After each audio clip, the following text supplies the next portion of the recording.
You are watching the Vodka stream.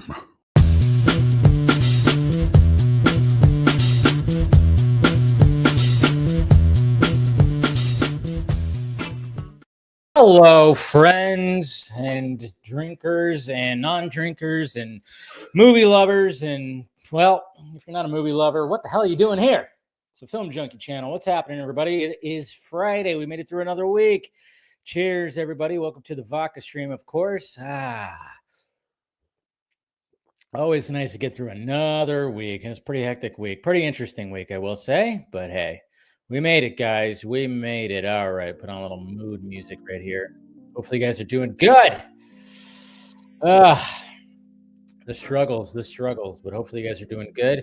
Hit that like, thumbs up. Subscribe to the channel if you haven't already. Do all the things that will make me happy. That's what it's all about right there. So do that. Become a member. Support the channel. I got the Patreon and all that. I did post my first reaction because I saw The Accountant late. Did not see it last night because I saw Revenge of the Sith, which I'm going to talk about as well before we get the panel on to talk about things. So, forgot to check that. Got to do little YouTube things. So, anyways, how we doing out there on this lovely Friday evening? What's going on, Anna? Good to see you. Every week, so I always look forward to you. Yeah, thank you. Welcome, Anna. Always great to see you. We got Ryan right here. Good to see you, bud. We got Monique. What's happening? Happiest Friday. Celebrated Mom's birthday a little early. Made her French onion soup, charcuterie platter, and low-carb sour cream scones. That sounds delicious. Absolutely delicious. So happy birthday to your mom, for sure. Hopefully she had a good one. I'm sure she did. Ahoy, ahoy, Mr. Jason McKenzie. Always great to see you. Gustavo, que ando de happy Friday. There you go. Que anda. Let's see. D-Man7, good to see you. Great to see you. All right. We got Mr. Chris Balga right here. Rewatched The Accountant this week and prep for number 2. Predator Badlands trailer just took me my hype level to 11. Oh, these all go to 11. Hope it can meet the praise caliber. I know I can do that. Yep, need to see it. You definitely need to see it. Support it. Like I said, no spoilers. There won't be any spoilers discussions tonight or something like that. I don't know if anybody who's going to be part of the panel has actually seen it, so they'll just, it'll be limited to just mainly my full-on review. But of course, you can check my right out of the theater first reaction review. What's going on, Braden? Good to see you. Good to see you. All right. Keep chatting it up, friends. Keep chatting it up. Ask some questions. And like I said, during the panel or, whenever, like I said, if there is a super chat, if you are awesome enough to donate to the channel to help out the pirate ship, then I will, of course, bring those questions up to the forefront. And then, of course, for the panel as well. So I love you guys for supporting the channel. Good times. All right. Yeah, no spoilers. Don't worry. I won't spoil Revenge of the Sith either. I don't want to spoil that because, geez, did that leave on a cliffhanger? My God. Am I right? I saw Revenge of the Sith last night, and I was like, okay, when's the sequel going to be announced? I'm wondering about these twin babies that they separated. Why did Padme die of a heartbreak? Didn't she just make 2 hearts right there?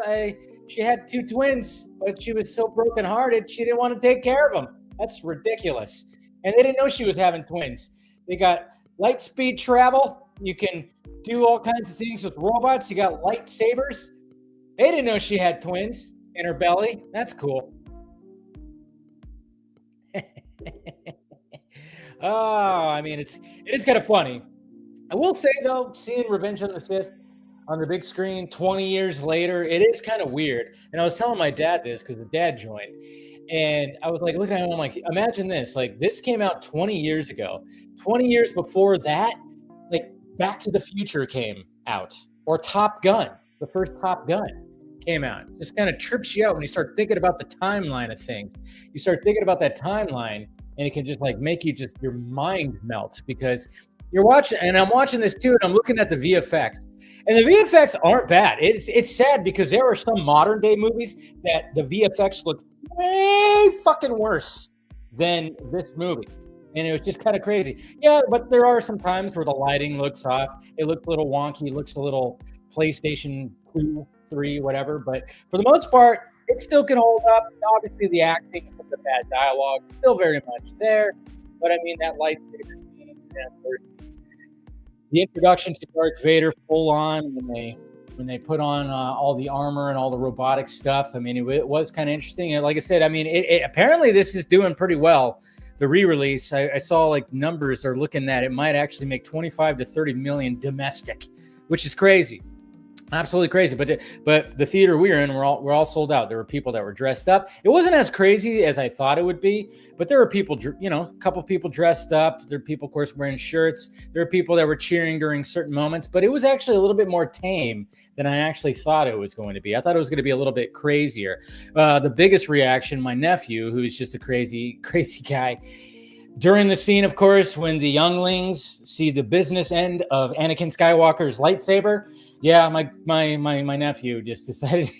You hear the and he goes woo like that. I was like, good Lord, you're sick, you're twisted. But that's why he's my nephew. That's what it is right there. But overall, it was pretty cool to see it on the big screen and everything like that. So cheers. Go check it out if you can. I didn't get a popcorn bucket or a poster. They were not doing any kind of giveaways at the movie theater I was at, which I'm like, good Lord, what are we doing here? No poster at least? We didn't get like the 20th anniversary poster? Nothing? And they weren't selling any of the popcorn buckets? My God, what are we doing here? But hey, what can you do? Anyways, so there you go. So there's that whole thing right there. Now, The Accountant 2. The Accountant 2, this might be the most entertaining movie of the year. I don't know if it's my favorite. It's up there, but most entertaining movie of the year for me. And I might do something on Film Junkie Live Monday or Wednesday. I don't know. I might do something now that we're like a third into 2025. I might just give my rankings, where I sit at my favorite movies of the year. Maybe like do like a top 5 right now or do a ranking. I don't know. Might do something like that. Might even talk about the ones I don't like. And I think you guys can guess which is my least favorite movie I've seen so far. Hi, Rachel. Good to see ya. Okay. Anyways, we'll see if I do something like that. I might. Well, I might. But The Accountant 2. Now, like I said in my first reaction, yeah, this definitely does, and people have been saying this too, it definitely does feel different from the first one, for sure. It's got a different vibe, a little bit of a different vibe. It's still got a similar vibe, but it's got a different vibe in the fact that they're expanding this world. I mean, it's crazy that it took like 8 years. I mean, the timeline in the movie is 8 years later. So it's just like, man, why the fuck was there not? Because obviously the first Accountant movie is great. It's fantastic, and Ben Affleck nails it. And you could tell, like, I mean, this is going to be a character. This is going to be like his character because they're already going to have a trilogy that's going to be coming out too, which is great. But The Accountant 2, I mean, the magic is just John Bernthal and Ben Affleck. The magic is just them two. I mean, it really is. They have insane chemistry. You got, stone-faced, just always direct, always, Ben Affleck's character. Christian, and then of course you got Braxton, who of course is John Bernthal's character, who's just full of emotions, hates a lot of things, always lashing out. But of course, what are they really good at? They're good at killing people. That's for sure. Obviously, Ben Affleck character, the accountant, is always good with figuring out puzzles and everything, and it just works. And but it expands the world where you might not even at first you'll be like, what the hell is that? Oh, and then you see what that is, and you're kind of going, oh, okay, yeah, that's a way that they expand the accountant world. And I won't say what it is because they've totally not. There hasn't really been much. I mean, there's been a little bit in the trailers that you get this little section of or part of this world, but I thought it was really cool and kind of interesting. And it's going to be interesting too because of the way certain things are happening right now, just in the political space as well. When it comes to autism, it's going to be interesting. And I've already seen some responses from like Gavin O'Connor and stuff like that. But anyways, that's besides the point. But yeah, I would say go see it. It is the most. I would say I was the most entertained by it. I'm telling you, it's been knockout after knockout. Like the last three new movies, not counting Revenge of the Sith.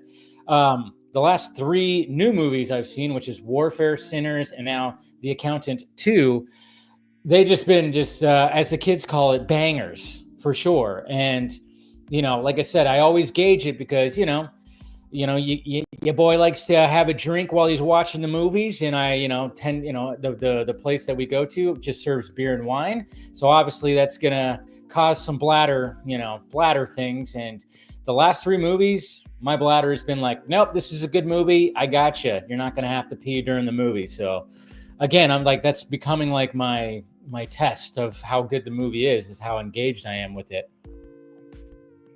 So I'm just saying it's good times at the movies when it comes to The Accountant 2, and I can't wait for more. And they do a lot. There's even some touching moments too, and it's kind of cool, especially since I'm the young brother to somebody as well. And you kind of like see, even though my older brother doesn't have autism or something like that. He's really smart though. He is really good with math because he is a math teacher, and I'm like the one that's just like blah blah blah. I say random shit, so I guess you could say I'm like a little bit like a little burnt off, but at the same time I'm just like, when you think about that kind of stuff, you just kind of interesting. So yeah, go see The Accountant 2. Anyways, okay. What else we got? Okay, so that's pretty much it when it comes to those two things. Like I said, if you want to just have some fun with Star Wars, go see some Star Wars for sure. So, all right, let's talk about this real quick. Let's talk about this.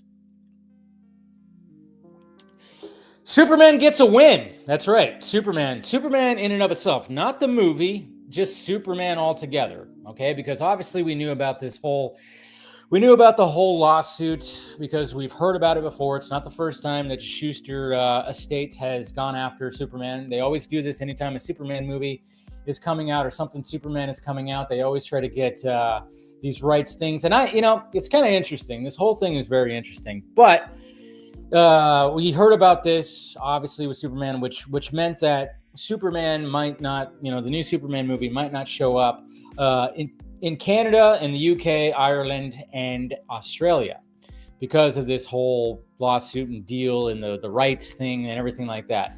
But it's always been settled. It's always been settled before. Like it happened with Man of Steel. I think it happened with even some Superman and Lois stuff, or even before that, happened with Superman Returns. It just happens. It just happens every time. But as you can see right here, has been reported. I think it was Bloomberg Law.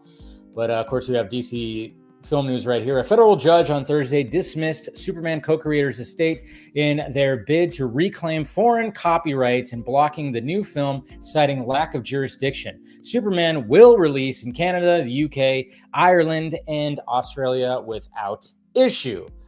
So there you go. It is happening. No need to worry. Of course, that's going to be the case. But I mean, there is like a little bit of a double-edged sword, I will say, like slightly, because you're kind of wondering, I don't know the details, the semantics, everything that's involved with the lawsuit. Like sometimes I'm feeling like, well, are they getting properly paid for the rights? Kind of like wonder about that. Are they getting properly paid? It might not be. I have not dove into the details of this. So there still might be like, yeah, it's a win because now people in those territories can see the new Superman film, which is great. Fans get to see the Superman film, but at the same time, I'm just kind of going like, okay, but was it settled correctly where, the Schuster estate is getting proper payment for the fact that they're, the Joel Schuster, like he fucking created the goddamn character and he's getting proper things. But at the same time, I've seen things before where it just sounds like they just do this all the time. And it's just, I don't know. Like I said, I haven't gone into like full detail with it, but I think it's a win for the fans, for Superman fans, specifically in those territories that want to see the movie. Yes. And then of course, I find it funny because of course there are those fans in air quotes, because they're not really fans, that were hoping and even said that they thought that the courts would rule in the favor of the estate. And then, of course, this would be this would hurt, of course, Superman, the new movie, it would hurt the box office because they want it to crash and burn. which is just, insane. It's kind of funny because I'm willing to guess because obviously in 2013 when Man of Steel came out and this exact same thing happened, most of these guys weren't even around. They weren't even around because that was 12 years ago. They were probably not even old enough to work. I don't know. Who knows? But they weren't around. But I'm just thinking that, if, especially the ones that use the hashtag of restore the Snyderverse or sell the Snyderverse or something like that, I'm willing to bet that if Zack was making the new movie now or making a new Superman movie or a Justice League movie that had Superman in it, and the same thing happened now, they would be saying the complete opposite because everyone's a hypocrite. Am I right? Everyone's a hypocrite. Okay. It's all about who's directing it, right? And I've seen some people too that were like, that were really disappointed in that. And I'm like, I'm just looking at it from the fans' perspective is the fans get to see the movie, that want to see the movie. But at the same time, I'm a little hesitant because I'm kind of going, all right, but did the estate get the proper payments, the proper, payouts for all that? And again, I'm a big dummy when it comes to that at least, but I still kind of find it funny when it comes to all that. So it's ridiculous. And it's so funny because, again, it's just like the people that push back against it, especially really, really hard when they try to use this as ammunition to push back against it, you just end up looking dumb. And then, of course, they pretend like, oh, I didn't say anything or that didn't happen or I'm just going to move along to the next thing that they will talk about that will hopes for the movie to crash and burn, all because of mainly one person. That's right, one person. They hate James Gunn so much that they want the cast, the crew, and everybody to crash and burn.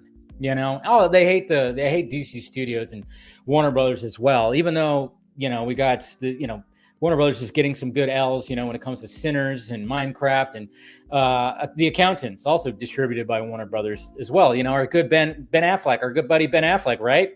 Working with Warner Brothers, we're supporting that too. I mean, you see the logo in the beginning of the movie. Are you guys okay with that? Do you guys do you guys go when you see the logo? Oh God, I can't even keep up anymore. I'm like, do you guys want artistic freak? I don't even know anymore. I just don't even know. I don't even know. Like sometimes when I just see stuff, I'm like, why even comment about it? Because it just doesn't even make sense. But I do want to comment about this because speaking of fans and crazy fandoms, David F. Sandberg, that's right, Davy Sands over here. Davy Sands, good guy. Of course, David F. Sandberg who did the Shazam movies and, he did the Annabelle movie. He did the Lights Out movie. A really good horror director, that's for damn sure, because I thought the Annabelle movie was fantastic for being like a spinoff. Not really a spinoff, it's like a prequel, I guess you could say. But technically a spinoff because it is the Conjuring universe. Conjuring is the main, and Annabelle movies were like spinoffs of that. And he did a fantastic job by doing the origins, I thought. I was actually very impressed by his movie. But David F. Sandberg, obviously he's got his new movie coming out called Until Dawn, which looks really good too, actually. I think, I love me a good time loop movie. I love me a good stuck in a time loop movie, and to add a horror aspect to it sounds pretty interesting. But he was talking about Total Film, and he talked about not wanting to do IP movies anymore, because obviously this is technically an IP movie, although it doesn't really follow the game, which a lot of the diehard fans of the game are not too happy with what he's doing right here. But I'm just saying that he decided to go a different direction, but I think that's what intrigued him the most was the fact that it wasn't going to be 100% the game, that he just kind of was like, okay, we're going to go a different direction with it. But this is what he had to say right here to Total Film when it came to not wanting to do IPs after doing Shazam and Crazy Fans. That's what I loved about the script, was that it wasn't trying to just recreate the game and like by condensing 10 hours into 2 or something like that. But it is scary still, even though we're doing a new thing, because it's like, I mean, to be honest, after the Shazam movies, fans can get very, very crazy and very angry with you. What? You can get like death threats and everything. So after Shazam 2, I was like, I never want to do like another IP-based movie because it's like just not worth it. But then when I sent this script, it's like, this would be so much fun to do, like to do all these kind of horrors. I kind of have to do it, and just hope that the people see what we're trying to do and like it, you know. I really thought it was brilliant of the writers to come up with this sort of time loop where the night's starting over, because then you kind of get that feel of the game when you're replaying the game and making different choices, you know. So I think it's very much in the spirit of the game, and it is a continuation of it. That's what I loved about the script, was that So it's not exactly the game, but he's kind of looking at it like a continuation of the game. So he'd approached it like that. So, I mean, maybe somebody, if this movie does decent, I don't know, maybe somebody will actually do the actual game. He wanted to just kind of like take it a different direction and do like, hey, this is like my chapter of the game, which is good. Again, artistic integrity. This is the kind of stuff that we want. We want the artist to take it upon himself to do what he wants to do. And I always like David F. Sandberg. I think he's a funny dude. I miss seeing like his videos that he was posting online. But of course, he's talking about the crazy fans, especially after Shazam 2. Now, I'm not going to say that it's one specific fan bubble. I mean, no, I'm not going to do that. I know some people will want to do that. They want to put it on the diehard Snyder fandom, or they want to put it on, you know, the diehard, maybe even the Gunn fandom or something like that. I don't know. I don't think it's any one, you know, sanction of these crazy, batshit fucking crazy fandom people out there. It just sucks though, because when you have somebody like this who's a very talented filmmaker, I mean, first off, I mean, Shazam 2, that thing probably got the treatment from the studio. The first one was probably did not. And the first one was really good. I really liked the first Shazam movie. The second one, not that much. I mean, it's got its moments, but it really doesn't have that much. But you could probably tell that the studio probably dipped with it, as I used to always say. And of course, you know, between that and then crazy fans online, he was like, I don't want to do this kind of shit anymore. And you just drive them away. And that's what sucks, you know, and it sucks that, you know, no matter what you say, there's just going to be fans are going to be fans. I mean, obviously there's just people that hide behind avatars, profile pictures, fake profile pictures, and their greasy keyboards. And they just like, oh, it's my turn to be an asshole because, I don't know, life sucks. I don't know. But at the same time, they always, the filmmaker ends up still winning because, I mean, obviously David F. Sandberg has more talent than anybody who's just, you know, who's a keyboard warrior for sure. But yeah, it's just kind of crazy. But yeah, I wouldn't say you can't just put it on one, you know, specific one. And of course, there's going to be people that want to point to, oh, it's those guys. Oh, it's those guys. No, it's just fandom. It's just fandom in general. They all suck. They all suck. And you know, that's just the way it is, and it sucks. But at the same time, I'm glad that Sandberg he really had a good time making this movie, and hopefully it does, you know, some decent numbers. But I mean, it's going up against Sinners again, and then of course The Accountant too. So I don't know how well it's going to do. Not a lot of buzz out there about it, but yeah. So yeah, it's just that's the way it is. So cheers to David F. Sandberg. I'm all about. I'm all about him. He's a great dude. And no, Ryan, Ben Affleck did not hate playing Batman. Or he hated playing Batman, talking about it. No, he didn't hate playing Batman. You can't stir it that way. He hated the bat suit. That's what it is. He didn't hate playing Batman. I think if he hated playing Batman, he would have never like written that script. He would have never joined, you know, done the cameo in Suicide Squad.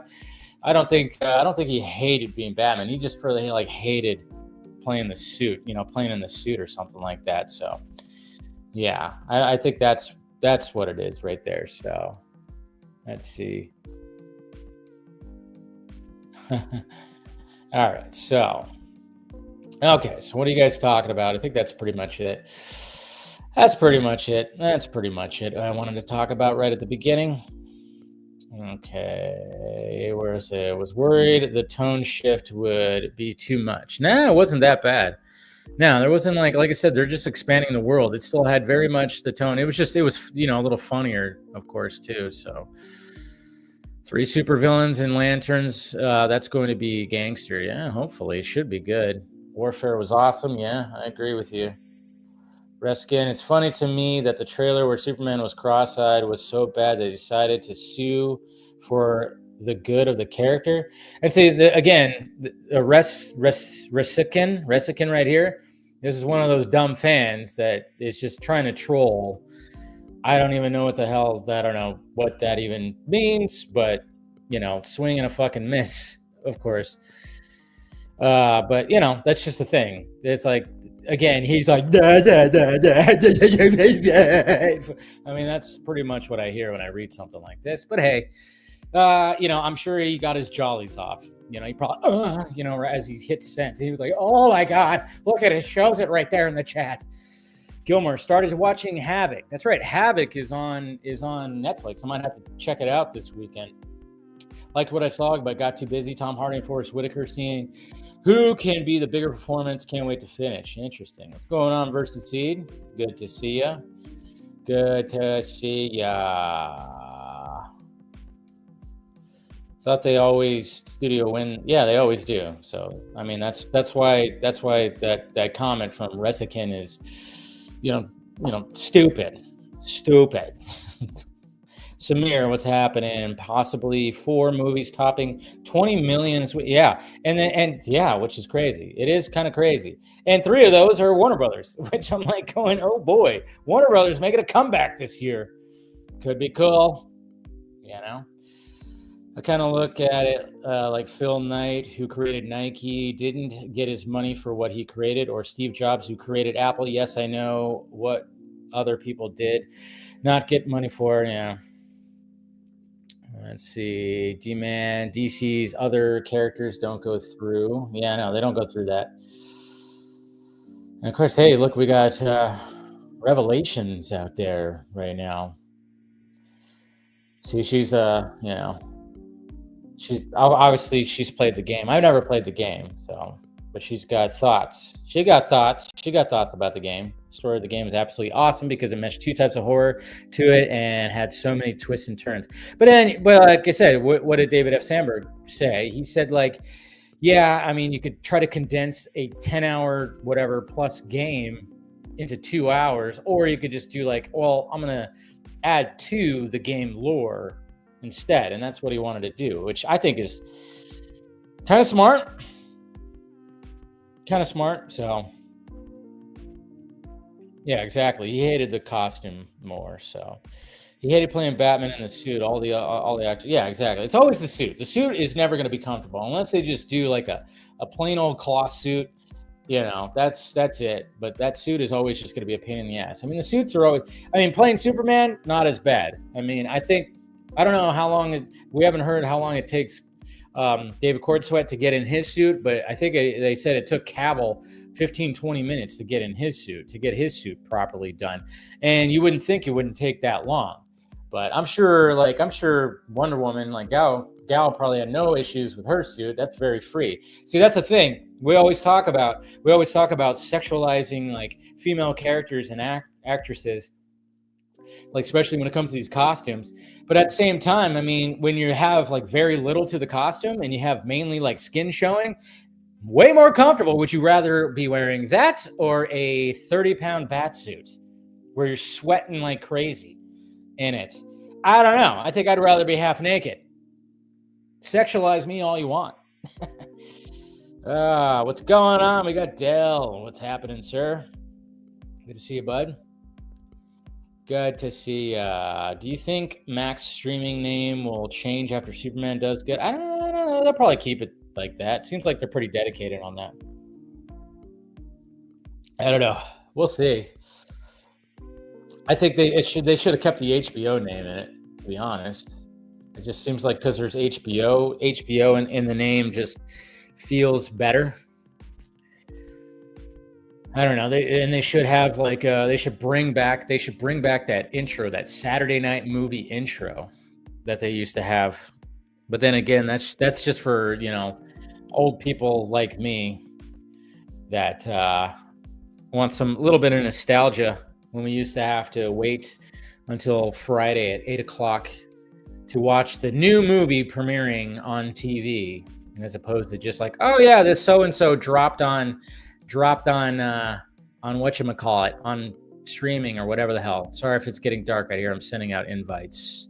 I hit the wrong thing, of course. God damn it. Sorry, it's dark. Yeah, it got a little dark right now. We're getting a little bit more romantic. Where am I at here? Jesus Christ. Yeah, because I got people all over the place that I got to send different things to. Where am I at here? There it is. Jeez. Sorry. should already have this prepped, but I never do because I'm lazy. Did that even work? Yeah, that works. Jeez. Okay, we're good. All right. Yeah, I don't think it's going to do that. Gal was comfortable and the guys were cooling. Yeah, exactly.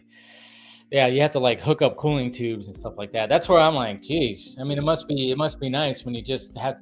And I'm willing to bet. I'm willing to bet too. I mean, obviously, the discourse when it comes to the David Cornsweat's Superman suit, I'm willing to bet it's probably a lot easier to get in and out of because the fact that it's not super skin tight. I'm willing to bet it's probably pretty easy to get in and out of. I'm just guessing right there. I don't know. And that's the thing. That's the thing that it's going to be interesting to see as we move forward, through the years when it comes to the superhero genre and these costumes and how they can make them look good and also be comfortable for the actor. The Batsuit it just seems like that's going to be impossible. It seems like Christopher Nolan, when it came to Dark Knight, he evolved the Batsuit by allowing like, hey, let's design it where he can actually turn his fucking head for once. So we did that, and then of course when it came to Ben Affleck's BVS cowl, that cowl was pretty good too. It wasn't similar to the Dark Knight one. It looked better. I think it's still the best cowl because it just formed around his face, and the short ears were great, and he was able to move his head around. But then you get to Justice League, and he's a little bit more stiff than he was in you could tell that the Justice League standard suit was not all that great. Then of course you had the tactical suit, which probably was not fun either. And then of course you had the armored suit in BVS. Even though there's that video of Ben Affleck doing push-ups in that suit, that must have been brutal. Like, man, you're going to do push-ups in that? But again, they were having fun on set. Again, Ben Affleck had a good time playing Batman. There was just issues with certain things. Of course, there's always going to be challenges. Let's see, Braden, Dave, who do you want to play Batman in the DCU? I'm kind of in the Brandon Sklenar camp. I'm like, hey, why not? Let's get him in there.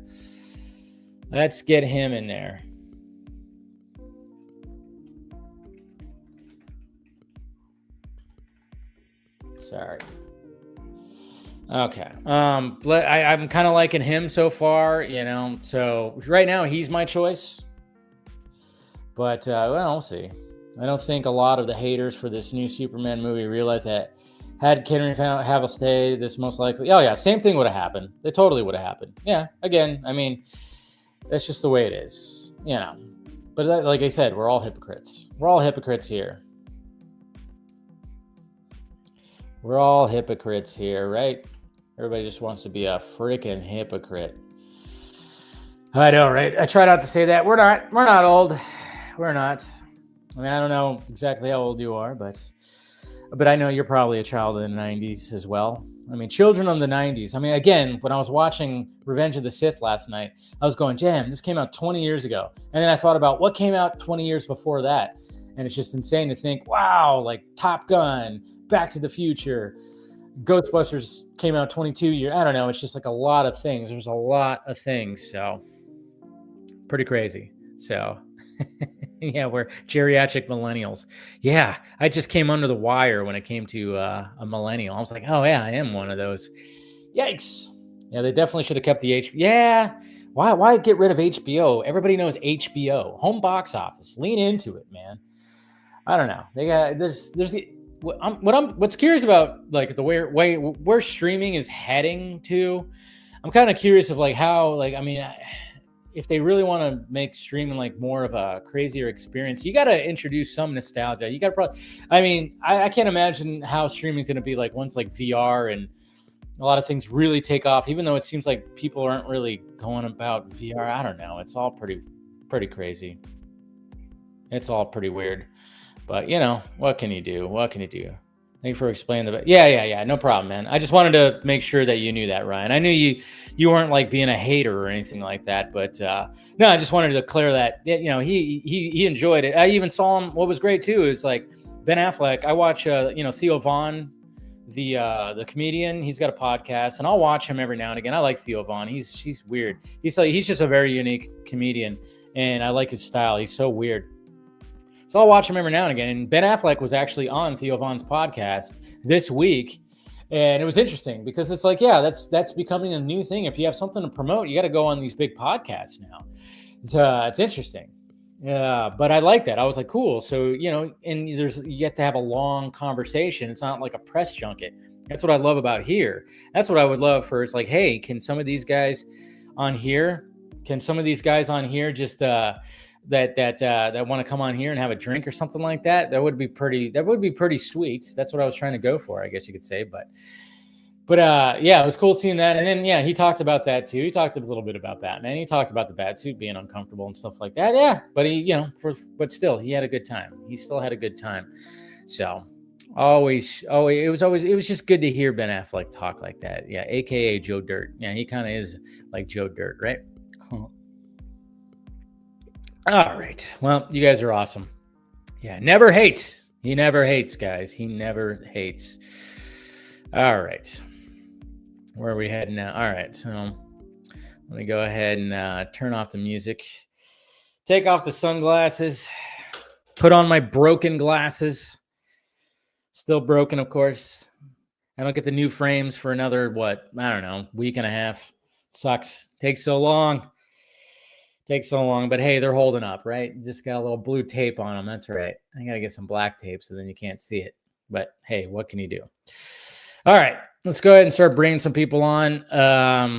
There's somebody backstage. I'm like, what is going on here? Hold on. Okay. Hi. I see you making like all kinds of weird, gestures and stuff like that. I don't know if you're mocking me or something, but I mean, you're, let's see.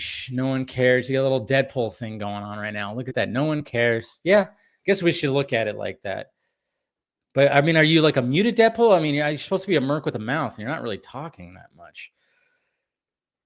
I mean, what do you want me to say? I don't know. Say whatever was on your mind. You're wrong about Until Dawn. And also, nobody's talking about how I'm not making an appearance in the new Avengers movies coming out. No Deadpool. Seriously. Nothing. One and done. I know. Well, I mean, Ryan Reynolds did say something this week that he's writing something Deadpool that, should be something. I don't know. He said he's writing something. It could be an ensemble, but who knows? It's Ryan Reynolds. He could be joking. We should never joke about Deadpool. I deserve to be an Avenger at this point. My movie saved Marvel. Yes, it did. It saved Marvel. You saved the universe, didn't you, in that movie? 100%. Why does Deadpool not get his chance? What did we do wrong? We got Hugh Jackman to come back as Wolverine. Exactly. What more can we do? Exactly. All greased up and everything. I mean, and you put him in the yellow costume, which everybody was wanting.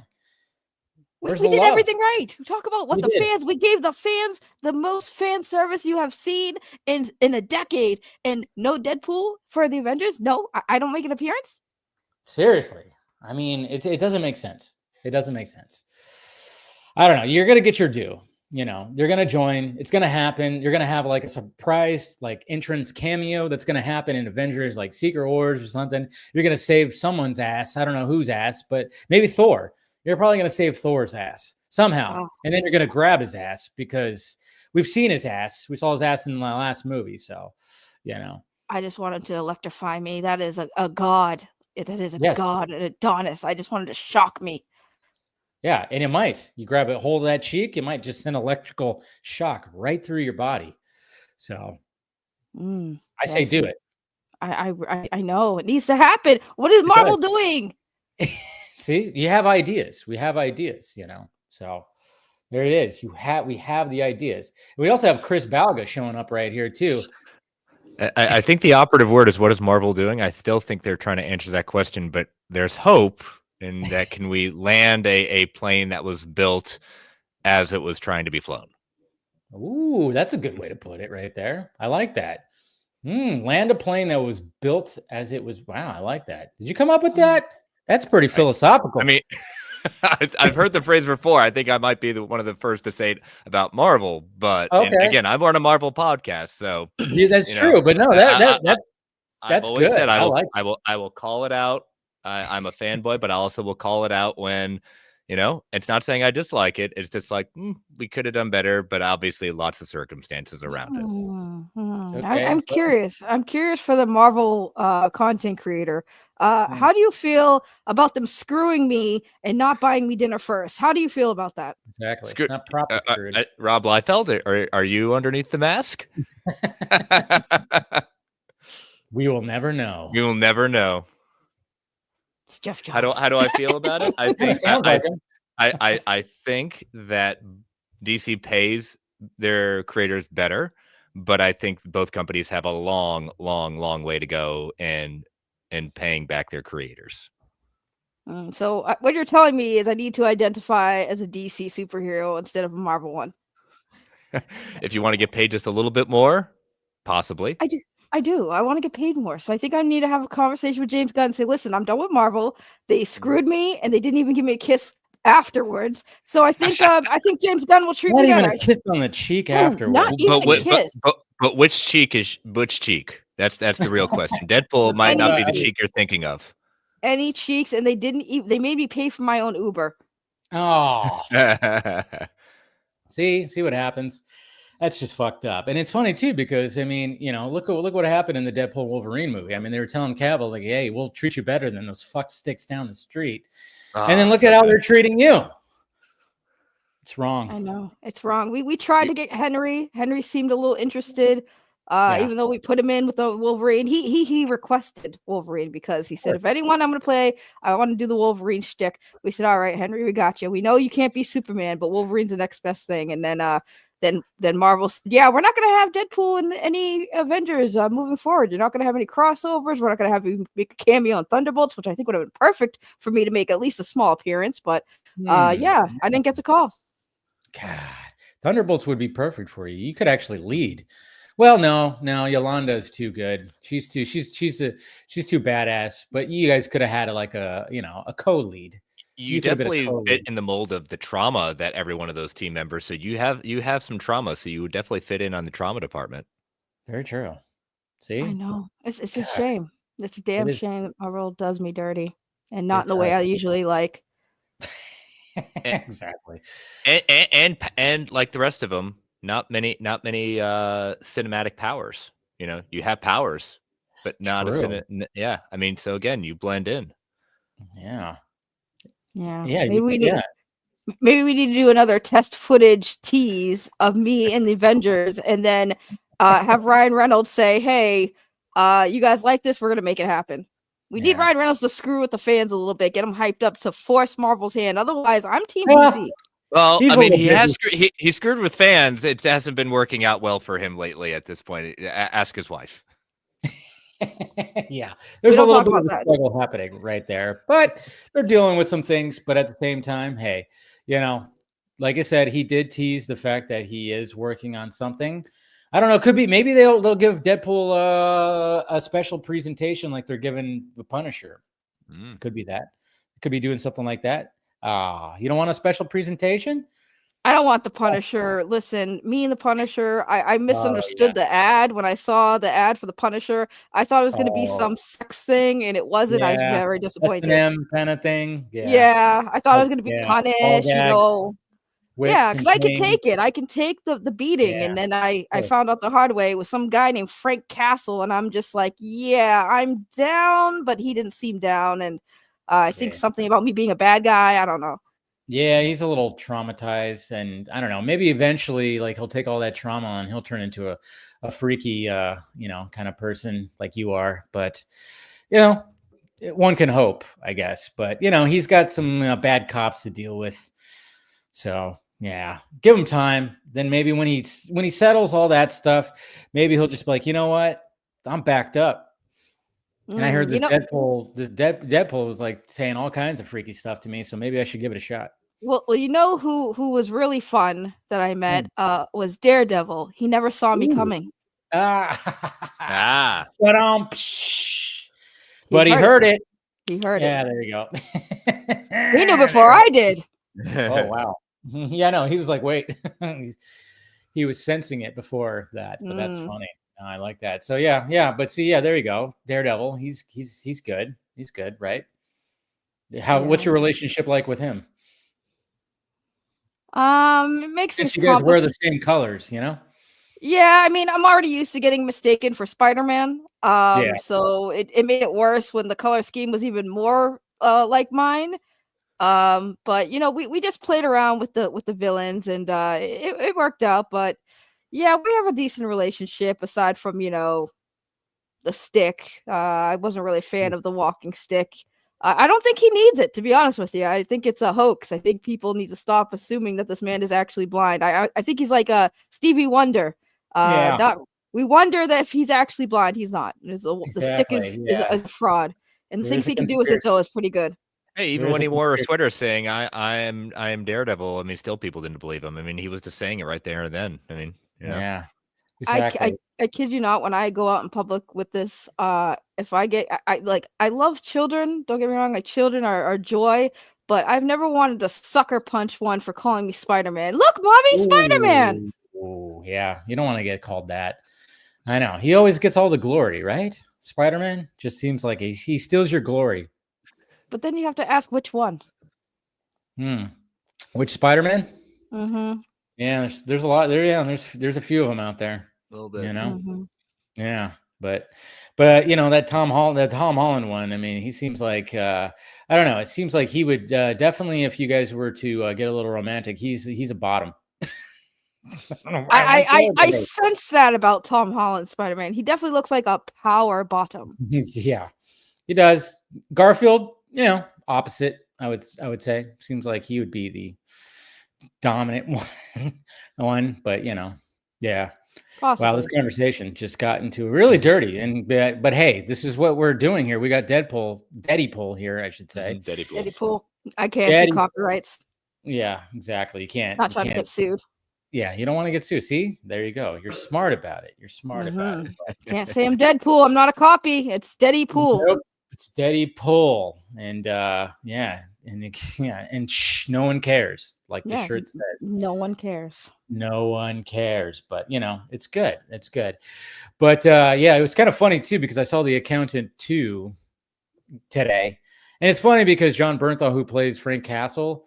I mean, obviously he's not playing Frank Castle. I mean, obviously this character is different. But when he starts doing all the badassery, like taking out dudes and everything, it's just like, oh yeah. I mean, it's just, and he's got like the same. You could tell that they probably filmed at the similar times because he has the exact same, almost the exact same hair. Maybe not. Yeah, pretty much had the exact same hair. Yeah, him in Daredevil Born Again. So I'm thinking they kind of lined up pretty perfectly. But it is kind of funny because it's like, oh yeah, he's already, you know. He's basically just Frank Castle right here when he starts effing dudes up, you know, in the bad way, not the good way. Deadpool.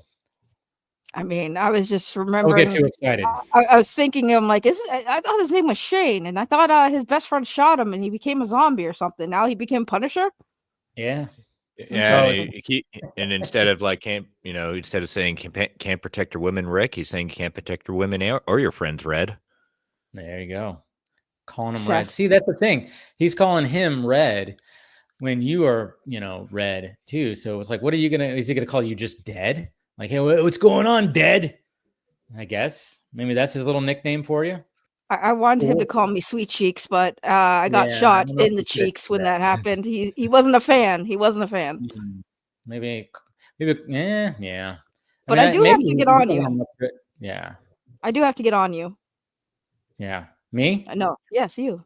Okay. Yes. The well, host. I'm here all night if you want to show up and, you know, get on. Oh, you're talking about just on, you know, not physically. Okay, go ahead. Not physically, because I mean, I saw this lovely person in your chat talking about their thoughts on Until Dawn, and as a fan of the game, everything you said was just blasphemy.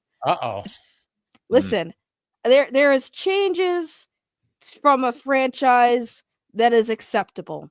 Okay. You know, but there are changes. Like the premise of the movie is they're looking for a lost relative. The friends go up there, and then there's a killer that kills them all. They reset.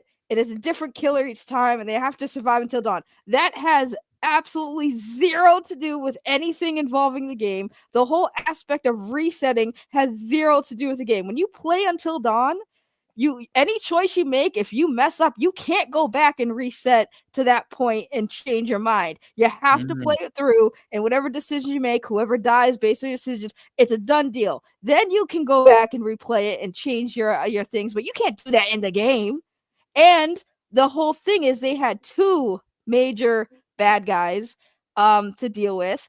And I'm not going to spoil anything for people. I encourage people to go play the game. I highly encourage people to play the game, because if you play the game, you will understand fans' outrage. Because I have to say, normally, I would say fans are very entitled and they cry a lot, but this is not one of those moments. They are taking nothing from the game and including it. Mind you, one of the big things that I liked about Until Dawn is they actually mocapped and design. They had the mocap of the design of actual living actors. They had Rami Malek as one of the characters in the game. They had Hayden Panettiere. They had, I forgot his name, but he was in Agents of S.H.I.E.L.D. They had some like actual actors that portrayed the characters, which was and made them look exactly like them. It's a beautiful game. Cool. And not even having them in this movie is a missed opportunity. So I think it's really sad that this guy is trying to say, well, the fans and the script looks good. And I'm like, you could have made that same story without attaching it to an existing IP. The story sounds great if it wasn't attached to something that exists that's a complete polar opposite of what your story is. But the fact that he said that, oh yeah, but this is not, obviously it's not going to take like the actual game. We're trying to condense all that into like a 2-hour movie, which can go really wrong, and it has in the past. He wanted to be like, well, it's kind of like just a version that is like outside of it, but it's within the world. So there could be a possibility of maybe there could be an expansion where we get the initial story. No, not working for you? Not even close. Not even close. Because it's like having it's like if I came out with the Deadpool Wolverine movie, which by the way I did, and I did Wolverine and Deadpool, and guess what? Hugh Jackman never shows up. I mentioned Wolverine once, and that's it. Tell me as a fan, you wouldn't look at me and be like, what is wrong with you? Because that's how I looked at this. Right. Okay. It's literally just like, I get what people are saying, but it's like, you can tell a story and have a unique movie or whatever without slapping something on there to get fans to come in and then be shocked when fans are looking at you like it says Until Dawn and there's not a single element from the game that is recognizable, and you're changing everything. There's nothing to do with the game at all. There's no this bad guy showing up or this character showing up, and maybe they do, but the reason why the game was so good because the story was so interesting and so psychological, and they're just like, yeah, screw all that stuff. We're just gonna do a horror, and that's it. No twist at the end, no nothing, just simple. They have to survive until dawn. And the whole thing Until Dawn, the reason why they had in the game to survive until dawn, because one of the bad guys, they can't see, right? They see light and movement, like thermal stuff. So in the daytime, it's basically ineffective, right? So they have to survive until then, so the main bad guys don't actually like take them out. Okay. Yeah. No, I see what you're saying. Because it's almost like, hey, we're slapping this on here, but it's not what you think it is. It's like, I'm trying to think of like a good comparison, but I can't really think of something right now. I have a good comparison. Okay. It's like going to this gentleman's YouTube channel or podcast, expecting him to talk Marvel, and he talks nothing but DC. Oh yeah, that could be something. We did have in our early one of our favorite iTunes reviews said not enough DC talk. Yeah.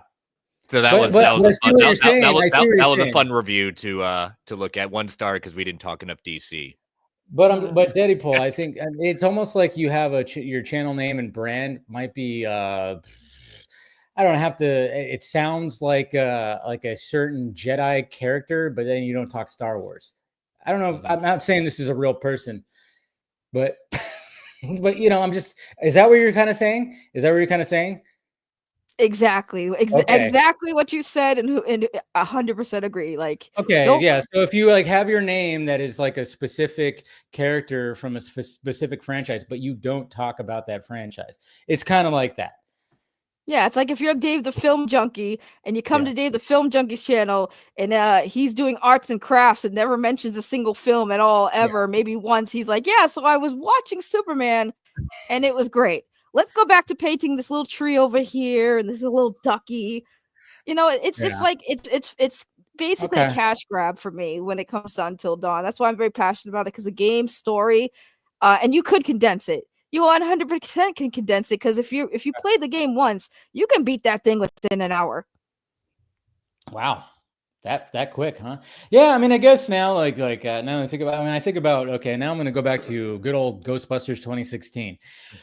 Now, obviously, a controversial, that was the whole thing. And being a diehard Ghostbusters fan, I didn't like the movie, but I always said that if it wasn't a Ghostbusters movie, I probably could, because for like the first 20, 25 minutes, I actually thought this is enjoyable. I like the actresses. They're funny. But then when they start diving into the Ghostbusters stuff, lure, I go, this is where you lost me. If you would have just kept it as, oh, it's just Kristen Wiig and Melissa McCarthy doing funny stuff and they're ghost catchers, and they didn't have to slap the Ghostbusters stuff in there, I probably would have enjoyed just having a movie like that. I mean, it's not exactly the same, but I'm just saying, but just that's where I was kind of going with, I guess you could say. Right. Yeah. If people don't understand my passion about this, they put it this way. This is the best way to explain it to all of you. Okay. Think of Snow White, no dwarfs, and unfortunately Rachel Zegler, and that's exactly how I feel about Until Dawn. There you go. Okay, so you're not planning on seeing it? Not at all? Not even give it a shot? What if it's on streaming? Would you give it a shot? Like for free? I wouldn't even pirate it. Oh, wow. It's that's how much you are doing a full-on, I'm boycotting this movie because right. Well, it's because I'm so tired of Hollywood doing nothing original. And if you're going to do IPs, the least you could do is at least try, even if it's not 100%, but try. When you do an IP and you don't even try and you change it so completely, it's unrecognizable to that point. I am so over it. That's why I use Snow White as a perfect example. Snow White had its own controversy of issues, but like the one thing, you had one job, the dwarfs. The dwarfs. Yeah. Well, Peter Dinklage was like, he helped destroy that whole thing. Mm-hmm. Sadly, or he helped a little bit, yeah. But I see what you're saying. Yeah, it's like when back in the day when Kevin Smith was trying to write a Superman movie, and good old John Peters was like, yeah, well, I don't want him in the costume. I don't want him to fly. It's like, what? So you want me to write a Superman movie where you don't want to have him in the costume and he's not supposed to fly, and you want him to fight Clark Kent? Yeah, that's what it is. Yeah, so it's kind of like something like yeah. So I see what you're saying. Okay, I mean, I can respect. Yeah, see, look at the full on. I don't know if you're frozen right now, Deadpool. No, you're good. Okay, but you're just full on like yeah. Was that's like a good comparison, right? That's just how ridiculous that whole thing was. Right, like listen, it's like writing me without being a mutant and without powers and just sewing my mouth shut instead of giving me a proper costume. Well, shit, yeah, that's what happened to you in freaking Origins. They're like, hey, let's cover the mouth of of somebody who's nicknamed Merc with a mouth. Mm-hmm. Does that make any sense? And then, let's make him weapon. What did they make him? Weapon 11 or whatever the hell. Weapon X? Was it Weapon X? No. Wolverine's Weapon X. But they wanted him to make. They said something. What's his name? Said they called him something else in there. I didn't even have powers. I don't think. I don't even remember. Did I even have powers? You had a bunch of powers. What they did was they made Deadpool. They took a bunch of different powers that they secreted from other mutants and fully put it in you. So you were able to teleport. You got to grow. Instead of having your swords, you had your swords built inside you, where you could just release them. Yeah, that's right. They made me rogue for a minute. They just turned me into rogue. Pretty much. So it was designed by Reddit. Yeah. Oof. God. That's a still remember cocktail I would never want to drink again. Oh God. I still remember like seeing the behind the scenes of that, and like one of the producers, I forgot what her name was, but they were like, well, we didn't want to go directly and do Deadpool, but we wanted it. Like, you'll see, like, fans will notice that it is Deadpool. Like, the scarring of his face, it looks like his mask. You just go, oh God. I mean, can you just give him some mask? Yeah, how about you just put a mask on him instead? But you're gonna make his fucking fucked up face just have like the diamonds or whatever, not diamonds, but you know, the way that I mean, it's kind of diamond like that is like, you know, that covers his eyes, so it's kind of, oh yeah, it looks like Deadpool. Like, what? It's almost That's like insulting, they ran out of money. Yeah, they ran out of money for my costume, so they said, we're just gonna put makeup on you, it's cheaper. And I'm just like, you know what, you know who would really do good on this? And he already, you know, I think this was what, after the Green Lantern movie. Yeah, he already messed up over DC. Let's give it to Ryan Reynolds, see if he can save this thing. Yeah, was that after or was that before? I think it was before, actually. It might have been before, but yeah, I think it was Ryan like Reynolds. 2009. When was that? Can't remember when the origin, or that 2007. I don't know. It was, I think it was before. It was like a few years before Green Lantern, but yeah, poor Ryan Reynolds, man. 2009. 2009. Yeah, there you go. So within 2 years, he played two different superheroes that were just, not good. But hey, he met his wife in one of them. Mm-hmm. I guess that's a plus, right? Considering current news when it comes to them. Now, I'm sure it's gonna be okay, but yeah.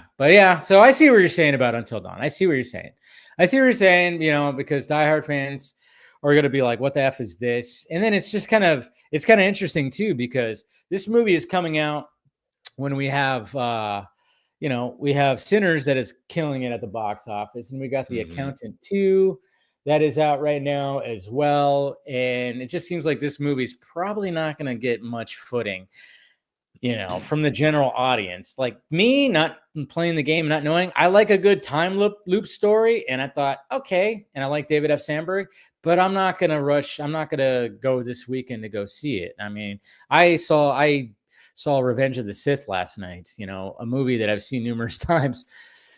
And I saw it again because why not? It was like a family affair thing and it was great, you know. And then I saw The Accountant today and I'm like, all right, but I'm not going to tomorrow go see Until Dawn. I'm like, sorry, Davy's Hands. I support you and I'm glad you're making movies again, especially after all the craziness you went through when it came to DC and Shazam 2. But I'm going to have to wait on this one. You mean you're not going to be like every YouTuber that exists on this platform and go see a movie that you know is probably going to be trash just so you can say it's trash and make money off of it? I'm so proud of you. I hate that. It's the American way. I know. It's such I hate that shit because I like to go see a movie once a week. And yeah, like when Snow White, when it was Snow White's turn, I already know this is not for me. I can't stand her, even though we're best friends, fun police here. I knew that I was probably not going to like the movie, but I was like, all right. But anytime that I go, oh, this is probably going to be shit, I always try to go in. I'm like, all right, try to find something positive, and then try to just be like, okay, who is this for? What is this audience for? I don't go in there and be like, all right, I'm ready to this now, just trash it for, you know, on videos and all that stuff. I mean, I did say positive things about Snow White. I said she's got a great voice. She led that whole thing. She has a great voice. I'll give that to her. But then at the same time, acting's a little off. And then everybody else was overacting like a motherfucker. And then there's times where she was too. And man, there are some really funny but unforgiving AI videos out there of her. Woo, like, so I've had people send them to me and I just like laugh. I'm like, I'm not posting that because I'm not going to be that mean. But man, there are some ruthless AI like videos out there of her, and it's like it's funny. They're funny. What's up, Daddy? I have an honest question. Okay. Did you go see Snow White by yourself? Yes. That's how dedicated I am. Yes. Remember, he's paid by Warner Brothers too, so that's he's violating some rules. Yeah. How do you feel about that? I did. I feel like I should have got a call I would have come with you, and it would have made you Could've. less awkward being in the room. Going like, I can picture you going up to the can I just get one for Snow White? Yeah, Family behind you, a bunch of little girls. Luckily, I could do it online, but at the same time, yeah, when you're walking in there with a beer, it is kind of weird, and you're sitting by yourself. You're just walking in. Hey, what's up? Sit down. He said with a beer to see Snow White and the not Seven Dwarfs. Yeah, the CGI dwarf. Yeah, I do that. I saw Barbie by myself. Okay, Barbie, I can understand though. Barbie, I finally saw Barbie. I finally saw Barbie and I understood. Okay, yeah, it wasn't terrible. It's fun. No, it wasn't terrible. It was actually a fun movie. It made me chuckle. The ending was but at the same time, hilarious. I would say that was a little bit worse because my Snow White screening, the theater was probably about 40% full, 40%. It wasn't that full. But when I saw Barbie, and I saw it during the day on a Friday, that thing was packed. And here I am, fucking, 40-year-old me walking in by myself. No beer because they didn't serve beer at this place. But I'm walking in and I'm sitting by myself in the front part of the theater while all these families are like in the back part. Yeah, I felt like that was a little worse. I have a advice for you. Okay. From now on, when you have to go see these movies where it's going to be awkward for you, just wear some sunglasses, put the hood over your head, and get like a pen and paper to write. They might think you're a reviewer, like a profestional reviewer, or they might think you're a creep because you got the hood. I was over about your to head. say, I think that's the worst. I don't know. I might get creep arrested. Either way, no one's gonna bother you in the theater. That's all I'm saying.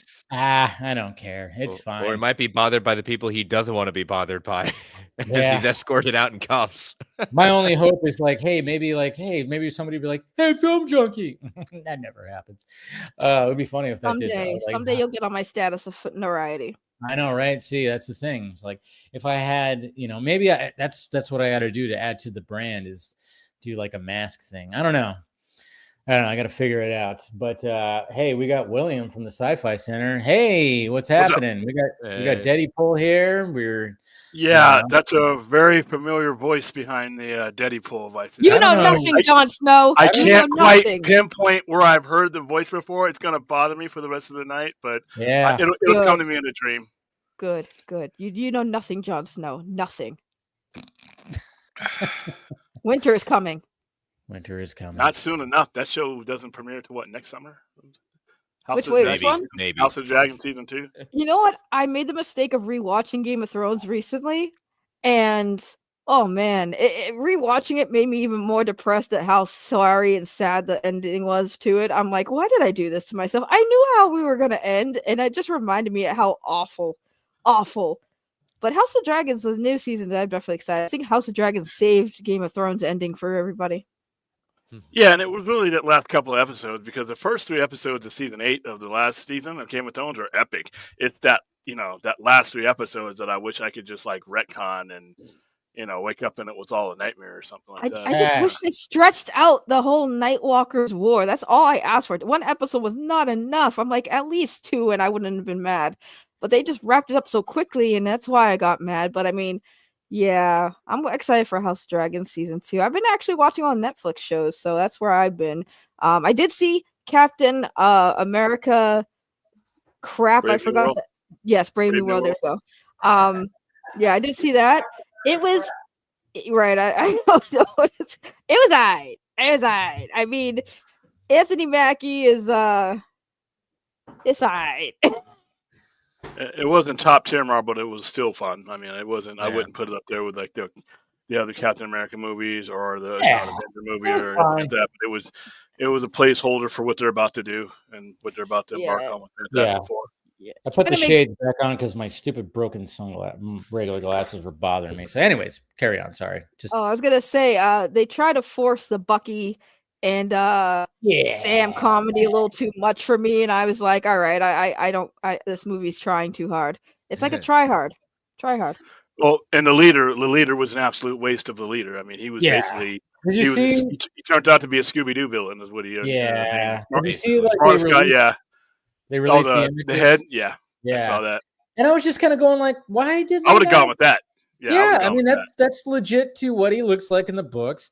But then they decided like, no, we're gonna make him look like one of the Mars Attacks aliens instead, and like have his look like he had cabbage for head. Yeah, it was just it was like a fucking. It was from the episode of Goosebumps. Stay out of the basement. My God. But yeah, I don't know why. Yeah, that's a deep pull. If anybody wants to look that up. But yeah, I don't like. I don't get why they decided. No, this is not what we're gonna do. If anybody hasn't seen it, they got released. I think even Mr. Blake released him himself. But I mean, that's what he looks like in the books. And I mean, yeah, it looks ridiculous, but I think that's way better than whatever that weird lettuce head. You didn't like lettuce head? I didn't know. No, it just didn't. It was so weird. But this is like, why did? Yeah, I don't know. Yeah. I mean, it looks much better. Like I said, he has two different. He has a brain appearance in the comics during the Peter David McFarlane era, but it's not like a lopsided looking green pancake looking thing like they did in the movie. It goes up and it's like two vivisected brains. So like I said, that movie. But I have more problems with the characterization of him. He's supposed to be Samuel Stearns is supposed to be top tier smart guy, and he just got out. He literally could have been outsmarted by Scooby and Shag. That's how. The way that ended was like, that's how you're going to get him? And then they got him. I'm wondering if it's a smart business move, if they should just kill me off as Ryan Reynolds and recast me as Anthony Mackie. I think Ryan Reynolds is done with Deadpool. I don't think he wants to be. No, he's not. I don't think he I think the gig is up once he enters I mean, I don't know if you meant to design him to be an MCU type character, and I don't know how many more of these movies that he has. I mean, I never get the indication that he wants to go 4, 5, 6. Do the whole Friday the 13th type of thing. Recently, he was on the Time. He talked to Time magazine where they were doing like their whole thing, and he said that he's working on something right now. Deadpool. Yeah, he also said he wasn't going to be. Didn't he say he wasn't going to be in any of the Avengers movies? Well, that's different because they don't want to spoil. They don't want to throw Deadpool into the Avengers right now. No. I think they have a plan for me down the line. Yeah. But I don't really know. I haven't gotten a call from any of them over there. Kevin Feige, he hasn't hit me up, and I'm very upset. And I gave you Blake Lively's intercepting all the calls. She probably is that bitch. I mean, my lovely wife that I love so much and could not do no wrong.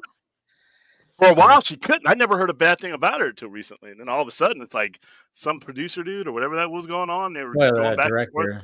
Justin countersuing, countersuing each other. I don't even know where that's at. It doesn't even make sense. What the fuck? Yeah, we're calling it early menopause, so please bear with us. Bear with it. No, but I mean, we'll see what happens. I mean, I think Ryan Reynolds right now, specifically, he probably is going, man, I need to get some Deadpools because. I mean, let's face it, this whole thing has hurt their names. So how do you get back on the good graces? Well, the character that you're most attached with that you made $1 billion with last year. So maybe that's why he was like, I'm going to talk about, I'm writing something Deadpool. Let's face it. I mean, you're popular now. You're getting up there. You're getting up there. Listen. Everybody talks about my wife, and she might be a little cuckoo bananas. We don't know yet. We don't know how cuckoo she is because all of the lawsuit stuff. It's a distraction. But in all seriousness, okay, do people really care about how crazy my wife is?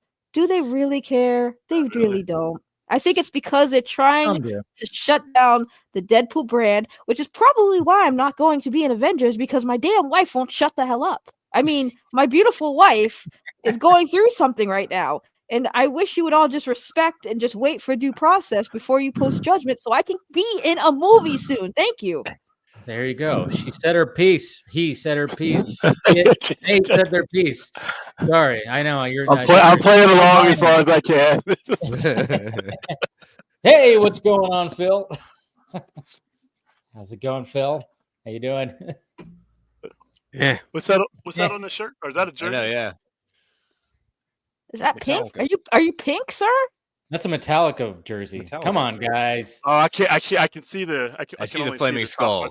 So. Okay, now I get it. All right. All I see look at that right there. That's a bunch of now I can see that the angle. Yeah, all the M's. Yeah. It's actually got 97 on the back. Yeah, this is when Reload came out. The load and reload years. Yeah, see, there you go. Ooh, he's flexing, sir. I'm Deadpool. I like cheeks. You got to sit down for me. Yeah, it was my uncle's jersey. Now it's mine. Sweet. Well, sweet cheeks. Sweet. Yes. You inherited that. Did he pass away? He passed away when I was 9. Yeah. Okay, so it was a while ago. So may he rest in peace. Wow. I said like it was a while. It wasn't fresh. I wanted to make sure that it wasn't like recent. I mean, yeah, it was like recent. Yeah. But like I said, it wasn't. But like I said, still rest in peace. Apparently, he still has good taste in music. Deadpool, come on. I mean, I have dark humor, but that was just a lot for even me. I was just wondering if it was recent, because then I'd be like, "Oh man!" Like, my condolences. I mean, I would have been if it happened like yesterday. I'd been like, "Hey, damn, Phil, sorry to hear about that." Yeah, I mean, I just worried because it's my dad's birthday, and I just got done hanging out with him. So, oh, happy birthday to your dad! How old is he? 21 now. 59. 59. There you go. Always stick with 21 is the safest answer. True. True that. But yeah, we're just I don't even know what the hell we're talking about right now. What are we talking about? Right? Yeah, no, it's all over the place. Now we have a Deadpool here. Yeah, you have Deadpool on here, and now we just dived into Deadpool conversations and Marvel talk because that was not on the thumbnail. That was not on the thumbnail, Mr. Pena. I did not see Deadpool. Hey, sometimes you want surprises. You want some surprises. Let me listen. He slipped in my DMs and he said, "You want to, make a few bucks." Is that Ryan Reynolds? Yeah, that's Ryan Reynolds and Blake Lively. Oh, yeah, they're at Let's Go Boys Wrexham AFC. So why do you have a picture of my wife on your phone, sir? That's a little weird. That's literally Blake Lively's story right now. Oh, she posted it. You didn't know she posted it. So you're following my wife. 100%. Stalker. I don't blame you. Yeah, been a fan since the movie Accepted. Listen, Phil, if things go south with her, you can take her. I don't think I can keep her. Okay. You have a chance. That case has nothing to do with me. I know, but you can have her if it goes south. I have to be in movies. Hey, you know what? I was in Amber Heard's corner too. I'm totally game. Yeah. I mean, I didn't marry Amber Heard, so I kind of have no stake in that. I did marry Blake Lively though, so I mean, I have say over that. So if she loses her case over here, she's free game. You can take her off my hands. I got movies to make. Yeah, they're gonna end up probably having to settle out of that. Cameos. You got cameos to be a part of too. Right. See, I have a lot of cameos. I think we'll see. Like I said, Kevin Feige, why haven't you called me? I gave you Hugh Jackman's Wolverine. Why? Why don't you love me anymore? He's gonna call Mahershala Ali before he calls. Oh, good Lord!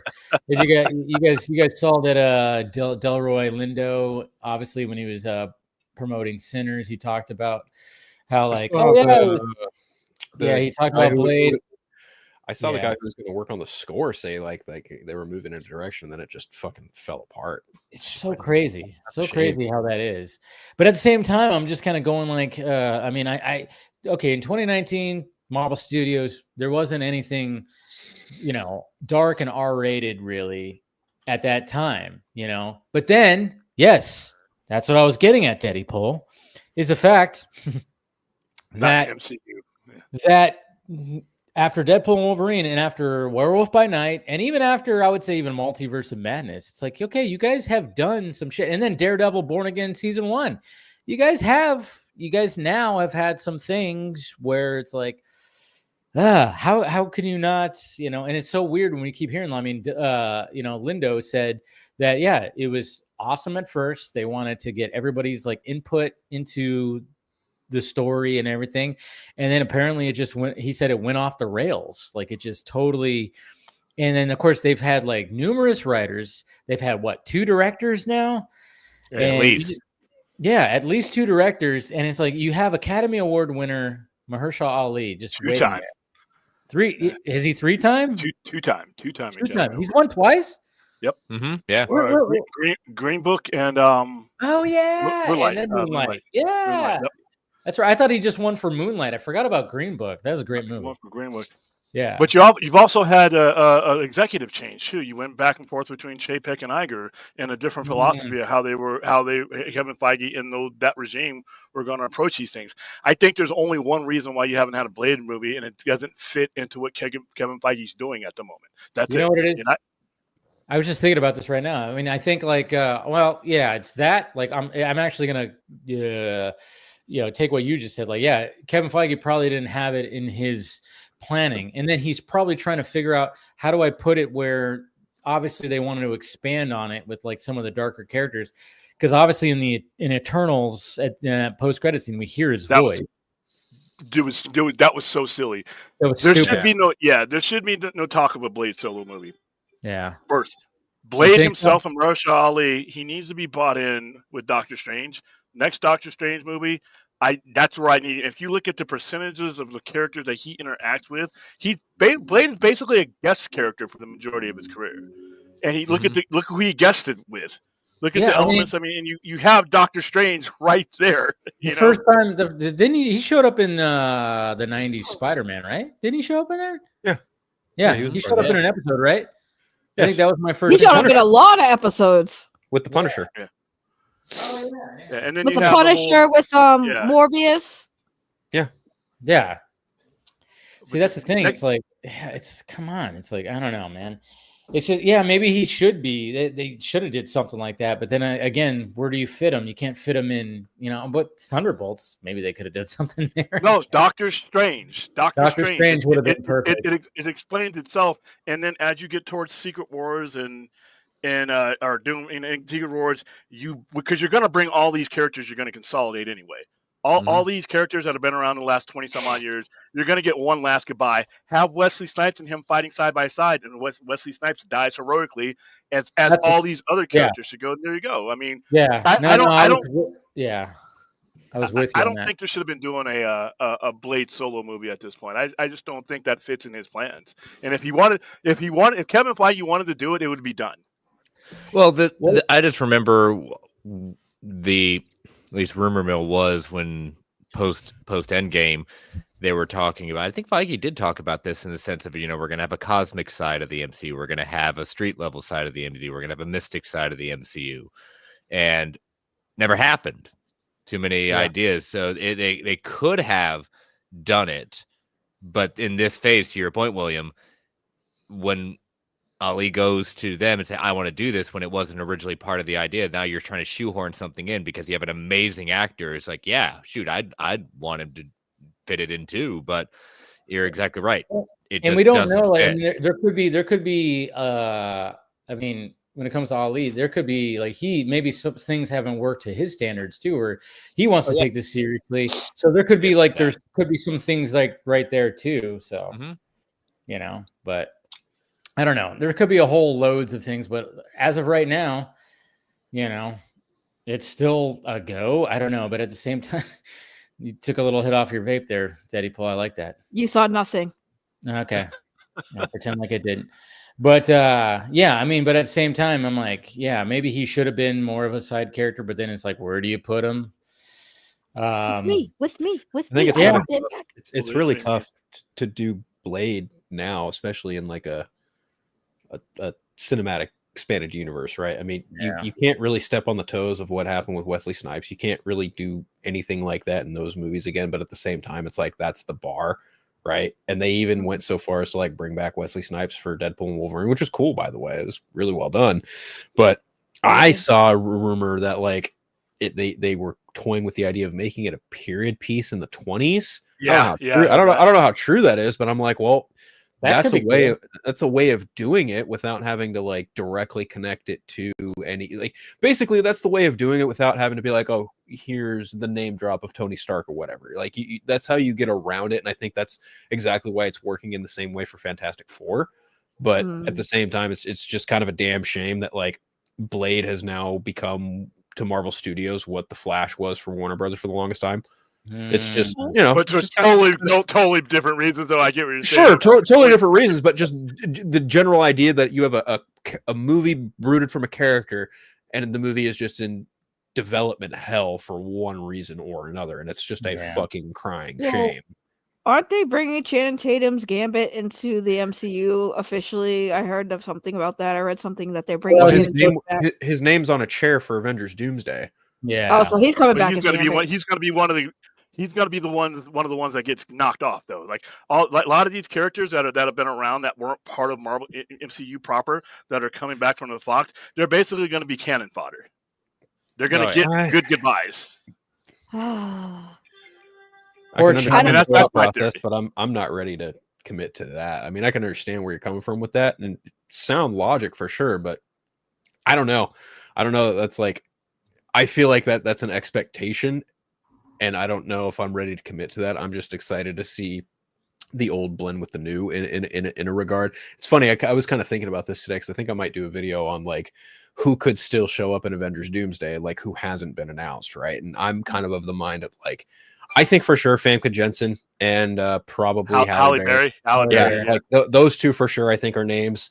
I'm pretty sure Chris Pratt is pretty much a dead ringer because he was outright asked, and his agent was like, yeah, he can't talk about that. So it's like, okay, well, that's kind of a fucking dead giveaway. He Garfielded them. Pretty much, yeah. But there are other characters that I think aren't going to show up, and I think we even talked about it. Like I don't think Anna Paquin's showing up for specific reasons, right? She has like some health issues, yeah, right. And I think even just looking at the MCU side of things, like, you know, how many times has it been reported that Chris Evans and both Haley Atwell were going to be in this movie specifically? Neither one of them had a chair. So that's kind of like those two for me are wild cards. I'm gonna go ahead and just put it right now that I don't think Scarlett Johansson is going to be in this movie at all. No. You shut your mouth. We are going to Johansson. Maybe, but the Doomsday, no, I don't. That's why you have Yelena and David Harbour, because they are filling that void that Black Widow has. But I don't think Scarlett Johansson's showing up for this. Mark Ruffalo's another one that I was just like, that's a yes or no. It could go either way. Yeah. Ironically enough, Tatiana Maslany was not given a chair, but I wouldn't rule her out either, because I think, despite the fact that, you know, the show has its fans, like, you know, me and Chris, I think that the character overall was in a position that where you could move her forward, but in a well, like William likes to say with Blade, like a supporting role. It kind of sucks because I think the Incredible Hulk and all of that, like those characters and those themes and those stories and those elements you could use, I could see it being workable in their own standalone stuff, but then the fact of the matter is the audience just isn't there for characters like the Hulk, the Incredible Hulk, She-Hulk. Like, it just seems like the audiences are just like, whatever. But if they show up in a team capacity, it's like, oh, fucking cool. Hulk and Thor are fucking around in Ragnarok or whatever. Or, you know, She-Hulk's banging Daredevil. Awesome possum. Like, we're just fucking having a great time. And it's like, I feel like those characters are just more received better when they are used in conjunction with other characters in the MCU. Whereas when they're by themselves, people are just kind of like, I 100% agree. Yep. No, 100%. Because a lot of these characters, when they have their own standalone shows, they're not performing where people expected to. Like, I know, hot take, Deadpool hot take. She-Hulk was, for me, I didn't ripped hate you it, off. She ripped you off. How dare she? She fourth wall broke. How dare she? Listen, they did John Byrne. John Byrne was the first one to do that with that character.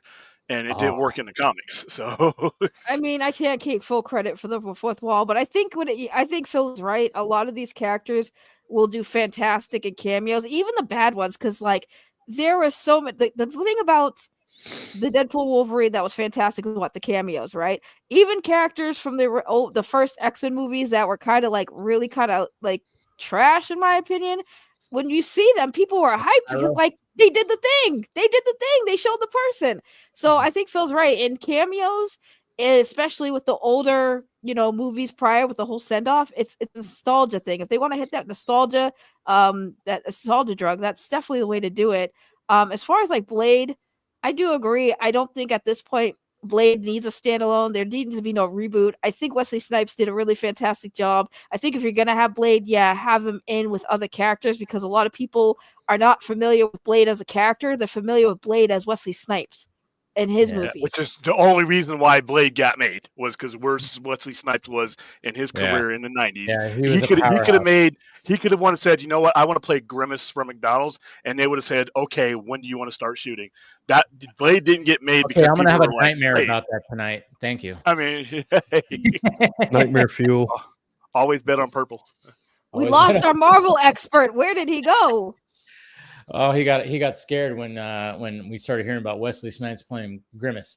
No, you're right. I mean, that's the thing.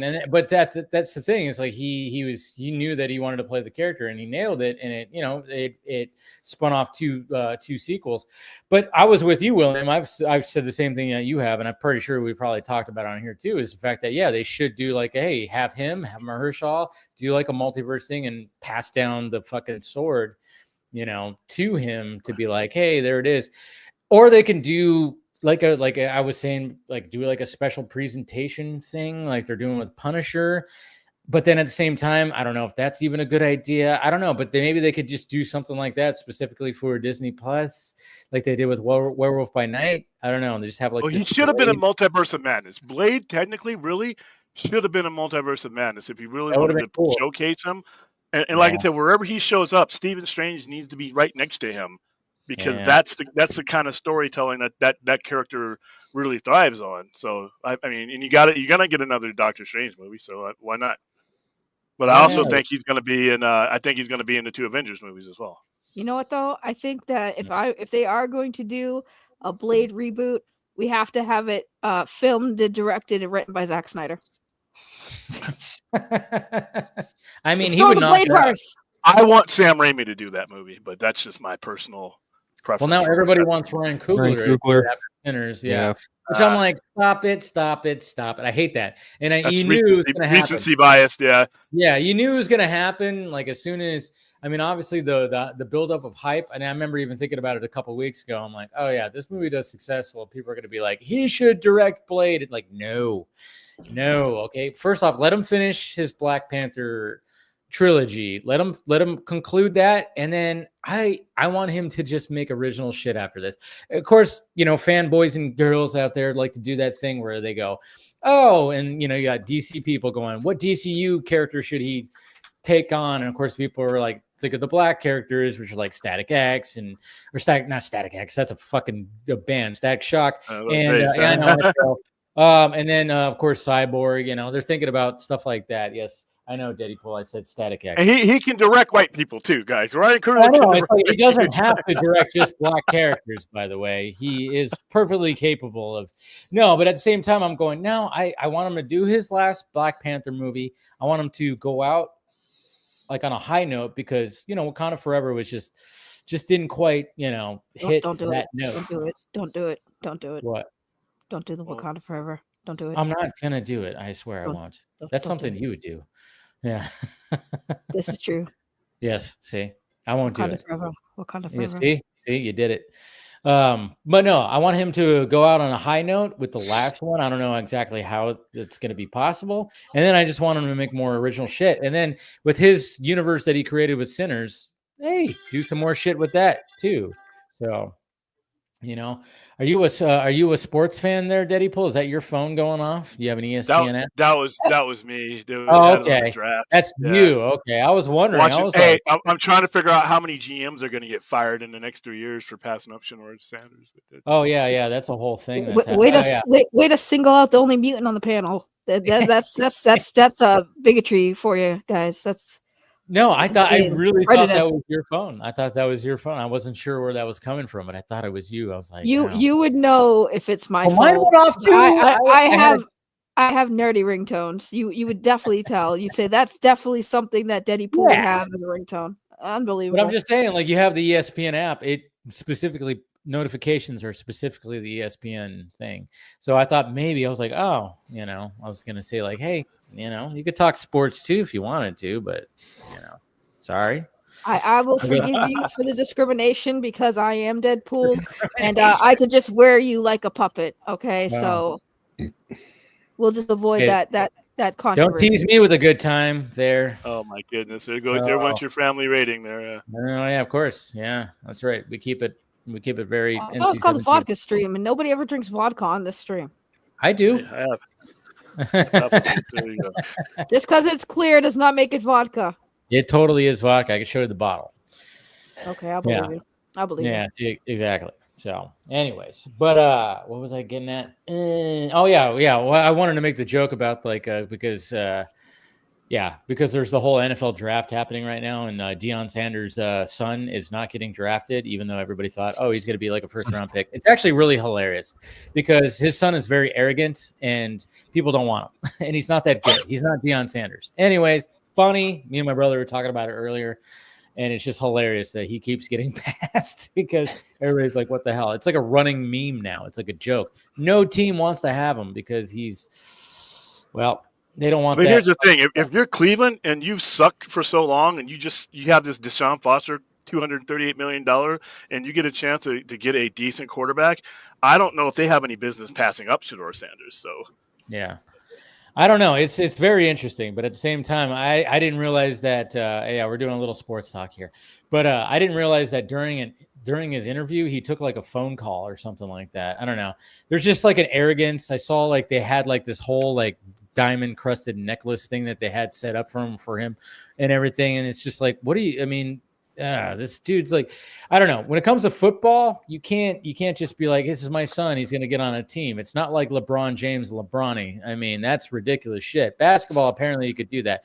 You get other sports like football, you have to be good enough to do it. There's got to be a lot of aspects to it that you have to be good. And apparently, he's not as good as like they were making him seem to be. I mean, and then my brother tells me like, oh yeah, here's his stats. And I went, oh, that's not even. Yeah, but if you match his stats up with some of the guys that are getting drafted, that doesn't hold water. That's what I'm saying. And I think it's largely because of Deion Sanders. Oh yeah, I don't think they want to deal with the press. I think it's largely because they don't want to deal with like certain press.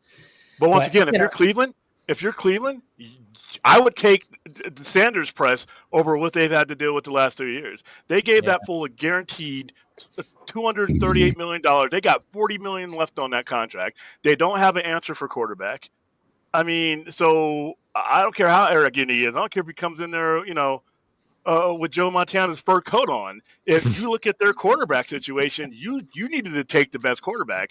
And so, like I said, and you look at the stats of the people who are getting drafted ahead of him, I'm sorry. I mean, if you're saying, why do you have those scouts there with those laptops and those computers and those stat machines to just keep passing up a guy like that? I mean, I'm just saying. I think half of these guys are going to end up getting fired anyway, so it doesn't probably. I don't know. It's all interesting, but anyways, there's our sports. Sorry. No, it's cool. Like I was wondering, I was like, who? I thought, like I said, I thought it was Deadpool's phone that was going off, but no, it's interesting. But we can now, we could talk about the Superman lawsuit thing. Obviously, it's nothing like too major, but at the same time, they cleared it today or yesterday, I should say. Yeah. It's just one of those things where it's kind of funny how it's always the thing, but I don't know details about it. Like they didn't win the case on merit. They won the case on jurisdiction. So that's one big important thing is because of the fact that you were talking about international rights and things like that certain jurisdictions they're going to take the easy way out and say, you know what, the easiest way for me is I don't have jurisdiction to rule on this case. They didn't rule on the merits of the case. They ruled on the jurisdiction. So that's a big thing right there. That's why this lawsuit keeps on coming up every now and then, because the Schuster family goes and they file it in different jurisdictions, and each time they've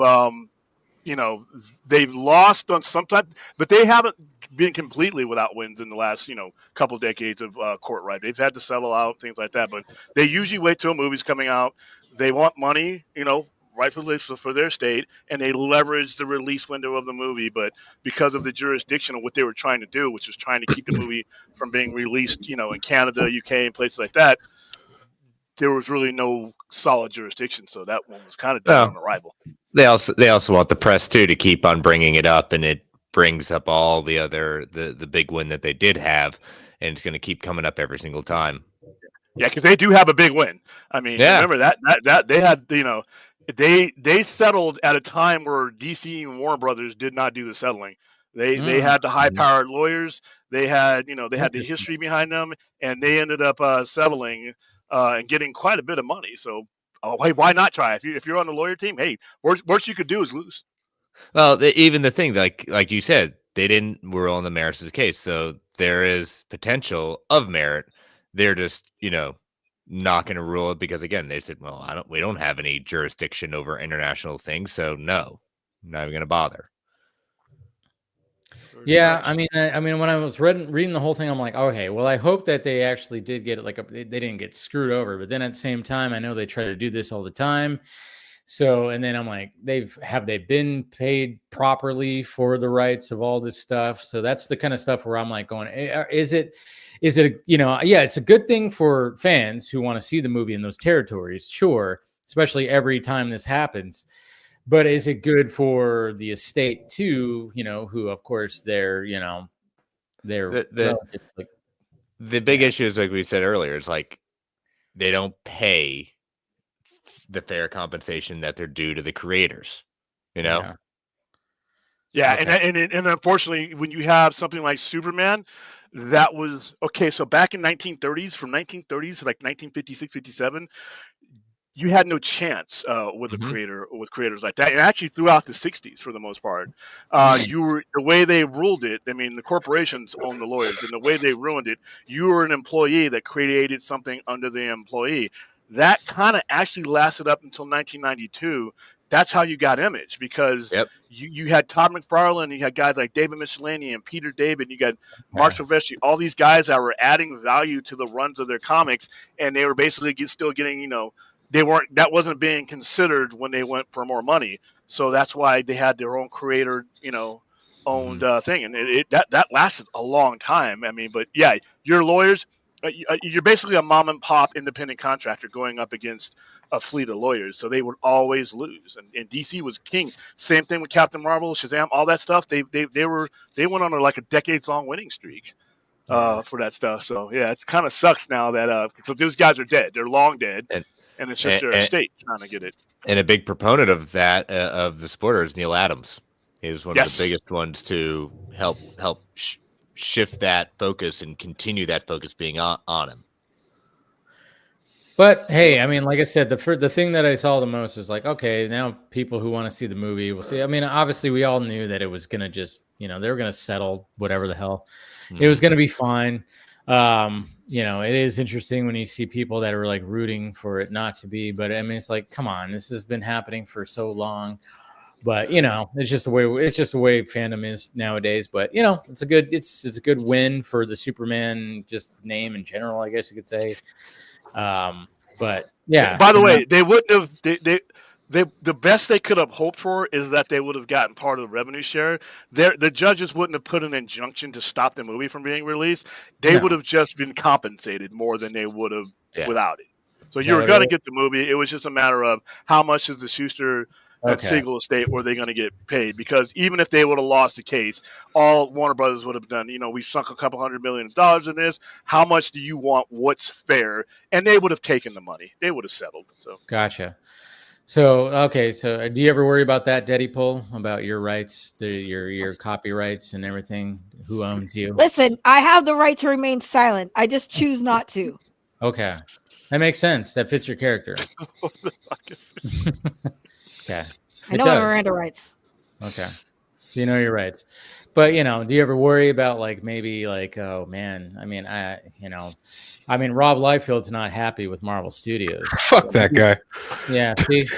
Yeah, what he said. Yeah, fuck that guy. That dude's a fucking tool bag. Well, Rob Liefeld? I saw someone share something that he made a post on Twitter, calling out Marvel's editorial about how, I've been through 6 different editorial teams. These guys don't know what the fuck they're talking about. I'm sure there's probably some fucking truth to that, but it's like, dude, simmer the fuck down. You're Rob Liefeld. You were the most overpaid fucking artist in the industry right now. Shut the fuck up. Yeah, and he also went after the head of the collected editions department, David Gabriel. It's like, dude, why? What? Why?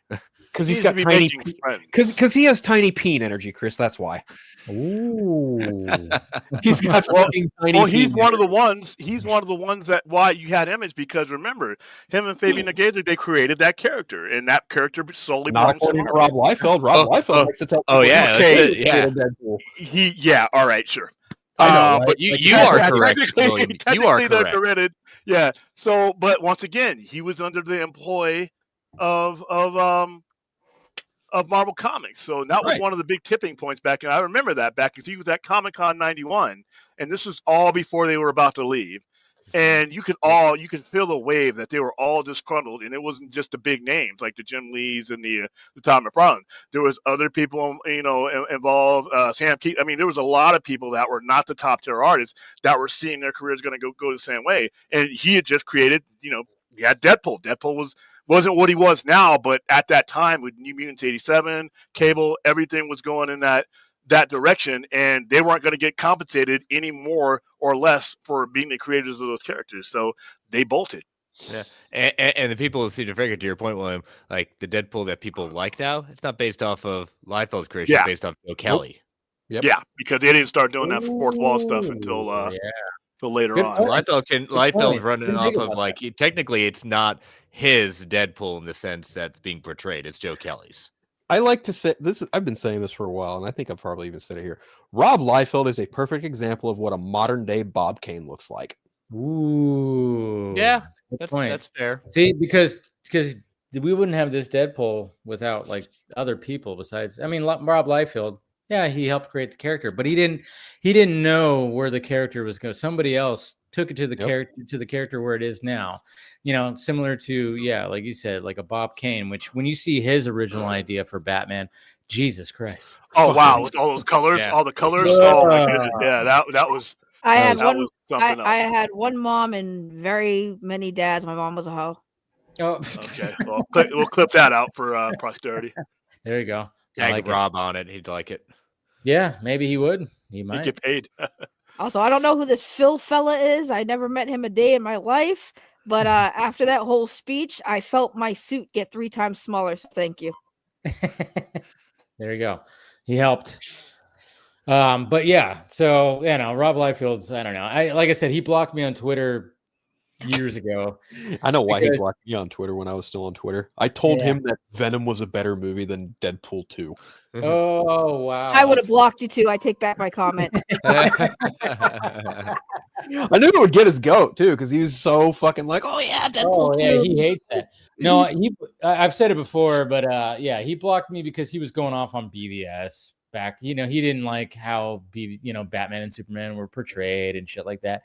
And I literally I try to be as reasonable as possible. I was like, hey, dude, you're like a name in the comic book world.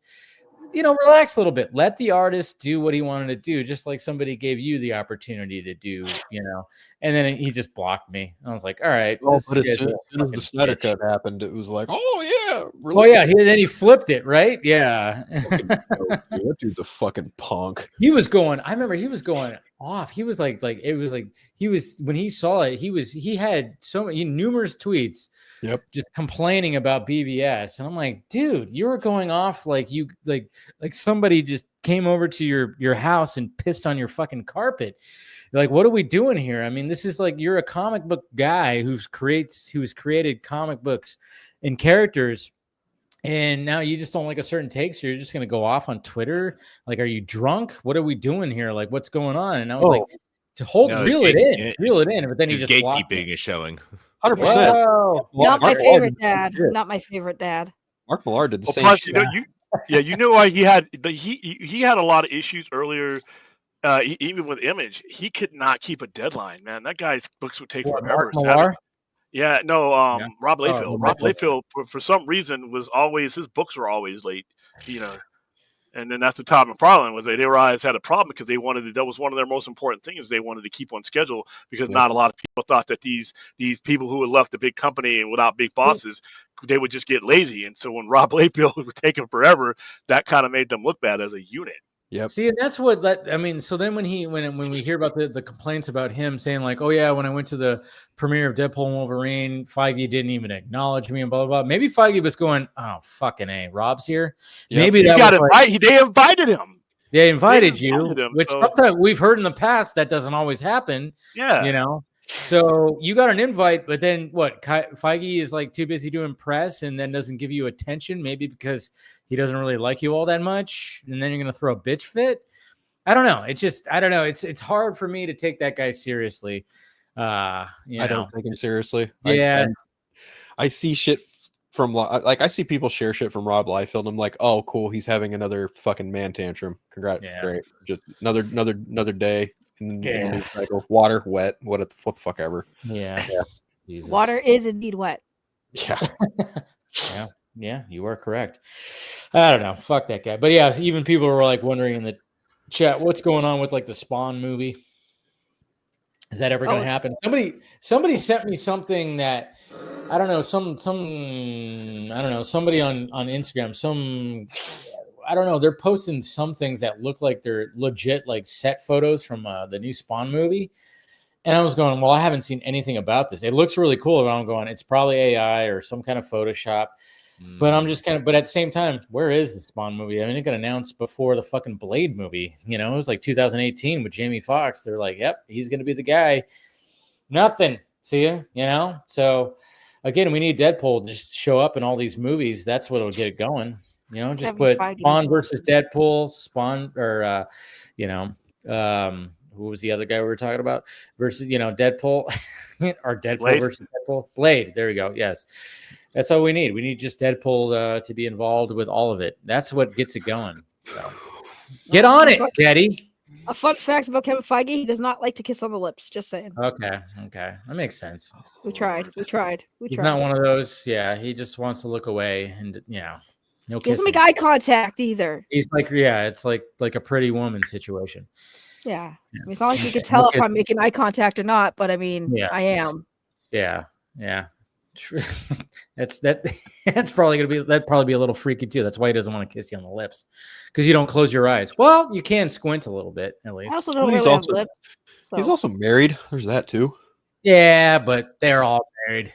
Listen, you say you're married, but you're really polygamous. Just saying. Yeah, good point. Kevin Feige is one of the few people in Hollywood who has not been in court or had a scandal. So. That's true. Kevin Feige is pretty squeaky clean. He's pretty fucking clean. Yeah. It's not for lack of me trying, though. I have been trying. The scandal needs to happen. That way we can sweep it under the rug by him putting out another Deadpool movie. There you go. There you go. Or else it's going to be hell to pay. Just make the controversy disappear by putting out a movie so everyone forgets that you're a scumbag. I mean, he either just brushes it under the rug or he fucking fires you. Look at Jonathan Majors. Yeah. Ooh, I would say too soon, but it's not really too soon. Yeah, it's been a bit. About 2 years. Yeah, about 2 years. It's been a bit. Hey, he's still wanting to come back at least, right? Well, he can try. He could try, but you know what? Hey, I liked him in Loki. I thought like it was. Yeah, he did good with what he was handed. No doubt about that. He was good as Kang, but dude, you openly admitted to choking your girlfriend. Like, sorry, man. There's so much evidence out there where you're kind of not. Some law enforcement circles might frown on that. Yeah, there's a lot of evidence out there that shows. Well, his own texting. I mean, he's texting about her not going to the hospital, and she could have had a brain bleed. It could have had. Anything could have happened to her. She could have died. He didn't give a fuck. That's right. He lost to him. Like everybody can be rehabilitated over time. I mean, people do stupid shit and they move on. But like I said, that's one of the ones that's going to take me a few years to get over with. Yeah. I love it. I love it how they try to compare it to like Robert Downey Jr. And I think he even said that too. It's like, hey, they welcome back Robert Downey Jr. It's like Robert Downey Jr. had a drug addiction. He wasn't beating. He wasn't choking. There wasn't like a physical thing. Yeah. There's two. He wasn't immediately welcome back either. I mean, he took a long time. The only time like there was any kind of controversy surrounding Robert Downey Jr. in any regard wasn't even pertinent to him. It was his kid when his kid got caught with cocaine back around the time of Iron Man 3. Actually, well, before all that, he was under the influence, driving reckless, which could have endangered people, but I think it was late night, so I think it was like he snuck into somebody's house and slept in their bed. I'm just saying, like, as far as the MCU timeline is concerned, like I'm not referencing his time previous to that. I'm talking about like recently during his time as Iron Man or Tony Stark. The only thing close enough even to him wasn't even from him, it was from his own son, because by the time he had gotten Iron Man, he was clean. He was 100% clean. He got his act right. But everyone, listen, there are certain moments where you can compare other celebrity controversies to Robert Downey Jr., but it's like it's not the same, because Robert did his stuff way back then. He has had plenty of time to come back and get right. So when new actors, Ezra Miller, Jonathan Majors, like, yeah, it's like there are certain situations where I can understand why people are outraged, but it also matters if time, what was going on in that situation that caused them to do these awful things, and will they change? Because for me, it's mostly the change. Will they get better? Was this just like William said, a mistake, a lapse in judgment? But I think that it's, in fairness, I think you should give them a chance to redeem themselves before you just write them off completely. Sure. Yeah. Yeah, there's always that, but I mean, it's always so funny when all this. I mean, the biggest recent one is the Shannon Sharp stuff. I was like, that guy. Shannon Sharp, and then I think even today, there was a certain Joker that's been in the news circuit again for certain alleged behavior. Oh, God! Again, Jared Leto. God. Jared Leto. Shit. I didn't see anything about that. Yeah. I did not see it. I'll have to look into that. Yeah, man. Like I've seen a lot of people sharing some stuff on threads, and I'm like, God damn it, not again. Here we go. Well, is it another cult or is it the same cult? I don't know. I can't keep up with a couple women have come out and blatantly accused him of predatory behavior of women under the age of 18. It's pretty ugly. See, that's the thing, is like, it doesn't help. It doesn't help when you see like images at the Mars camps, and he's just like this, and there's a bunch of young ladies. It's bad. And it's like, yeah, it's a cool picture. It's like, hey, here are me with my fans. But then you go, hey, Jared, you look like you're trying to be a Jesus figure, and most of your fans, 94.7%, are female. It doesn't look good, man. Like, you're a talent. What are we doing here? Like, it's just like he's a talented, musician. He's a talented actor. And I don't know. And then I remember I even came across something recently too, because I don't know how it's like a YouTube rabbit hole, but there was like an old interview with Claire Danes. Yeah. Because they were in Party of Five, I think, right? It wasn't Jared Leto in that, or like he was like a character that showed up every now and again back then. I don't know. Something like that. Yeah, but they worked together, and she talked about how when she was 14 or 15, he brought her to a club. He brought her to a club when he was in his 20s. Yeah. And yeah, it was of course, like, there's so many wrong things just in that one decision. Yes. Right. So I mean, yeah. See, even Deadpool right here is face palming for Jared. But I mean, it's terrible. It's just because, like, at what point in culture, society, do people, like, at this point think, hey, maybe adults and underage people should not, like, have any relations like you keep seeing? Like, I don't know how many times so many celebrities get caught for this, that so many celebrities are still doing this. And I'm like, there's no realm of reality where it's acceptable for a grown-ass man, excuse my French. Wait, what am I talking about? I'm Deadpool. I swear all the fucking time. Yeah, there you go. That a grown-ass man has anything to do with bringing a minor to a club or having private conversations or any kind of a relation that is not involving their parents or business. If you're working with the kid, you have to talk to them. But, like, why? What is the appeal? And I'm telling you, it's like, it's a weird thing in Hollywood that doesn't get talked about nearly enough, where all of these people with money think that they are untouchable and that it's taboo because we have all this money. Squid Games is right. When you have too much money, what do you do with it? You get bored. You have enough money to buy anything you want. What can't you buy? Bad behavior, things you shouldn't be doing. You could test the water, say, you know what? I can have relationships with a 15-year-old girl at the age of 40 because I can just buy my way out of these situations. Mm-hmm. What point do adults realize that is sick, disgusting behavior? And unfortunately, we make them famous. Yeah. Nobody wants to catch a predator. Remember that show? Oh, right? Dude, that was great. I love that doing show. Here? That show was great, man. I love the Chris Hansen when he just especially that Santa Claus episode where he went after Santa Claus. That was a good one too. Why don't you have a seat over there? You always do that. Exactly what are you doing here, sir? Yeah, the way that he would always got toys in my bag. Oh, that's what you call it. Okay. So right. I got I got a thread here where you want to have sex with her. He would always be like the way that he would talk. It was always funny. And let me correct myself. Antonio Baker in the chat said it wasn't Party of Five, it was My So-Called Life. That's what the show that Oh wow, even older. That's that MTV show that lasted Party of Five had Jennifer Lou Hewitt. Wasn't Hewitt in that, or Lacey Chabert or something? I don't know. Lacey and Jennifer Love Hewitt, I believe, were in that one, right? We're both in there. Yeah, Party of Five was like a different thing. That was when the parents died, and then like the older brother had to take care of. Yeah, My So-Called Life was just like that. It was Claire Danes, right? Yeah, Claire Danes, and that's why and it's just so random. It's like I did not know that there was more things coming out in Leto, but it was just funny when I was scrolling through and I got that interview from Claire Danes from it was a long time ago where she talked about that, and it was like, what the fuck? Why is this surfacing all of a sudden? Where she talks about Jared Leto taking her to a nightclub when she was 14. Like, what?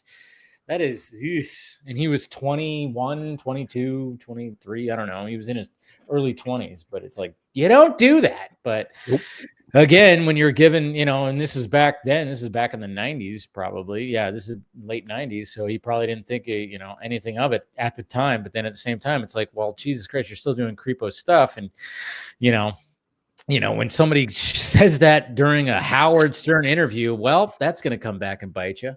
Right. Yeah, I mean, it's like one of those things where it's like I would have gave him a pass for the bringing a 14-year-old to a club because, we've all been, we've all here on the panel been 14-year-old girls, once upon a time, and we always want to go to the clubs. I'm kidding, obviously, but I'm with you, sister. With the pattern of behavior now, it does not add to the whole "you're innocent" vibe for me. It's just weird, and he already had the cult stuff on him anyways, which is why when Phil brought it up, I'm just sitting here like, why is he still even have a job with the cult accusations the first time? Now there's still more stuff, and then it just keeps getting worse. And I'm just like, let me find out he was at a Diddy party, and that's it. That's it for me. He probably was. I know. I just it's funny because one of my good friends, she loves that guy, and I just don't even want to ever bring stuff up because I'm like, Jesus Christ. But at the same time, I'm like, when I see those images at the Mars camp and I'm seeing that, I'm like, this just looks so weird to me. It just, I don't like, and then he bought a military facility over here in LA or somewhere, up on a hill. I don't know if you guys know this. There's some old military facility that was up for sale and he bought it. And it's just, I was like, interesting. I did not know that he bought that. I don't know. I went down some rabbit hole last year sometime, and then somebody was walking up to that military facility, and then they go, "Oh, you know who owns this? Jared Leto." And I went, "What the fuck?" And I started researching. Yeah, and I started researching. I'm like, why the hell did he buy this old military facility up in these hills in Los Angeles or around Los Angeles? It sounds like Charles Manson or something. Remember that Manson rants he had? Saying. I saw a comment. You look at all these different accusations. Where there's smoke, there's fire, and it just gets to the point of okay, which one's finally going to stick? Yeah. But someone brought up in the chat too is the fact that it's he's in the Neutron movie, so it's is that why some of this stuff's coming out? It's because now he's back in the movie light, and it's right. Is it going to get worse? Is it going to get worse as we get closer to the releasing of Tron Harry's, which I'm very much looking forward to, and it sucks because then if that happens, I'm like, fuck. Well, I'll tell you right now, because Tron's owned by Disney still, right? Yeah. Yep. So I'm telling you right now, if Disney does not act, they've literally fired people for less in the past. I'm going to be Disney will just lose every respect that I have ever even I have a little respect for Disney, but if they let that go, no, all respect, because it's Disney. Again, they've fired people for less. They fired people for their nudes getting leaked. Not even on their, it's not even their fault. Women have gotten fired from Disney because somebody leaked their nude pictures, bro. So Disney, They That's hardly crazy. had any press for Snow White. Yeah, that's true. But that Different circumstances, obviously, but like Yeah. when Disney's put in a almost compromising position, they're very quick to mitigate it any way they can. And I Protect feel like the brand at all costs. Yep. Well, it's funny too because I mean the whole Shannon Sharp thing. I mean he works for ESPN, which is owned by Disney. Disney, right? Yeah. Somebody said that in the chat too. Yeah, he's stepping away now, right? He's stepping away, of course. I mean, that's the thing. It's like it's so interesting. It's kind of funny because I have nothing against the dude. I mean, obviously, that Cat Williams podcast that he did that fucking just went so goddamn viral. It was crazy. But then it was funny too because he had the comedian Monique on like not too long after that. And she was like, Shannon, what are you doing? You need to settle down for like a woman your age and stop dealing with these 20-year-olds and blah, blah, blah, this. Yeah, she basically was like saying that. And then look what happened. He hooks up with an OnlyFans model who's like 21 years old. And now she's like, oh, guess what? And then somebody else, I think an old ex-girlfriend from like over a decade ago has come out and said, oh, he used to stalk me. He did this, he did that. I don't know. I mean, I get it. Not everybody, look at Shannon Sharp. He's like, 50-something years old. He doesn't look it. He's jacked. He doesn't want to settle down. I mean, even though he has like kids and everything, at the same time, he's like, he doesn't want to do it. Okay, cool. Respect. Do your thing. But at the same time, you got to realize you're going to be a target because, that shit's going to happen. People say, oh, these are corporations. Yeah. You could be a fan of the product. But to say you're rooting for a corporation, it's like they're not rooting for you, Yeah. So you gotta really understand. You can like necessarily the things they put out, but rooting for a corporation is just like be careful with that. You gotta be careful. But anyways, besides the controversial stuff, how are we feeling about that Supergirl logo that was shown off by David Krumholtz? It's what I expected. I mean, like I said, it's the DNA of the Kingdom Come one that I only want to see on Kingdom Come. But aside from that, it's fine. I didn't see it. Oh, you didn't see it? I'm Marvel. I have to be Marvel until James Gunn gives me a call. You're biased. No, I mean, like, but the biggest thing that I took away from it, I don't think it's going to be the official logo. That's why I kept on when I posted about it or talked about it, I'm like, it's the unofficial official logo. But the biggest thing that I was thinking about is like, okay, obviously it was when it came to the slate, they labeled it Supergirl Woman of Tomorrow. Do we think they drop the Woman of Tomorrow? Possibly. No. I'd say 50-50, but I don't see any reason to drop it. Yeah. Because like they dropped Superman Legacy because and then James Gunn was like, hey, there hasn't been just a Superman titled film since the first one technically, so it's like, okay, makes sense. But there has been a Supergirl titled movie. Yeah, Helen Slater. Yeah, exactly. And but it hasn't been since the 80s. 84. It's been almost 30 years. But I also think but then there's also been 40, a Superman 40 years. Oh my goodness. Yeah, but then of course if you think about it too, like anything live action, even like when it comes to shows, I mean, in the 90s it was Lois and Clark.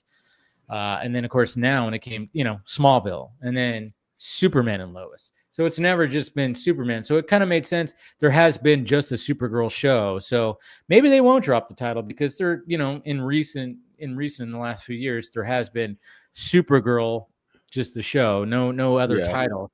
But Superman's had, even with shows, it's never just been Superman. Like I said, Lois and Clark, Smallville, Superman and Lois. So I mean, Superman the Animated Series is even Superman the Animated Series. Yeah, nobody calls it just Superman. Yeah, just like they don't call it Batman. It's just Batman the Animated Series. Right. And like since this movie's going so out of its way to adapt a very specific book, I feel like they're gonna keep that subtitle. Like I don't think it actually would work for it. To be honest. It would. You call it Woman of Tomorrow. It's like, ooh, that's cool. Plus, it will sell more comics. Yeah. That helps with that too. I'm nitpicking here, but it's called Supergirl Woman of Tomorrow. So is she a woman or she a girl? Well, I mean, I see what you're saying. I guess it could be both. It's like, hey, she's Supergirl, but she is a woman. The moniker and the woman are two different things. Yeah. I think it's. I have a hot take. I know I'm gonna get flamed for it, but like I always look at Supergirl as a side character, like a sidekick. I don't really look at her as like a main character. Don't get me wrong. I like the Supergirl TV show. I didn't think I was going to. It grew on me, but for the most part, I always looked at Supergirl as a sidekick.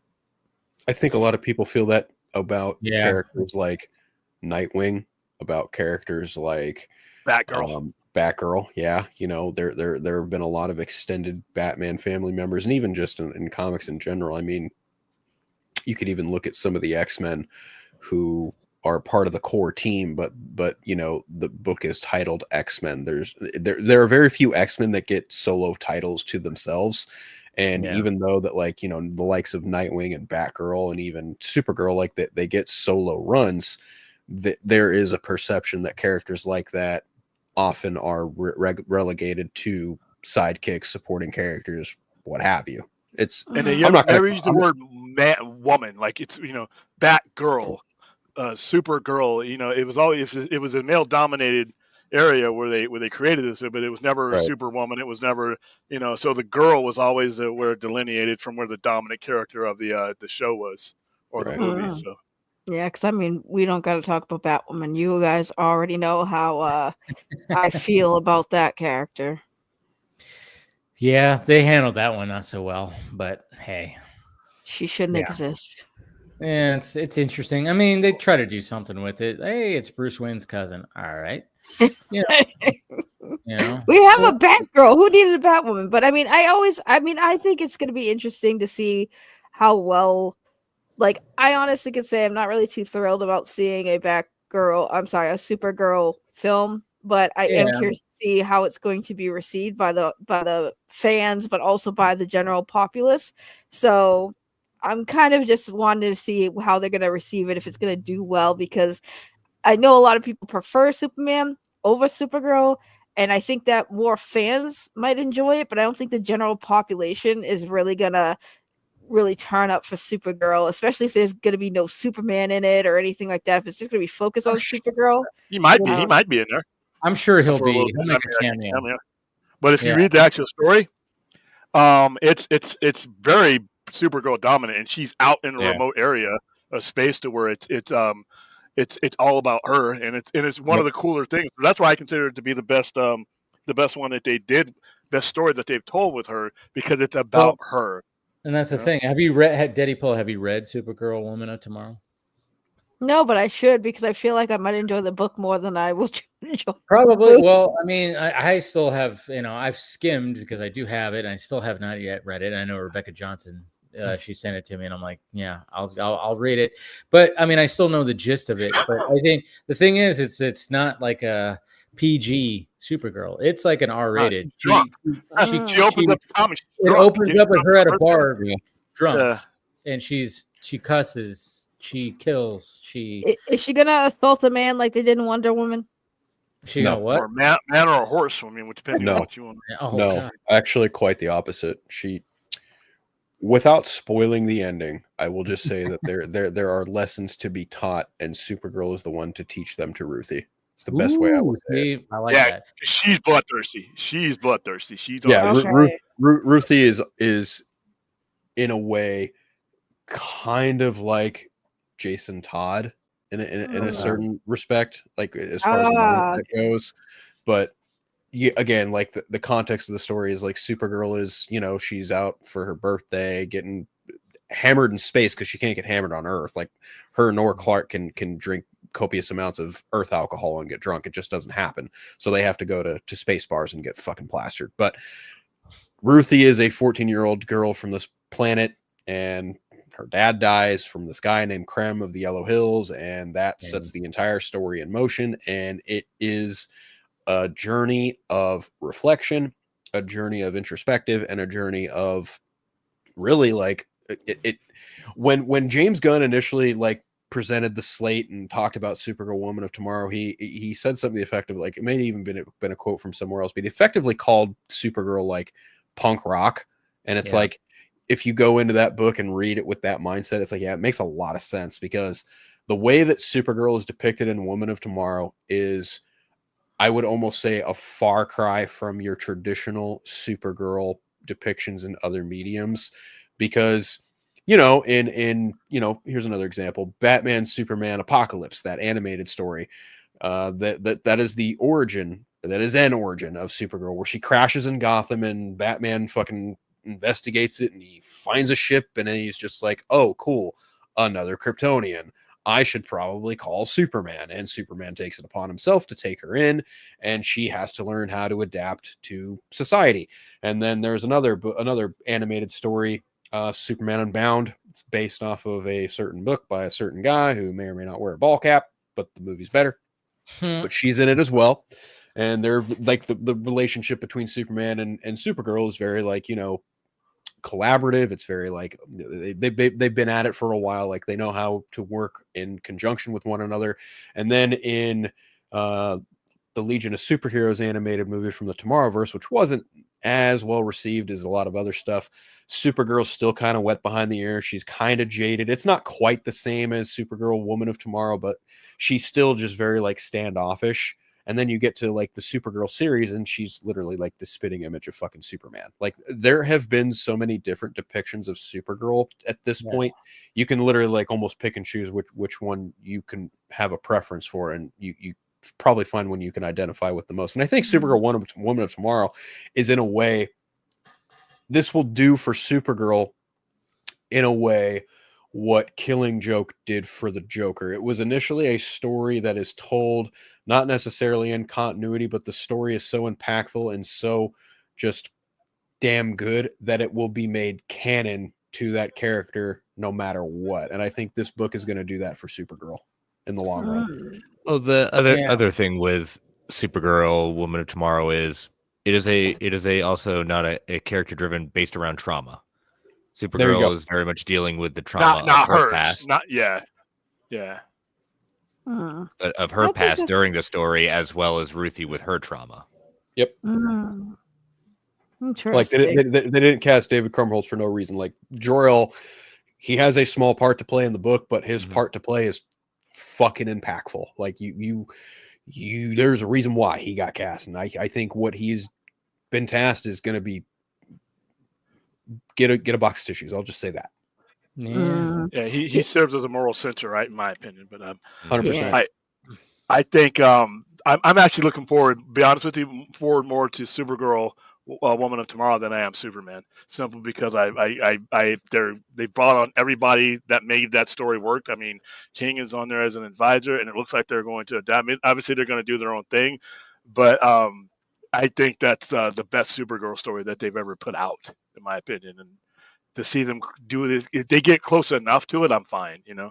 Well, I mean, like I said, Lobo is going to be a part of it, which I know. When he's interchangeable, though. You can change him out for a couple of different things if you really. I mean, that's the thing. But I understand why they did that too. It's to bring somebody in like Jason Momoa into that character, and then to put him into this story where she's out in the cosmos. You might as well. I mean, you could tweak some things and. Like I said, I don't think he's going to have. I think he's probably going to be in 2 scenes, maybe. I don't know how much he's going to be in the movie. It's not going to just be a cameo, obviously, but I think he's going to be there good enough. I don't know. And then just seeing the set videos, I don't know. It just seems like Amelia Alcock is going to totally, she's going to take over. Anytime she's on screen, you're just going to be like, Jesus Christ, this girl, my God. She just takes command. I don't know, just like the way, just the little bit that I saw from her, in the set, the drone footage, that was just insane. And just the way that she was just she walks onto that ship. I'm like, dang, she's going to definitely have a presence. And I could see why James Gunn was when he saw her in Game of Thrones, was this one. And I've seen clips. I haven't watched it, but I've seen clips. I watched her. Yeah. And she has that presence. She will still, she does have a command. It seems, I'm going, all right, James Gunn could have just did the thing where it's we're going to choose the tall, good, very beautiful, fucking just radiant. And then that's it.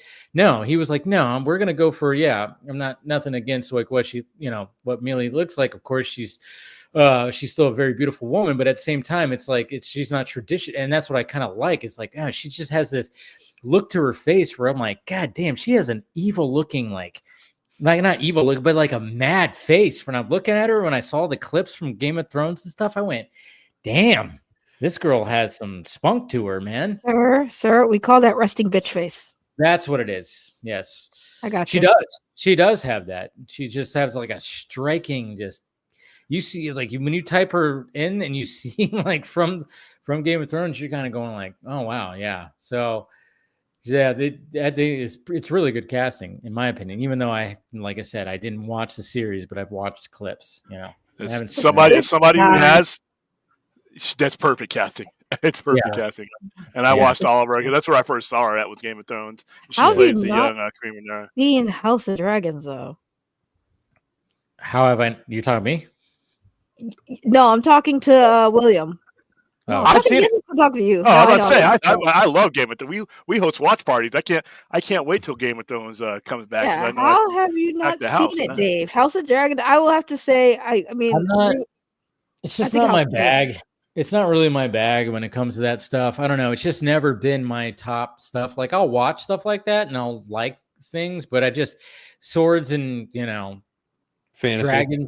dragons and fantasy stuff. It's just never like pulled me in. I like futuristic sci-fi. I like superheroes. I like action movies, and I don't know, just things like when it comes to like the old medieval fantasy stuff, like Harry Potter, Lord of the Rings, and all. It just never pulls me in. It just doesn't draw me in. I'll watch them. But I haven't even watched all the Harry Potter movies. I watched most of them, but it didn't pull me in. I've watched the Lord of the Rings trilogy. Of course, I didn't watch The Hobbit because I was like, I'm good. But yeah, it's just not. And so that's why it hasn't. I mean, my brother is opposite. He loves that shit. Yeah. So he's watched all that.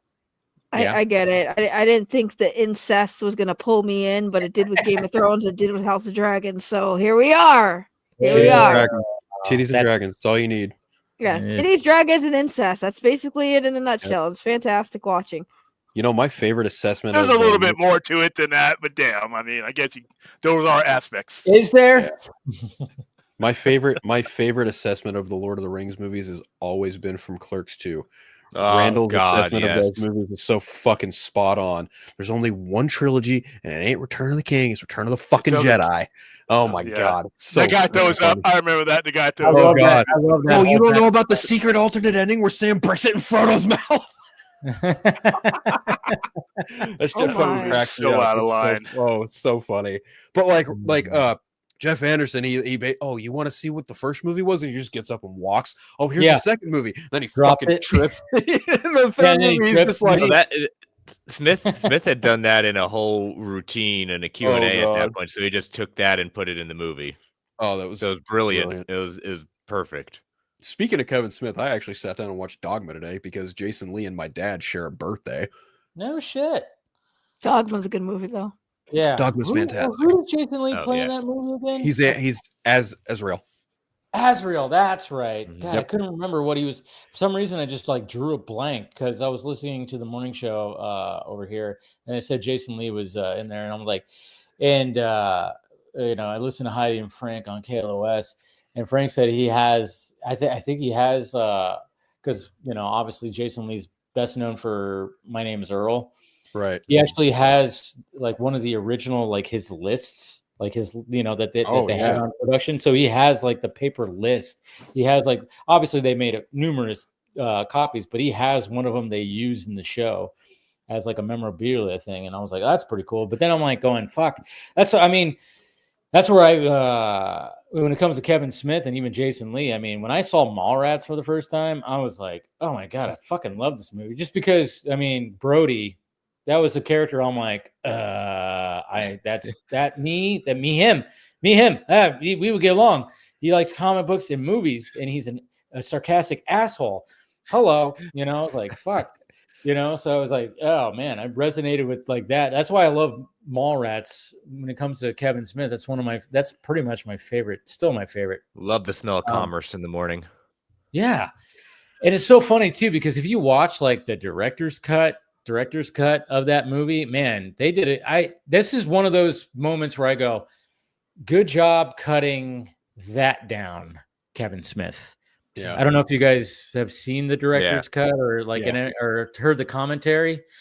Man, they had a whole thing. And then Kevin Smith was smart, though. This is what I like about Kevin Smith. Like, he wrote this whole thing, but he goes, you know what? You know what happened, though? It's like, if you're going to title a movie called Mallrats, get him to the mall as soon as possible. Yep. He didn't do that with his first cut. It took like over a half an hour before they got to the mall. And there's this whole story before that, and it doesn't work.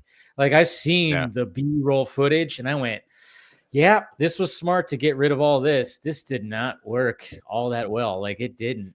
And the way that it's cut now, I think it's perfectly okay. And I don't know. I've always loved that movie. I've seen it so many damn times.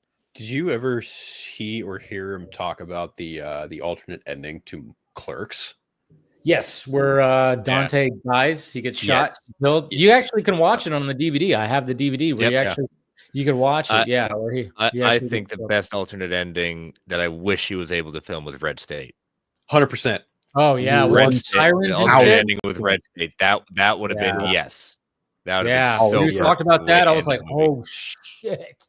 I wish. But he said it was budget constraints, right, or something like that. I mean, it was like a CG, like massive at that point that they would never. Literally, the reckoning happens. And like just at the end of the angel turns to go come down. Yeah, just like Deadpool, just like Deadpool. Just like Deadpool. Yeah. What I do? There you go. What? Yeah, sure. Man, Red State is probably my favorite movie of his that isn't View Askew Universe. What happened? Yeah, easily. It is good. Oh no, we're just casually talking about Kevin Smith and bringing you up a little bit. That's all. Kevin Smith, do not touch me. You are not allowed to make anything with me. No, I refuse. If you try to write a script, me. Whoa. Yes, he cannot touch me. What is he? The Jared Leto now? Yes, do not touch me like Jared Leto. I refuse. If I ever find out Kevin Smith is going to be writing, directing, and Deadpool anything, I swear we will find you and we will do things that will get Dave the Film Junkie demonetized. No boy. Okay. Whoa. Okay. Well, no, I'll get to that in a little bit. I just saw something on my feed that I'll share with you guys. No, but to conclude this Kevin Smith Hummer section. Geez, I can't even talk. What? Section. Yeah, no. You all right? How much vodka is in there? I know. Like I said, it's real vodka, Deadpool. God damn it. Sex? No, but like, I mean, when it came to Mallrats was just like that perfect. When I was, in my teenage years and loving movies and comic books, and totally was like, hey, this Brody guy, that guy, and that's why, and that's what I love about when I have these filmmakers that I follow and always look forward to their new movies now. I always love. I always will say like, oh yeah, their best movie is this. Like I would say Kevin Smith's best movie is Red State. My favorite movie is Mallrats, because I look at it like, same with Christopher Nolan. His best movie, I think, is Interstellar. 100%. My favorite movie of his is Memento, because that's where I got introduced and I got obsessed with that certain movie where I was like watching it so many times because I was like, fuck, I love like that kind of stuff. Tarantino, his best movie, I mean, that's difficult. It might be probably is Once Upon a Time in Hollywood now, but I would say Inglourious Bastards. Before that, I'd Bastards at one point was that. But my favorite movie of his is probably Reservoir Dogs. It's just there's something about that first introduction where I saw Reservoir Dogs before I saw Pulp Fiction. Yeah, Pulp Fiction is great too, but at the same time, it's like, I don't know. It's just you have that, and that I love having that distinction of like, okay, I could say what I think is their best movie is objectively, like when I look at how people react, but personally, I'll be like, my favorite movie is like this movie right here, and I think, and I love that. And Mallrats will always be like that for Kevin Smith, even though, not his best movie, because I would say like Red State probably is. Dogma's up there too. Chasing Amy. I would say Chasing Amy, same thing. I mean, that's where he really went drama. The best one. Yeah. So, but it's just, but I love the fact that it's like, but this is always going to be my favorite because it was my entry on on them. And I think, Mallrats was unique. Memento was unique, I remember first time I saw Chasing Amy, I just probably that day, or I think I just got back my SAT scores, and that whole who will get the $100 bill first. And he said, yeah, it's like an SAT question. It's like, oh, I feel seen by this movie. Dude, that drawing lives rent free in my head. Oh, I've used that whole thing in the sense of just like, no, it's a great line. Absolutely great joke. Fucking top tier. It's funny, like when I watched Chasing Amy for the first time, I look at Holden McNeil and Banky Edwards, and I'm just like, oh wow, there's me split in two different fucking people. Yeah, you resonated with the characters. Yeah, and that's what Kevin Smith is good at doing. Is you have a characters you go, oh shit, yeah, that's like I get that guy. What is your favorite scene in Mallrats? I think one of my it's hard because there's so many. But I love his when he's talking to TS about how Lois and Superman can't have a kid. Okay. I don't know why. That's just because they're buying cookies and they're walking, and then just the way he's explaining it. I'm like, that's what really, really resonated, because I've had so many conversations with my friends about just stupid shit like that. I'm like, good God. I don't know. That's one of them, but yeah, it's off the top of my head. I think for me, yeah, it's a full sequence, right? So it's when they go to it's Jay and Silent Bob when they go to steal the piece from the stage, and Silent Bob is dressed up like Batman. Yeah. And he fucking goes down, and Jay's like, fly, fat ass, fly! And fucking Silent Bob goes over LaFour's, and then his helmet breaks through the dressing room door, and you see Joey Lauren Adams, topless nonetheless, amazing sequence, and she fucking gets all freaked out, and she looks at Silent Bob, and fucking Kevin Smith looks up at her, and she goes, you fucker! Bam! And bams him on the head. Oh my God. That to me is like, it's funny. It's funny. And then of course they cut to the outside, and there's like a billboard of like a girl, and like his head is literally in her crotch. It's so funny. Yeah, but it's kind of funny too, because they dated. Did you know that? Yeah, they dated after that. Yeah, which is cool. But so it was kind of funny, man. I had a crush on her. God damn, did I have a crush on her after and then seeing her in Dazed and Confused and shit like that. But I don't know. Just Mallrats, just like one of those movies. Just the quotes, the sayings, and then of course getting introduced to Jay and Silent Bob, Brody man, noochies, and just like it. But it's crazy when you listen to the commentary. You see they even tweaked so many, even some of the regular scenes too, with voiceovers and everything like that. It's crazy, how Kevin Smith had a whole different kind of idea, which was it didn't really work, because another thing that didn't really work too was Jeremy London as TS was a little. They even, if you listen to the commentary, they kind of make fun of him a little bit. They poke fun. I remember listening to the comment. They kind of, because he always would cross his arms and shit like that. And we lost William for, let's see, I think William. Okay, he's got to take a break. Okay, yeah, we'll be all right. No, but they kind of make fun of him a little bit, where he was a little too stiff, and I guess thank God for Jason Lee, which is good on Jason Lee, because this was his first movie. Yeah. He was just some skater kid. And all of a sudden he was just like, yeah, I'll give acting a try. And this was one of his first things he ever did. And then of course he's starring in this. And of course he has to be opposite of Shannon Doherty and kiss her, and, even do a kind of almost a sex scene a little bit. And I love that part too. And it's just goofy when they're in the elevator, and she's getting dressed up, and he just starts getting up. It's like, yeah. And he's just, the way that he's dancing and everything, I'm like, I don't know. It's just, I don't know. There's something about that. He just had a presence. He had a way. And then his cadence, the way that he said, when they're doing the game show, the dating game show, and he's fucking talking to, what's his name? Who was the dude who played Dante, of course. which technically, if you look at the View Askew universe, they're all related. Yep. Anytime that he shows up, it's like he's playing a Dante's relative. the other one. Yeah. Right. Yeah. Brian O'Halloran's playing various relatives. Right. He's Gil Hicks. He's Gil Hicks in that. He's Dante in Clerks 2 and Dante 2, Hicks in and Clerks. then in Dogma, there's another character named. He's a news reporter when it's going down, and he's somebody else, and it says Hicks also. Correct. Yeah. So everybody's kind of like related or something like that, which is pretty cool. And then I just love it too that he was like, technically, like, when we talk about shared universes, I mean, my God, the View Askew averse was like Jay and Silent Bob Strike Back was just like a culmination of just all of that.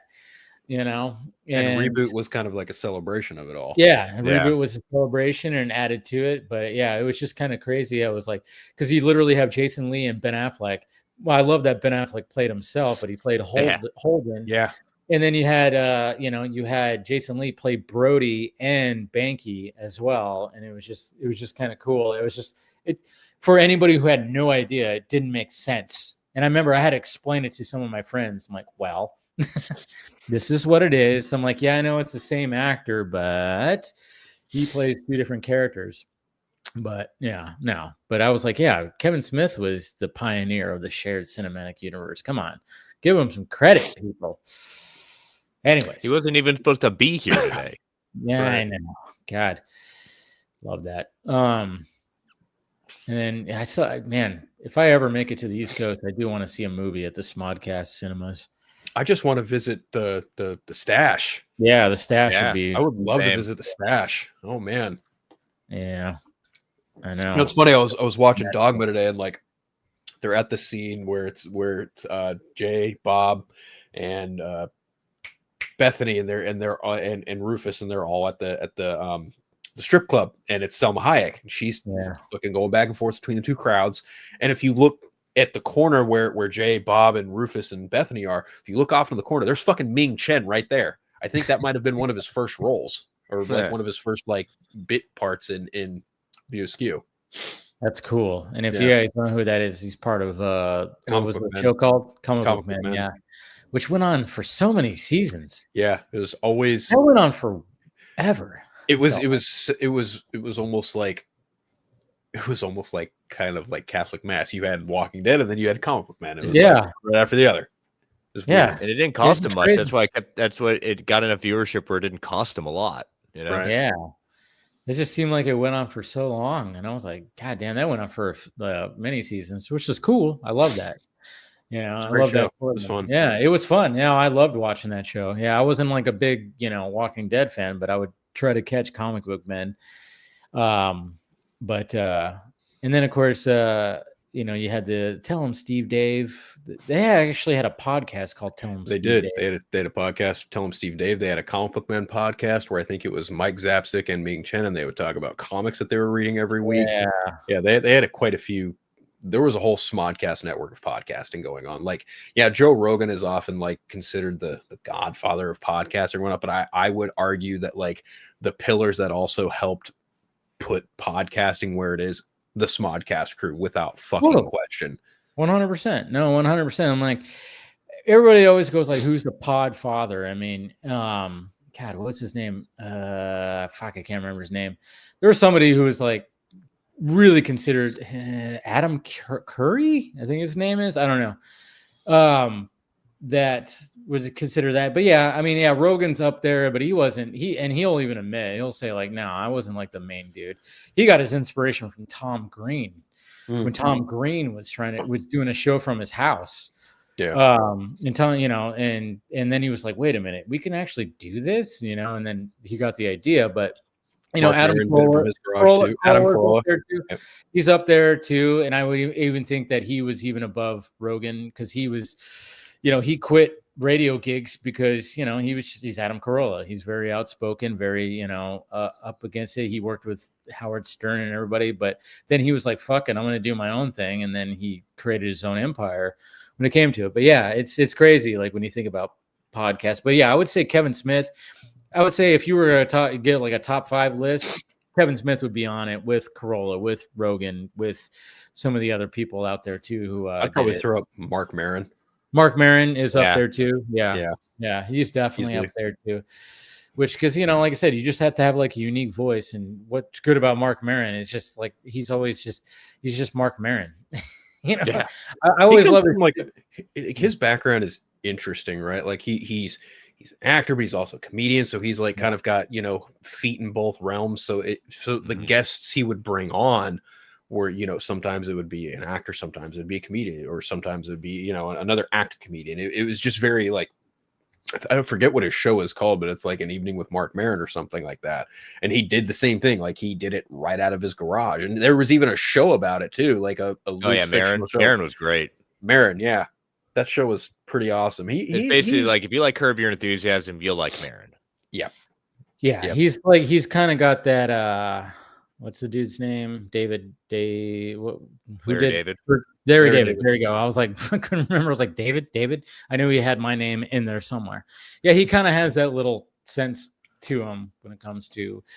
I don't listen to his podcast nearly enough, but when he shows up on other podcasts, I'm always like, I always go, why am I not listening to more of him? Because he's funny, Yeah.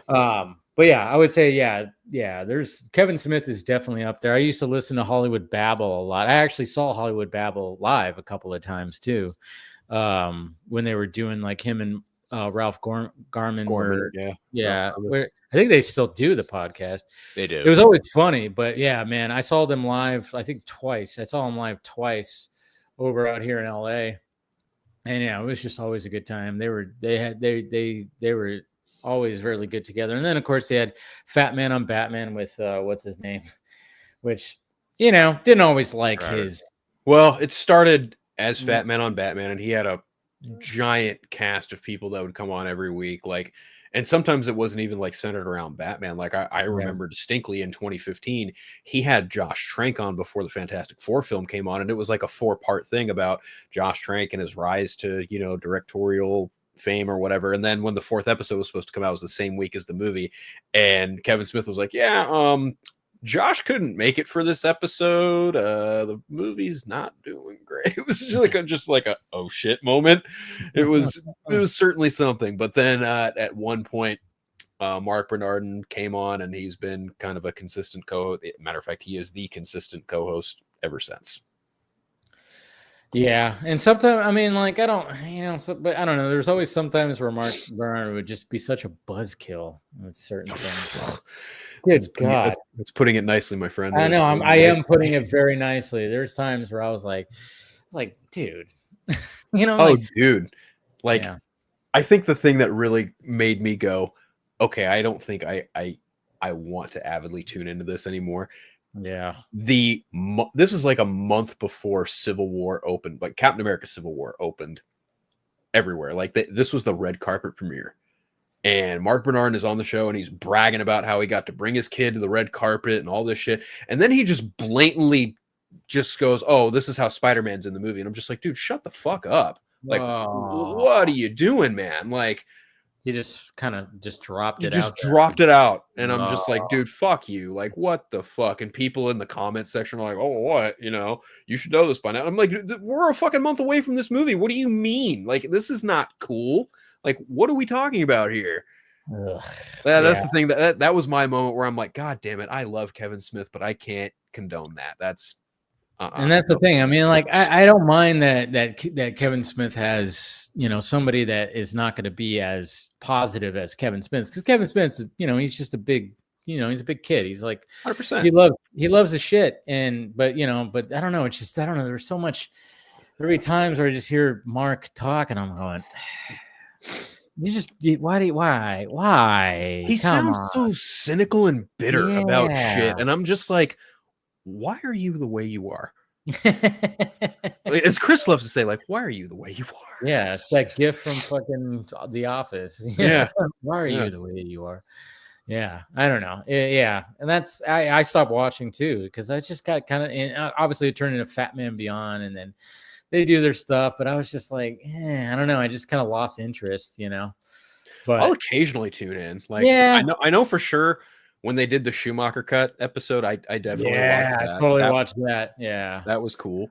I watched that. It's usually when I tune in, I'll tune in when one of these movies comes out, because I'm always I just want to hear what Kevin Smith has to say about it, and when I know they're going to dedicate a whole podcast to we're going to talk about this and talk about that, that's usually when I'll tune in, because I'm like, I want to hear what Kevin Smith has to say about this certain movie, So I mean, I'm a consistent listener, not for any reason, just because it's a long podcast. I'm either going on a walk, mowing the lawn, or doing something at that point. At least it's something that, I don't have to find something else to listen to for a bit. I can tune in and out and not feel like I'm really missing anything. Sure. Going back to Mark Maron, I'll tell you what, I've seen him probably 3 or 4 times when he's come through the Charlotte area. Man, he delivers every night. Oh, dude, his stand-up is great. Yeah. I haven't seen him live, but I've seen, some of his specials. Yeah. It's worth it. It's worth it. And plus, he's not terribly expensive either. Even as big as he is, he doesn't charge too much. So that's good. That's cool. Yeah. So I'm curious, because I didn't tune in around the time. I don't know if you did or not. What was the Fat Man Beyond episode like for the Snyder Cut? Oh, it was tuned in, but I can't even remember it. I tuned in. I remember, obviously Kevin Smith was positive, probably over the moon. Mark was not as, but it was funny because I think I remember watching it, and when they were going over it, obviously Kevin Smith was just like, they did this, man, they did that, man. It's like, what the fuck? It was like one of those. And then Mark would kind of tiptoe, because he had his pushbacks, as he does, and it just felt to the point where I was like, just say what you want to say, just say you didn't like it, say you didn't like it. But it's like he didn't want to, I respect Mark for not trying to just rain on the parade, but you could tell he was just wanting to say more negativity than he actually said. I remember when he talked about it, like you said, he tiptoed around it. He said, I like this. I like that he got his cut, but he'd go back to, well, how did this actually happen? Like what cost? And this, and I think there was when he's on it, I think there was a whole thing where through his Kickstarter, he was going to do an actual review of it when Kevin wasn't on. And so I think, what I remember about it, it wasn't glowing, but it definitely wasn't he didn't go after it in the sense of it's the worst thing ever, don't even bother, So it was just, for him, it was mid for him, which again, it fits. I'm always interested. I always kind of perk up when he says, "Oh, this was really good." Oh, that's different. Yeah, he's always had this almost pompous perspective on things, all comic book, and I don't usually agree with it, because he's trying to come from a place of it almost seems like every time there's a comic book film or a superhero film, he's always so quick to be like, well, I would have done, and I'm just like, that's not the fucking point, my guy. No.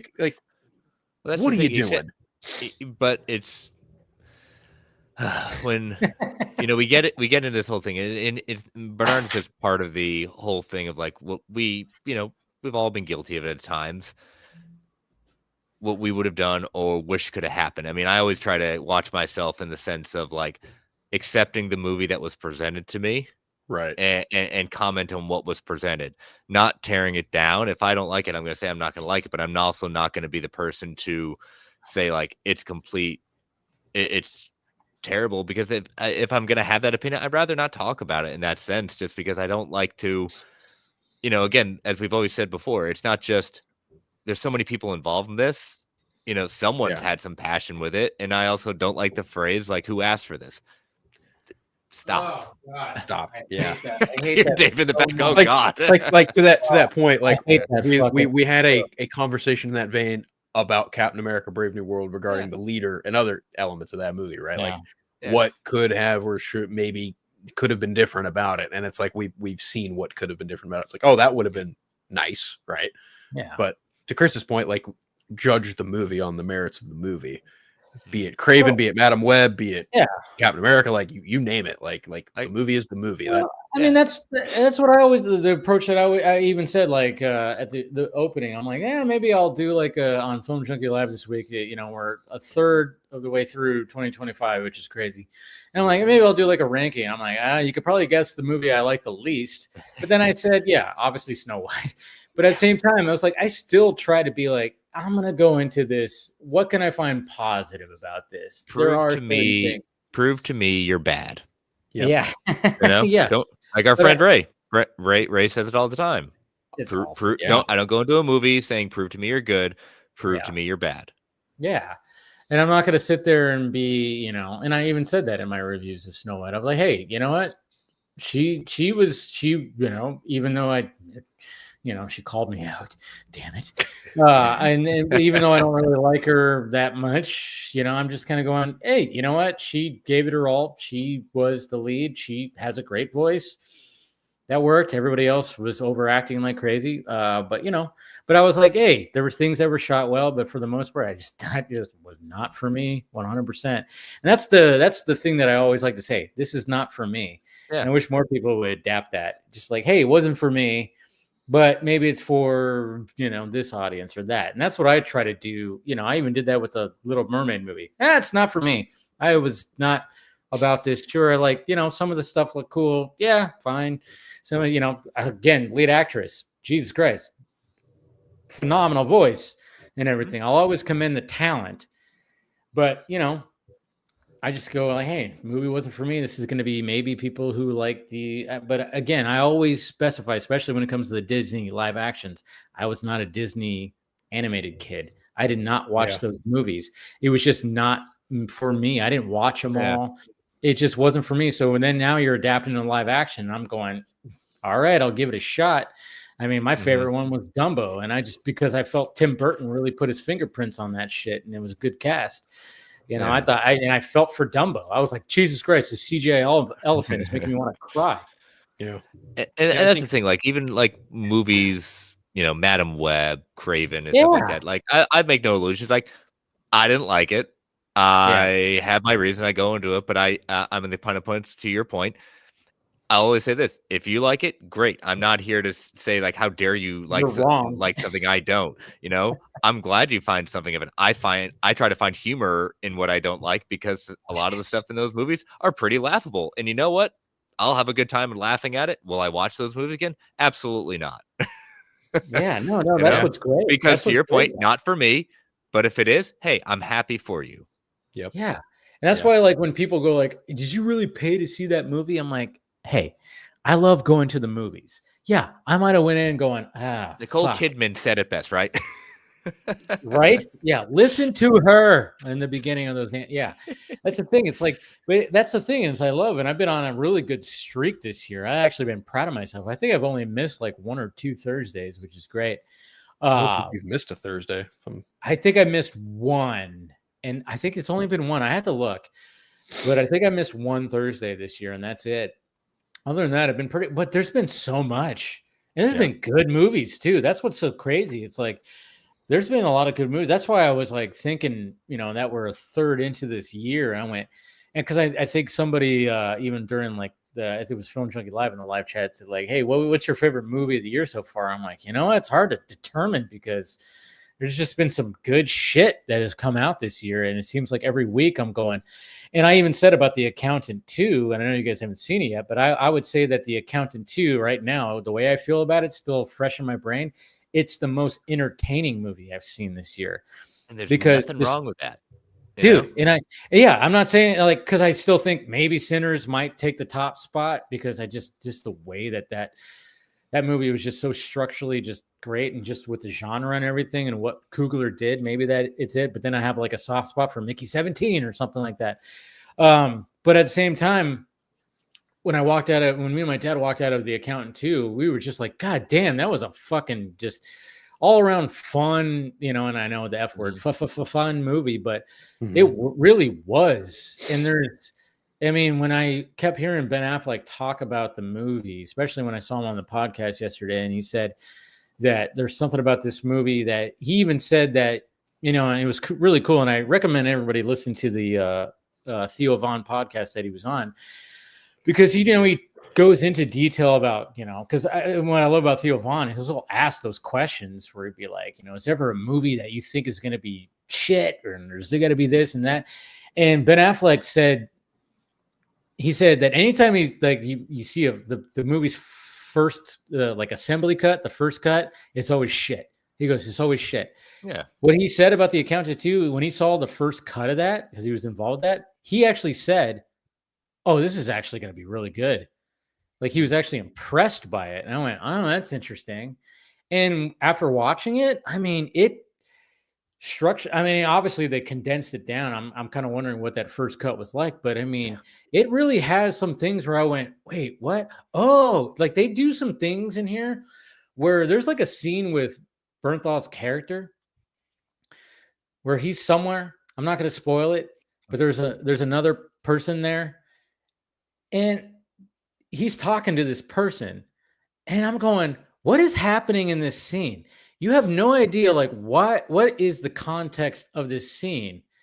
And then other things happen, and then all of a sudden, when the scene ends, you go, oh shit. You literally go, oh my God. And once you see it, Chris, you're going to be like, oh, okay, I know what scene you're talking about. Well, because it's what you're describing without knowing context at that point. You say that, but that's how I feel about a couple of scenes in the original. Yeah. Especially when you get, the full reveal of the history, Yes. Yeah, there's stuff like that. But I mean, again, but there's like a lot of but this particular scene, I was just going, wait, what is happening in this scene? I mean, the only thing I'll say is it involves Bernthal's character Braxton eating yogurt out of and you're just kind of going, wait a minute, what the fuck is going on here? And then, of course, like I said, there's things that happen, I won't say, and there's another person there, and you're going, who's that? And I was like, and my brain is going, maybe this, maybe that, maybe this. And then all of a sudden, when the scene comes to a close and you get the full context, you go, oh, shit. It's like, that's what that was. That was really cool. But I like things like that in the sense of you're wondering, you're questioning it. But when it finally happens, it's like, oh, I can't wait to watch it again. Not just because I know the magic trick, but just to see if I can start catching on to other things I missed too. Yeah. No, I mean, The Accountant too. I mean, I think I'm with a lot of people saying that it's actually better than the first. I think it's just the chemistry between Bernthal and Affleck just really take it. I mean, it's funny. Their banter is fucking funny. It's like Bernthal really showed. I mean, he has when you first see him, he has this whole scene with himself that was kind of like, wow, this is his introduction in this. That's cool. I mean, I like it, and the way that it was cut, it's really it really shows, like, again, I mean, it's kind of funny because we're like, what, 8 years later or 9 years? I guess it came out in 2016, right? The first one, 17, it'd be 9 years. Yeah. Just the fact that, I mean, obviously Ben Affleck's always been Ben Affleck, and, obviously he's always been like a powerhouse and a name, but John Bernthal from then till now, I mean, there's a reason why he's on the fucking poster now, and he's like the co-star, and he is like, that guy where people go, I fucking, like, my dad, anytime that there would be like a trailer that we see in front of a movie, he goes, I like that guy, he's just like that guy. I like that guy, and that's what I love. It's like John Bernthal is just, he's grown so much in those, since that first one where he wasn't, a big, huge character in there, wasn't a big, huge presence. And then just with Punisher and other things he's done, he's just gotten out into the zeitgeist a little bit more. His name is out there more. But I do appreciate that he's still very much like that character actor and not like a star. And I kind of hope that he kind of stays in that lane, because I think that's where he just shines, where people go, oh yeah, I like that guy. More than, okay, then he's, I mean, obviously every actor wants to see their name on the marquee starring, and headlining. But at the same time, I mean, that could be there for like a year or two, and then all of a sudden you fall off. I like it when these actors are just like character actors. They show up, you know, and and then when they show up, they bring a person. I mean, like I think about like Stanley Tucci. Anytime he shows up, I'm like, all right, Stanley Tucci is always going to do a good job. And sure enough, he does. But you never see Stanley Tucci in. No, he's just a character. Not for a while. You haven't seen that in a long time. No, Steve Buscemi. Yep. You know, somebody like that. You know, where it's just like it's a character actor. You know, and I love that, and I think that if I did take that approach, I would probably want that more because you're consistently working, and I've said that many times. But it's like, yeah, you're just consistently working. I mean, yeah, you could become a star and make the millions of dollars and be on. Yeah, but at the same time, that could just you could launch up and then just free fall down into nothingness. It's like, ugh. So, but I don't know what happened to Deadpool, but I wanted to show you guys this that just showed up on my feed right here. This is interesting. So, I don't know. Mortal Kombat 2 stuff. We got Mortal Kombat 2. Are they actually going to have a tournament? Have we got confirmation of that? I think they are, but they dropped this right here. So we have Python 2, Wig, Dirt. So is this what Sub-Zero going to be looking like in Mortal Kombat 2? What? Look at that. Interesting. Huh. So, well, how steep are you in Mortal Kombat lore?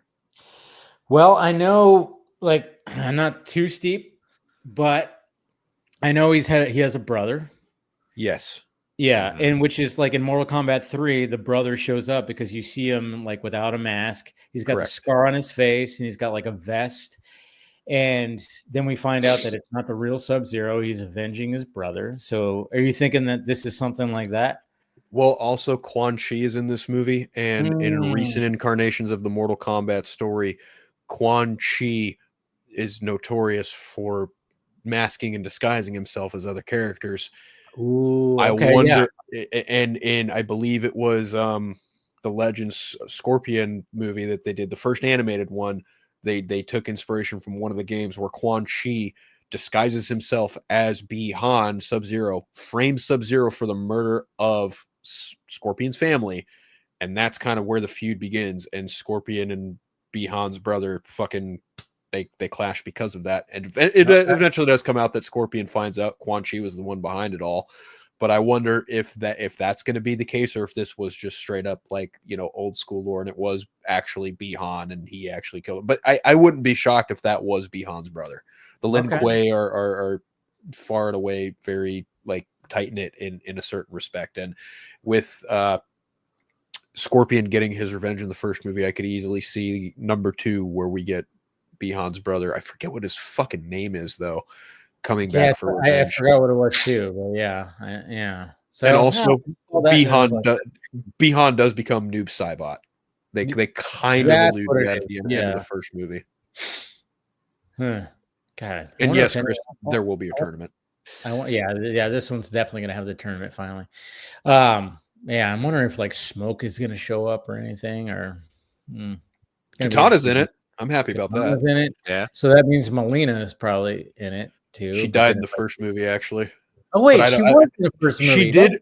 Yeah, she was in the first movie. Sissy Stringer, I believe, is the actress who played her. Yeah. However, I think Simon McCoy did say that like there are ways that people can return. Melina is one of those characters that but come do back. They need to. They could just have Jade show up too. Yeah. There's also Jade. I think Baraka might be in this too, but I don't know that for sure. I wouldn't be surprised. Cameron Walker, thank you for the $5 super chat. Hey, Dave, have you seen the Leader's first design and Brand New World? Yeah, we talked about that, Cameron, a little bit. It's an interesting choice of why they decided not to go with that. To me, I think they should have stuck with that. I don't like what they had to do when it came to. So, we lost Deadpool. She couldn't return. So, but she will not return to the Balga stream. No, but I mean, I think we all kind of were like, why didn't they go with that a little bit? I don't know, but decisions were made. What can you do? Yeah. Yeah. Would have been nice. Yeah, I think they would. I think they should have stuck with that. I don't know. I didn't like his design, and it didn't come to me. I was like, "What does he look like?" Oh yeah, he looks like one of the aliens from Mars Attacks with a fucking brain thing and everything. But he looks like that one actor too that passed away. What the fuck is his name? He was in Tron. He was in Teenage Mutant Ninja Turtles: Secret of the Ooze. The professor, David Warner. Oh, yeah, he looks like. Doesn't he look like him? That was the actor, but yeah, a little bit. Yeah, I guess I suppose look like him a little bit. I don't know. For some reason, like Blake looks like him. Like especially when there's like a shot that I always saw about him as a leader. I'm like, that looks like what's his name? And I'm like, I don't know. It's just like I don't know. They just look similar, I guess. But I don't know. Like I said, decisions were made. No big deal. Did you guys watch The Last of Us last episode? Or are you guys into that? Yes. Any of that? Yes, I did. Yeah, I did. Okay. So how are we feeling about that? I mean, obviously they followed the game. I played the game. Yeah. I know I'm not alone in this feeling that I don't like what they've turned Abby into, because I think the better reveal would have been how the game did it. And again, I know the game's always there. No one's going to take it away from me. I think from a general audience perspective of already making her the villain and how the game kind of restructured it, and that you just didn't know that backstory immediately. You kind of had to tease that out to see exactly. I wasn't a fan of it, but I'm not gonna write off the show. I knew when they were getting this, I had a feeling they were going to change it, and that's fine. Yeah. I have not played the game, but I have seen the side-by-side footage. Yeah. I tried playing the first one years and years ago, and I was like, this is just not for me. I can't do this stealth stuff. Like I did it with Assassin's Creed and Batman, but it's like that kind of gameplay where it's superbly story driven. You have to creep around. I'm just like, I don't feel like doing this. But I will say that I watched season 1 mostly because of, Pedro Pascal being Joel. Yeah. So I knew the gist of like what the story was going to revolve around. I didn't know like the finite details or anything like that. So when the ending of season 1 happened and Joel fucking murks the nurse, I'm just like, isn't that like pertinent to something in the future? One of my friends was like, that's a big thing. And I was like, why? And they told me why. And I was like, oh, so coming into season 2, I'm seeing all the castings happen. Isabella Merced's playing Dina. I'm like, oh, okay, I like her. She's a great actress. And then they cast Caitlin Dever as Abby. I was like, oh, the youngest daughter, the youngest daughter from fucking Last Man Standing. I was like, that's from what I've seen of the character and what I've seen from her. I was like, that's a fucking dead ringer for the character as far as I'm concerned. But I shit you not, gentlemen. That alien movie on Hulu. I forgot what it's called. Yeah. Oh, alien abduction movie. Yeah, that movie was fucking chilling. Holy shit, because there's no dialogue. There's literally just her dealing with trying not to get abducted by aliens. That movie's intense. And I was like, God damn, that was a really good, if anybody, good alien abduction, whatever movie. Watch, I forgot what it was called. I can't remember what it was called, but it's on Hulu. It stars her, Devers, whatever. Devers. Caitlin Dever. Caitlin Dever, yeah. And that movie was like, Jesus Christ. Yeah, the VFX when you see the aliens doesn't look that good, but it's a low budget, Hulu movie. So everything else is good. I did see a clip from the Happy Sad Confused show where Josh interviewed Caitlin Dever. Fun fact, apparently a while ago, like before the show was even a thing, like Neil Druckmann was trying to get this made as a movie. They were talking like unofficially, but like she was the one who they were possibly considering for Ellie. And I'm like, years ago, that's I could see it happening. But now having the show, it's like, okay, she can play Abby. I shit you not, guys. Like all my threads feed when it comes to The Last of Us 2, I just see a bunch of man babies being like, I wish Abby was jacked. I'm just like, you're fucking stupid.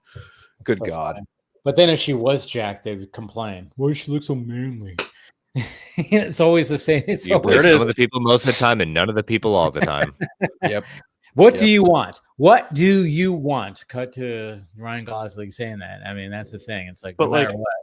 The scene itself, like I saw the side by side. I think I might have seen the same one you saw, but there are differences. But I will say that like the way the game did it, the really accurate thing was getting the shotgun to the knee. I was like, oh, that has to fucking hurt, right? Dude. But the way that they did the beating with the golf club, I think the change made sense because, in a video game, you can just get away with a character just mercilessly just fucking beating the shit out of someone, sure. But like when you apply it to, real world physics and shit like that, that golf club probably would break. So what she did with it at the end, I was just like, fuck.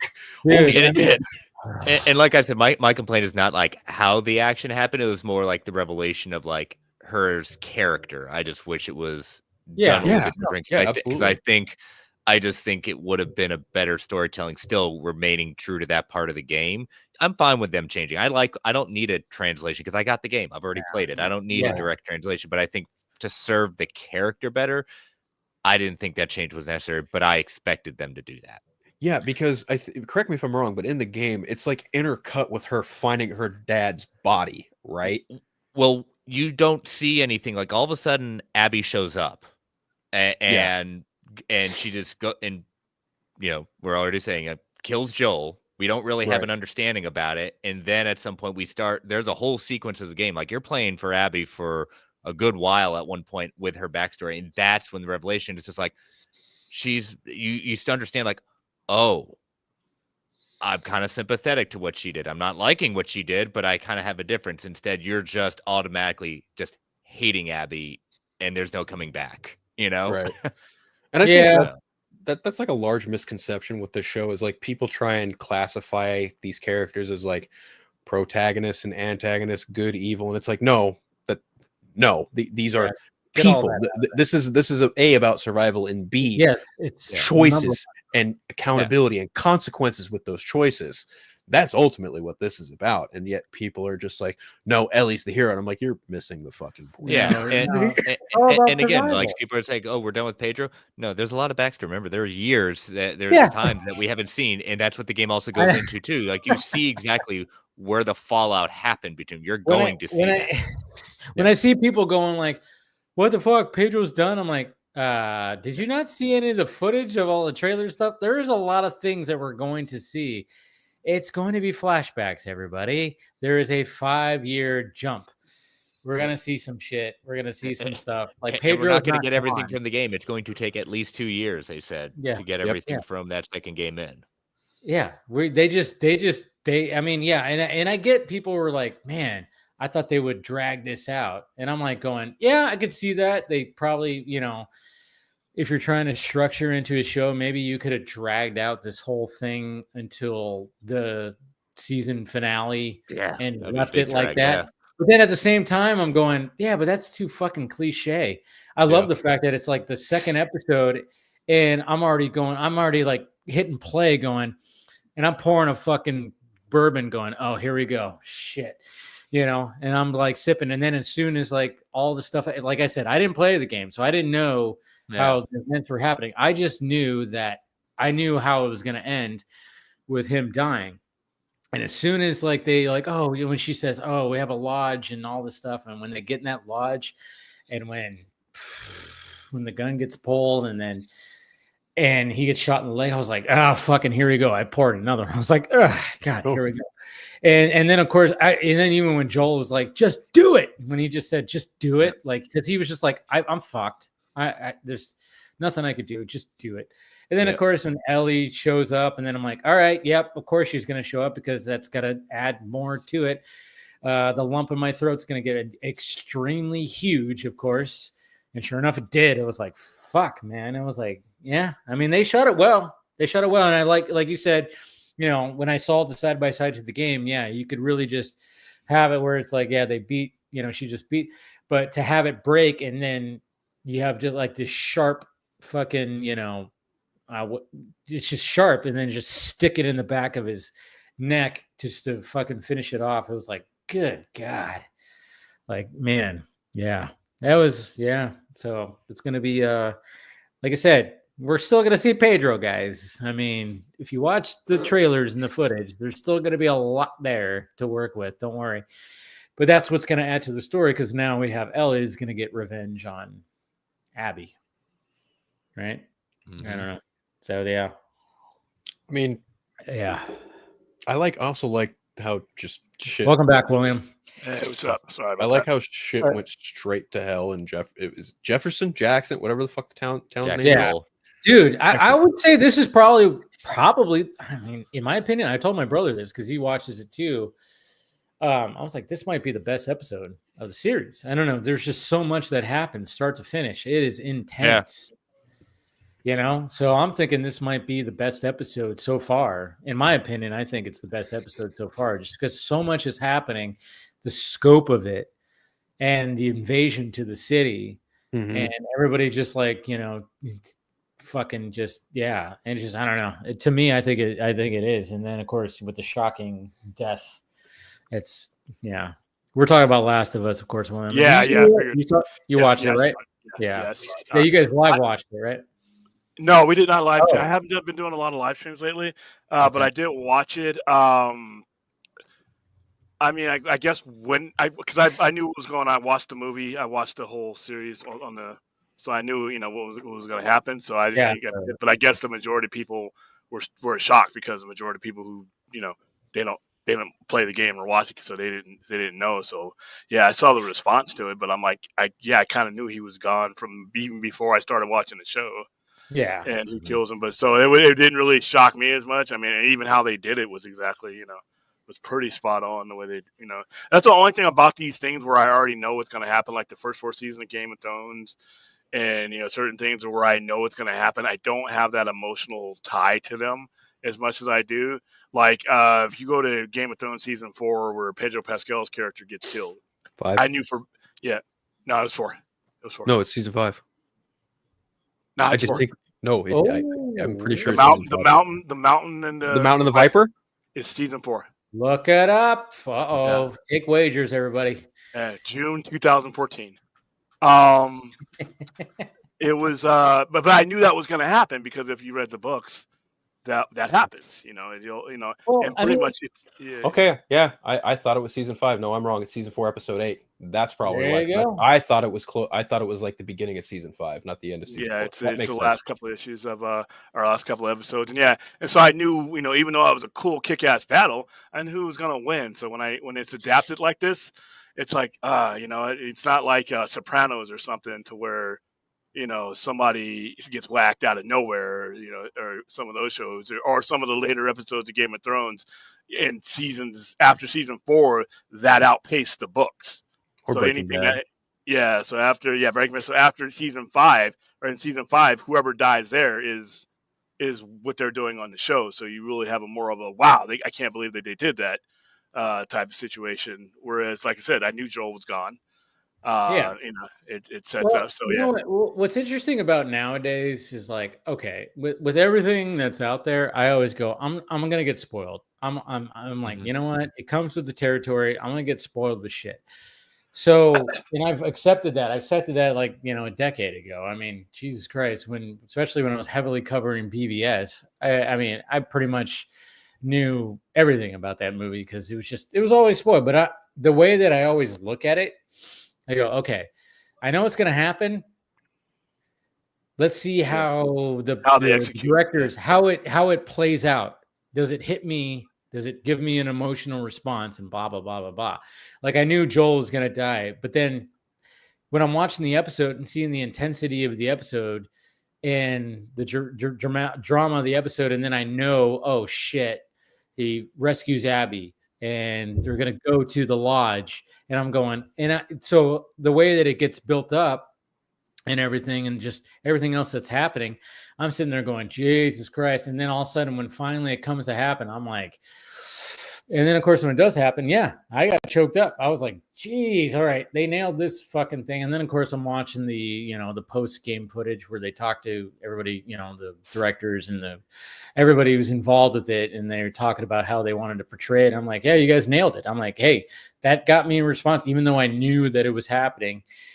That's the way I kind of look at things now, where I'm going, okay, I know this is going to happen, but I don't know how it's going to happen and what it's going to look like and how it's going to make me feel. So that's what I'm looking forward to. because it's very hard to not watch things nowadays, especially with big IPs without getting spoiled. So I'm just like, okay, but all right, just let me see what it is. And, it doesn't matter that I know what's going to happen. It's fine. But yeah, so that's the way I kind of look at things now. But yeah, so that's pretty much it when it comes to Last of Us stuff. I mean, we'll see how the show goes. But like I said, it's not going to be the end of Pedro Pascal. That's for damn sure. There's still going to be plenty of footage. That's just one less job. One less job. Yeah, I know. Yeah, but at the same time, there's going to be flashback footage that we're going to see throughout, which is fine because we saw all that stuff in the trailers and stuff. So, but Chris, I know you got to go. Before you take off, though, because the next topic is going to be Predator Badlands. Oh God! Give me your quick review of Predator Badlands. I mean, Prey brought the Predator franchise back from Dan Trachtenberg, baby. Zeitgeist. In that point, I mean, this is just all. I was always hoping we were going to get like a full-on just Predator kind of. Seeing that home world, seeing that world, seeing it out there, seeing the kind of like this is, I mean, I've loved the comics, so getting to see this finally on the big screen in this way is going to be awesome. Just like on a planet where everything can possibly kill you. God damn! It reminds me of Predators a little bit. Yeah, just stick these guys on like a fucking remote, planet, which Predators, I'm sorry, that's like the best, like one of the, I mean, I love Predator 2 and I love Predators, and then of course it fell off with the AVP movies for me, of course, and then The Predator was a joke, but it really was. I had such high hopes for The Predator or whatever the hell, and I was going, wait, you guys just did the same fucking thing with a small town, and it was so terrible. That is like one of the worst movies Shane Black has ever made. Good God. I was like, really, Shane Black? You were like a pioneer of this. You were part of the first one, and you made this? Ugh, I was so disappointed. And I'm a Shane Black defender and fan. I like Iron Man 3, God damn it. Anyways, yeah. And that's why Prey didn't get a release. Because of that movie. But I like that, again, we're now got Wayland Yutani in it. They're front and center. Got a little bit of, some of those Easter eggs with possibly Independence Day aliens, xenomorphs. Dude, it was like right off the bat. I was like, wow, you guys are just not even holding back with this. That worries me. I get it. I can understand that. Listen. I grew up thinking that AVP, Alien vs. Predator, was a good thing based on the Dark Horse content I got. It wasn't until I saw AVP that I'm like, this was a mistake. Requiem is pure raw sewage. I don't. At least it was rated R. I don't see just because you see two famous things together doesn't mean you need to throw them together. It's like I always say, it's like a salad. You don't open your refrigerator, close your eyes, and throw everything into the bowl. You're going to make for it disgusting. It has to make sense. So I'm fine with it. Making sense with this. That's all. I'm fine with it just being an Easter egg. I don't need them saying how they hunted it down. I'm fine with it just being a quick little Easter egg, a wink and a nod, and then we can move on. Well, that's what happened in the first Predator 2. We saw like when Danny Glover's character goes into the ship, we see the skulls displayed, and we see a xenomorph skull. And back in those days, you went, "Oh my God!" Because it was just an Easter egg. I talked about it. I was like, what the fuck? Do they have one of the Independence Day fucking alien skulls in here? It could just be a fun little, hey, let's put that front and center and let the fanboys go wild. And that's probably what it is. Do I think that, that it takes place in the same universe? No, but it was just a fun little thing. And they put it right front and center. And then, of course, when you see Ellie Fanning and her eyes go, and then you see the W's of Wayland, I was like, that was the big thing. That's where everybody's going, oh shit, it's happening. They're already laying the groundwork of a crossover right here. So, and there should be. And you know what? I'm fine. Take your time with it. Let's not rush it. Let's enjoy the renaissance that we're getting with the Alien franchise and Predators. And then if it makes sense and we got these people behind it, maybe maybe we'll get one. Yeah. If I was Independence Day, make a good sequel first. The next thing I see out of Independence Day needs to be a proper sequel. That mess that came out with a resurgence was they need to get with Will Smith. They need to open up the brains trucks and say, Colonel Hiller, we need you back, and yours is Independence Day 2. That other stuff, we're gonna do it at Highlander 2. We're just gonna forget it happened. And here you go. And you need to title it Independence Day, Welcome to Earth. Yeah, or something, or RD-42, something like that. But that before I see those Independence Day aliens anywhere else, I need to see them in a good movie again, because that movie was criminally bad. Yeah, it was not good. All right, Chris, go ahead and promote whatever you have. And you can, as always, thank you for having me on, and you can find me on all the socials at Chris Balga. Marvel Alliance, we were off this week, News and the Light, but next week we've got Thunderbolts Asterix on. We're going live on Friday night, 9:10 Eastern Standard Time, and gentlemen below me will be joining Dave and I for our review. So it'll be a fun time. It will be. All right, thanks, Chris.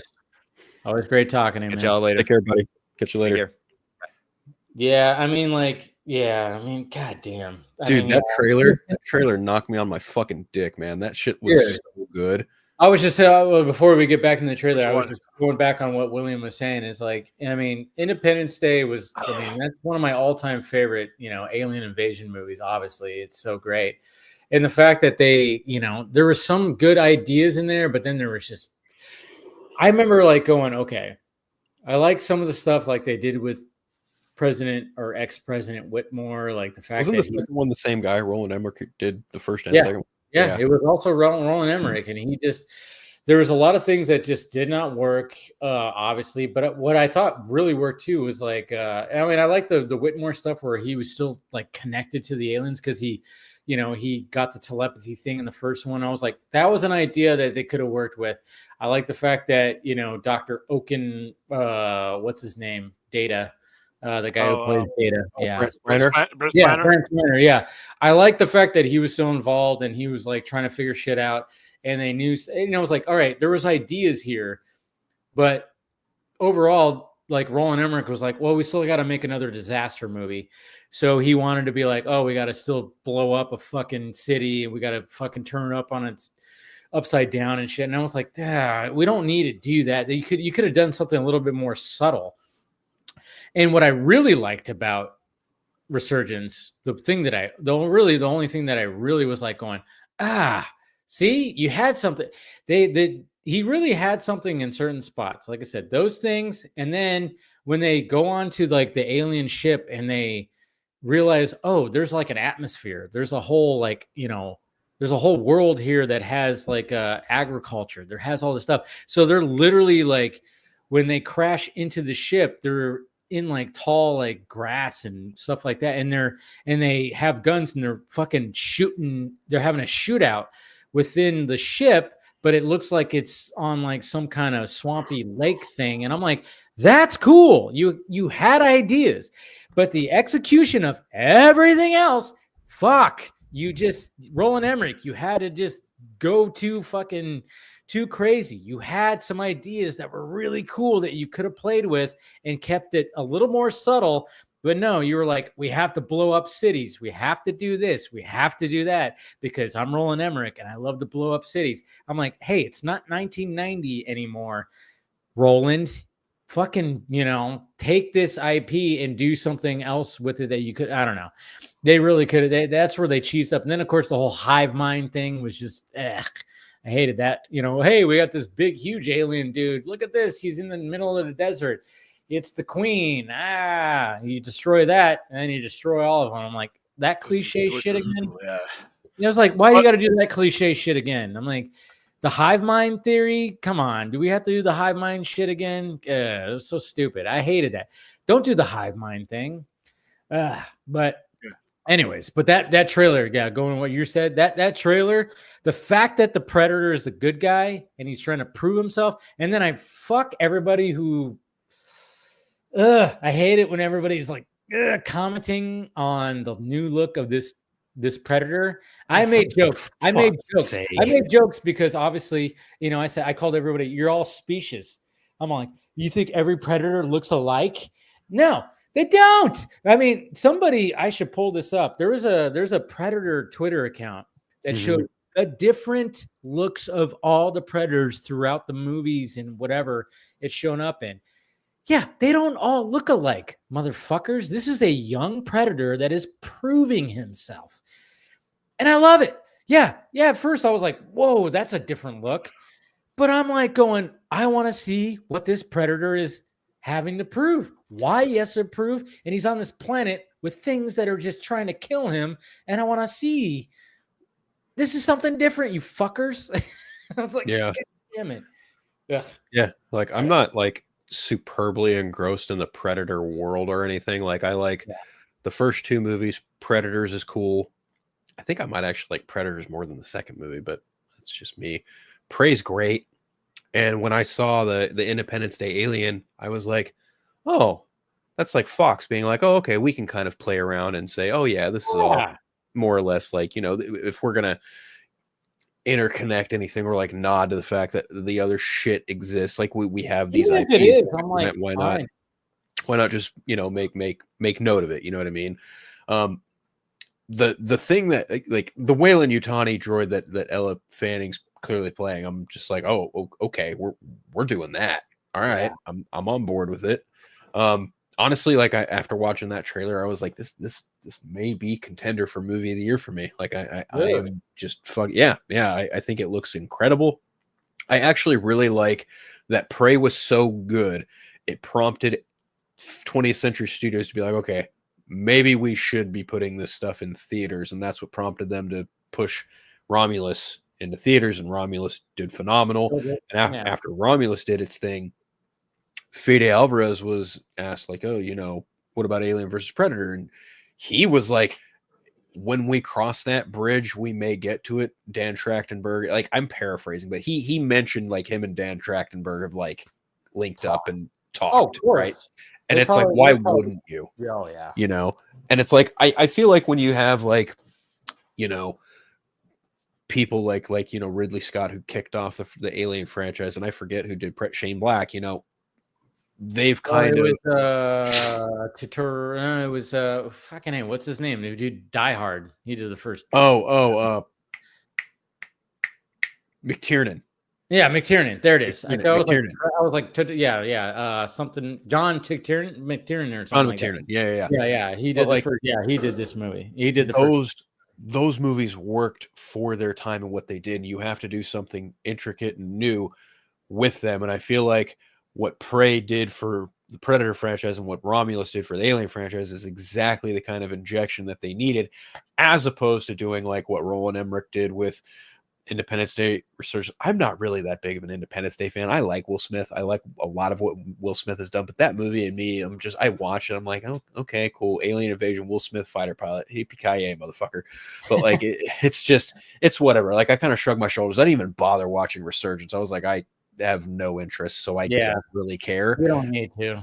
So in the event those aliens like show up in a future movie and be like, oh, cool, like it's no skin off my back, right? Like I understand why you know, someone like William would be like, no, I want them in a good fucking movie first before you try this cross-pollinated bullshit. But yeah, I get it. But just on the notion of Predator Badlands, I'm just like, I want to know how much this movie costs, because it looks fucking incredible.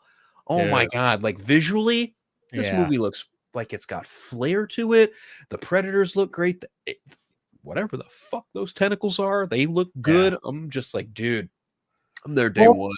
And then I see people complaining like, oh, what, Predator's a good guy? It's like, you got to take it from their perspective. They are the good guys. They think they're doing good. So now we're gonna see that, where we're gonna see, and this is the image that I was telling you guys about, where somebody broke it down with like all the different Predators that we've seen throughout the different movies. Yeah, they all don't look alike. So that's why when people were complaining about Deck, this is what the new Predator is called, who's young, who is trying to prove himself to his tribe. You got to realize these are tribal, very tribal, almost primitive to their culture, I guess you could say. I don't know. Obviously not primitive to us because they have crazy technology, but I mean, yeah, they're like, in a sense, they are hunters. They are hunters. But I mean, that's the thing is like, you know, no matter how you feel about the whole franchise, they've had different looks, people. It's like, come on. So when people were just like, what the fuck? I mean, and then of course people were like, oh, it's CGI versus practical. Okay, I can have an argument for that. Yeah, maybe the eyes were a little like, whoa, you know, whatever, but fine. But at the same time, I'm watching this trailer going, all right, we have we have a predator who's supposed to be the protagonist. He's put on this planet that has things that are just out to kill him. And then you got an android from Wayland that is there too. And I'm just going, fucking hell. Like I was talking about it with my brother. I talked about it with my cousin because we've all been fans of the, you know, Alien and Predator franchise. I'm like, they're doing some cool shit here, and we're all just on board. And then you got the Killer on Killer, whatever, the animated Predator movie. I'm like, oh yeah, I forgot about that. Killer of Killers. That looks cool too, where you're gonna see like an anthology of different time periods of predators versus humans and shit like that. I'm like, yeah, it's so funny how right now when it comes to franchises, Alien and Predator are kind of thriving right now. Kind of crazy. I mean, to think about it. I mean, you have Star Wars struggling, you have Marvel struggling, DC struggling, but Alien and Predator, they're like kind of killing it right now. You got Alien Earth that's coming out this year on FX, and you got the 2 Predator movies, and you're like, Jesus Christ. Kind of crazy that they're like thriving so much. Prey was all predicated on like this one idea that Trachtenberg had from 2, because 2 shows you all the memorabilia the Predators had over the years, and one of them was the pistol. And in Prey, you see a similar, and people are like, is that the same fucking pistol from 2? So that's how Prey came about, was like Trachtenberg was like, where does that come from? Like what happens when predators go to or deal with humans at different points in time? And that's ultimately what led to Killer of Killers, because that's what it is. It's the anthology thing. And a lot of people were like, well, I would love to see, you know, an anthology of predators just going through different time periods. And I feel like that's exactly what Killer of Killers is to an extent. But then you get to Badlands. It's like, apparently Badlands is like way down the line on the timeline, like in the fucking it's like future. Something. It's like in the future. It's like not so distant future, which is cool. And I'm kind of curious. Like I said, I mean, Jesus Christ. I mean, which makes sense because if a Weyland-Yutani android is in that would kind of put it around the year like 21, such, right? And that's when Weyland-Yutani was superbly active.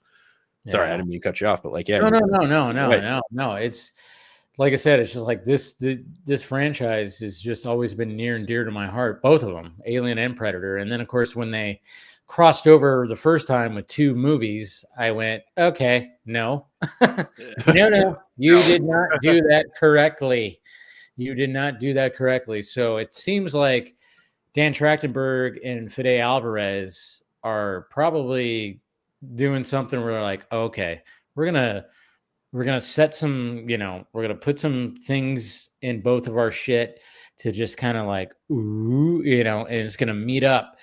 You know, obviously you got to set that foundation, and they both have set that. I mean, Prey was just, the fact that didn't get a theatrical release, it sucks, but that was during pandemic times. But at the same time, the social media feedback, positive feedback, was so grand that they're like, okay, you're the guy, continue on what you're doing. And then of course, Fede Alvarez, perfect choice for another Alien movie. And it's like, okay, but there's so much, but there's more Alien lore, there's more Alien movies.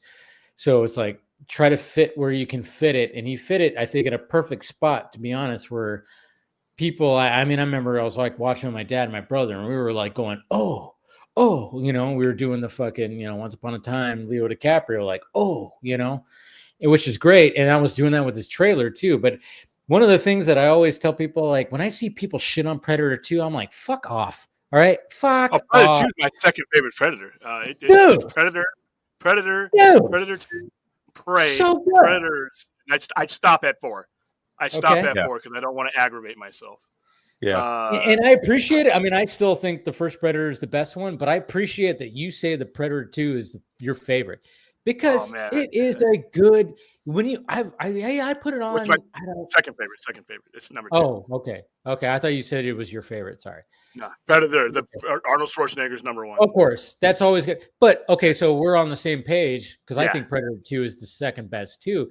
Because how else are you gonna like progress that story? You're not gonna just put it back in the jungle and have the same thing. No, you're gonna put it in fucking heat wave LA in the early I guess it was it the early 90s or it was supposed to be 1997 or something like that. That's right, 1997.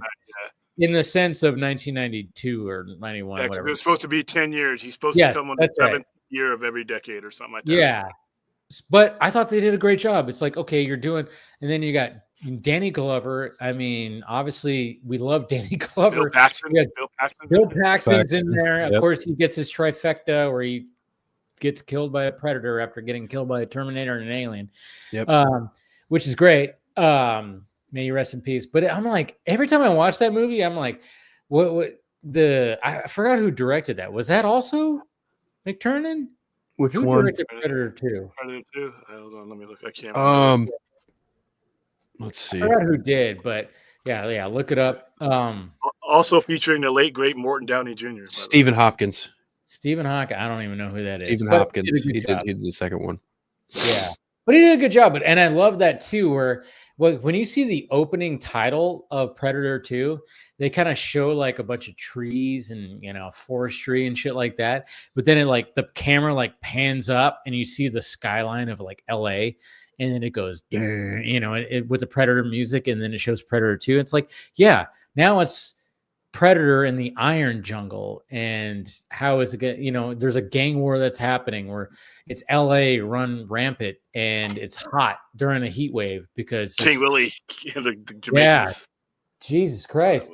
I mean, it's such a good follow when people go like, "What the fuck?" I'm like, "No, are you kidding me?" And then Predators was also a good follow up where it's like, okay, how do you do something different too? Oh, well, how about it takes place in the future where people who have done bad shit, we're just going to put them on this planet that has predators on it, and we're going to show multiple predators and different creatures in that world. And that was a Robert Rodriguez production. That was his production company that did that too. And I thought that was great. But then the AVP movies were just fucking horrible, man. Ugh. Especially when you play the video games. Jesus Christ. I don't know if you guys play the video games of AVP. That shit was great. You could pick whether you were an alien, a predator, or a fucking Marine. Fun. But it took place in the future. They try to be like, oh, it's going to be current day. And what? We're going to have this, archaeologist or whatever the hell. And I've said it before and I'll say it again. The first time I heard that the first Alien versus Predator movie was rated PG-13, I was trying to take a nap before I had to go work at my little job at KFC as a fry cook back in the early 2000s. And I remember I was like, I reclined in the chair and I was trying to take a nap. I was like, all right, I'm going to take a little power nap before I go into work. And I heard the commercial for Alien vs. Predator because everything before that said not rated, which kind of made me puzzled. I was like, how is that not rated? It should be rated R. It's Alien vs. Predator. And then when it said PG-13, it woke me up and I said, what the fuck? I shot up. I went, what the fuck? Ugh. Paul W. Anderson, you fucking son of a bitch. Ugh. Yeah, they went a different direction than the Dark Horse stuff did. I mean, I think they would have been better off going with that because that's really the only thing that got that goose going was in late 1988, 1989, and throughout the 90s, Dark Horse put out the Aliens vs. Predator series and came up with their own mythology because there was nothing else there besides, the 3 movies that had come out. And, when I first heard that they were doing Alien vs. Predator, I was thinking, okay, I thought that's what they were going to do. And then when I saw it, I'm like, this is not good. And then that second one was like, you just made it a slasher. You took everything that was special about either of these slashers. You might as well have thrown in a hockey mask in there. Jeez, I know, right? You might as well cross over with so many. The first time I saw the first Alien vs Predator movie, because I literally I was like, all right, PG-13, I ain't gonna go see this. Fuck this. I was so pissed because I love both franchises so much, and I played the Alien vs Predator game and even collected some of the books, and I'm like, oh, this is gonna be epic, R-rated, gory, and then it's PG-13. I did not want to see it. I saw it with my girlfriend at the time at a drive-in, and it wasn't even the first showing. I forgot what the first movie that we went to go actually see, but it was the second showing, whatever. Because sometimes you go to a drive-in, there's 2 showings you can watch. Yeah, you pay for just to go in there, and you can see 2 movies. And it was a second thing. I forgot what the first one was. I can't remember. But it was funny because we went to go see the first, and she was tired because she worked all day. She passes out. I'm like, well, I'm going to watch this. I woke her up because I started laughing my ass off of the things that were happening versus Predator. I was like, I just started laughing like, what? I was going, what? And I'm like, sorry. This is, But yeah. That's why I'm apprehensive. I trust Trachtenberg, but at the same time, I'm not a crossover better guy. Filmmakers. We don't have Paul W.S. Anderson handling this fucking shit. Yeah. Paul W.S. Anderson he had a couple of winners. I'll give him Mortal Kombat and Event Horizon, and maybe. Wow, you gave him Event Horizon?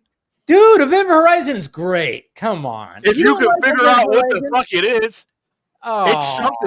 it's something. Oh, that's a great for a couple of hours. Horror movie.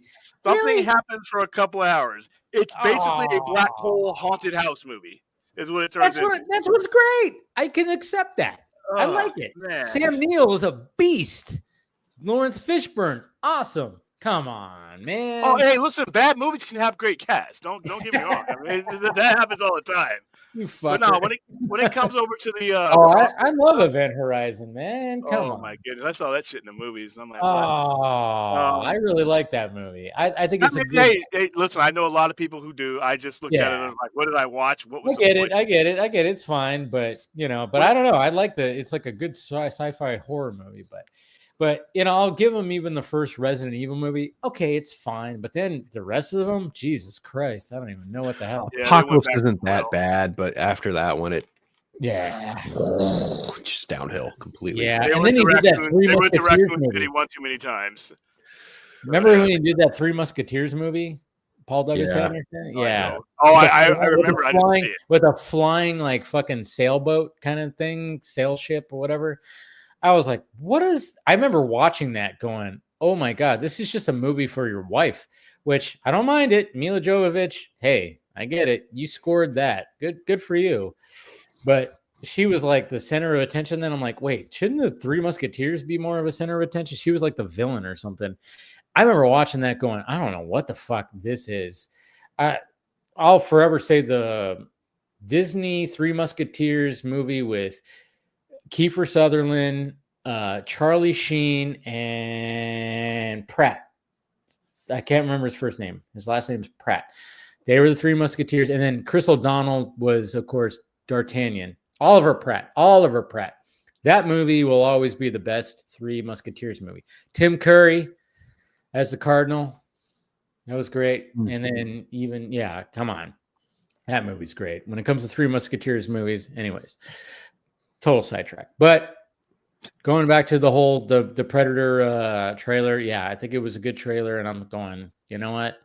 Seems like Trachtenberg knows. I mean, I like it. He actually tweeted too that he goes, "This only scratches the surface of what we're doing." I'm like, really? I'm like, this teaser showed a lot, and this only scratches the surface. I mean, of course he's trying to sell his movie, but at the same time, I'm like, what the fuck else is going to be in here? And it seems like they are really trying to set and that just means that Fede Alvarez, whatever he's doing with his Alien Romulus sequel, wherever that takes place, there's going to be Predator lure in there too.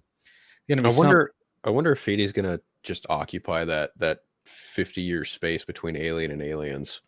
I wonder if that's where he's going to take most of his operational time, because like I really don't want them to like write themselves into the corner of, okay, now we're at a point where we introduce Ellen Ripley, because that's going to make it so much more difficult, because obviously Sigourney Weaver is kind of getting up there in age, and like you have to go through a lot of like de-aging process. And I don't know. I think she's even said like she's done with alien stuff. She might come back for something. She said like there would have to be something just phenomenal that gets on your desk, pretty much. So I think he's going to. I think occupying that space in between Alien and Aliens is perfect, because you can obviously just say, well, she's in cryosleep. That's how you justify her not being there. And also, I think that, you know, he crafted a really great characters there with Rain and Andy. Like, there's a really flip dichotomy there, because, you know, Ellen Ripley notoriously did not like any fucking androids whatsoever, save her for Bishop. But this is like a complete reverse of that, where Rain has to, like, she looks at, you know, the Weyland-Yutani droid Andy as a brother of sorts. And I think that's a very interesting choice. And I feel like with Predator Badlands is like, well, now are we finally going to get like a character, Elle Fanning, who's very clearly a Weyland-Yutani, like, you know, synthetic. Like, are we finally going to be able to maybe get like some translation from what a Predator is actually thinking and feeling and speaking by way of her character? I don't know. That's interesting, because you know what, you brought up a good point, because like obviously if she can probably translate, she could understand. That's interesting. I didn't even think about that. I mean, of course she has to, right? And then it's funny too when we see this alien who's called Deck, who's a young alien, and then, you know, it's just kind of funny. We're like when you see him and he's just like, you know, it's almost like, and when I talked about it on Wednesday's Film Junkie Live, I'm like, this is his Arnold Schwarzenegger going, do it, come on, I'm right here, do it, kind of thing. You know, it's like, that's him like going, fucking A, come at me. Let's do this. I'm going to fucking take you on. And I love the poster because, you know, he's got his weapon and he's crouched down, he's bleeding. And it's just like, yeah, you could tell it's like, okay. But when I see people going like, really? The Predator is a protagonist? I'm like, yeah, what's wrong with that? I don't get that. I'm like, well, you want him just to be hunting down humans again in a jungle? What are we doing here? Like, no, this is now you're seeing it from the perspective of the Predator, of that alien being who's trying to prove himself to his tribe, which we've seen in previous stuff. It's like, why you guys? What? I hate it when people just do that. They want the same thing over and over again. Same thing like when it comes to superheroes. They just what's funny? It's like I was listening to a commentary regarding Captain America: Civil War, and someone mentioned that, I don't remember which Russo brother it was, but essentially same kind of deal. Like, treat movies as if they were like ice cream flavors or whatever. Everyone loves chocolate ice cream. However, if you serve someone chocolate ice cream 6 days a week, by day 7, they're going to throw it back in your face. Marvel's kind of at that point. DC's in a point where they're kind of just like, oh, here, try our new menu, right? Like, here's the first thing we have. That's kind of where they're at. But, you know, Star Wars is kind of in a similar boat, but not really. But their situations are a little bit different. But yeah, like to your point you mentioned earlier, like, Predator and Aliens are like at a point now where they're no longer doing the same flavor that they've been notorious for. They're trying different things, and I think that's ultimately what you do to keep your franchises alive. You have to try different things and bring in different points of view and different perspectives to keep this shit alive. I mean, bringing Shane Black in to do the Predator was like, you think on paper that's like a fucking golden goose idea. Turned out to be a massive fucking disaster, right? So much so the 20th Century second guessed what they should do with Prey, and Dan Trachtenberg was like, look, let me just make a small Predator movie that fucking goes over the idea of what happens when, you know, a predator crashes on Earth, or when they go hunting on Earth 300 fucking years into the past, and people love the fuck out of that idea. Or you got Fede Alvarez coming in like, look, I want to make an alien movie and I want to put it in between these two timelines, but I'm also going to honor everything that has come before me and make it all canon in a way. And 20th Century on both ends was just like, holy fuck, we might have just hit a pot of gold here. Meanwhile, you know, Ridley Scott came back for Alien Covenant and people were just like, The Predator, again, massive fucking disaster. because people were like, we've seen shit like this before. Even in the case of Alien Covenant, people were just like, yo, that's a cool looking fucking xenomorph, but it's you can tell it's from a fucking computer. Well, I mean, they got scared. They got scared They of got Covenant scared. because they got Star Wars. That's not what Ridley Scott set out to do. The problem is, and That's the I'm bad glad part. that the Aliens is going to eventually have to break out of that. They went Star Wars scared. Star Wars is terrified to venture outside of the Skywalker influence. Even if it doesn't have anything to do with, doesn't have a Skywalker in it, it all leads to the neighborhood or in the vicinity. And yeah, you don't want to get into that with Predator or Aliens because it will become old.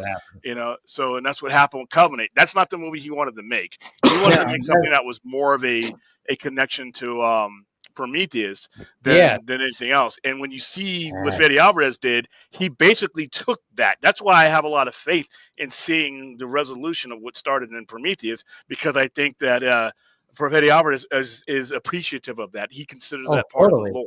Yeah. So I'm happy there. The fact that he was like, he did not ignore Prometheus. And that's the thing, is like Ridley Scott was like, well, I want to do something like this when it comes to this franchise that I helped start. And he did it. It was great. And then all of a sudden, when it came to the Alien Covenant, they just like, well, you have to have Alien in the title. First off, you have to show the xenomorph. You have to do this. You have to do that. I mean, I will give credit. Like when I did a rewatch of all the Alien movies, you know, when Romulus was coming around, Covenant is probably the most goriest and most like, Jesus Christ, it's the most shockingly goriest movie of the franchise. But at the same time, it was just like, okay, it moved the needle because when you get that cliffhanger at the end, sure, but you could tell that Ridley Scott had to like, oh, I have to do the normal thing of, okay, alien on a ship or alien, you know, doing this whole thing. And I could spice it up a little bit, but then he was still trying to keep the foundation of David and, you know, the androids, you know, and then of course having the other android. What was the other android's name? Yeah, David and Walter. There you go. Walter. And having that, you know, that was cool. And so he still kept the foundation while going, all right, here you go, studio. This is what you wanted. You wanted like all these gory deaths with the xenomorph and the shot of the xenomorphs and shit like that. Okay, cool. But I think Ridley Scott did a really good job with Alien Covenant and trying to still keep that foundation with that cliffhanger of like the way that it happens with the switcheroo with David and Walter. I thought that was like really cool. But then of course they were like, oh yeah, we're done. And I'm like going, are you fucking kidding me? Can we have like can we see what this like leads to or links up to all the other stuff? Hopefully that might happen. I don't know. It seems like what's happening with the Alien franchise now with Fede Alvarez and the fact that what he wants to do and what he did and the fact that he represented all that came before him, maybe that can help like go where, because Ridley Scott has said in interviews where he goes, oh yeah, I'll do another one. You know, we have the ideas. We know what we wanted to do. But at the same time, it's the studio that's like, you know, you went to, you know, this, that, and this. And again, that's what we hate about the studios is like these shoots making these decisions. And it seems like now this resurgence that's happened with the Alien franchise, and now we have Predator. It's going to be kind of interesting to see like where everything goes. And maybe we'll get that resolution finally or something in some form before, you know, Ridley Scott's in his 80s. I mean, we might not get it from him, but who knows? But at the same time, it's just kind of crazy that Alien and Predator franchises are just like, whoa, while Star Wars is going, all right, we haven't had a movie in how many years, guys? It'll be 6 this year. Yeah. Yeah. We haven't had a movie that long. Oh, it's been 10 years since The Force Awakens this December.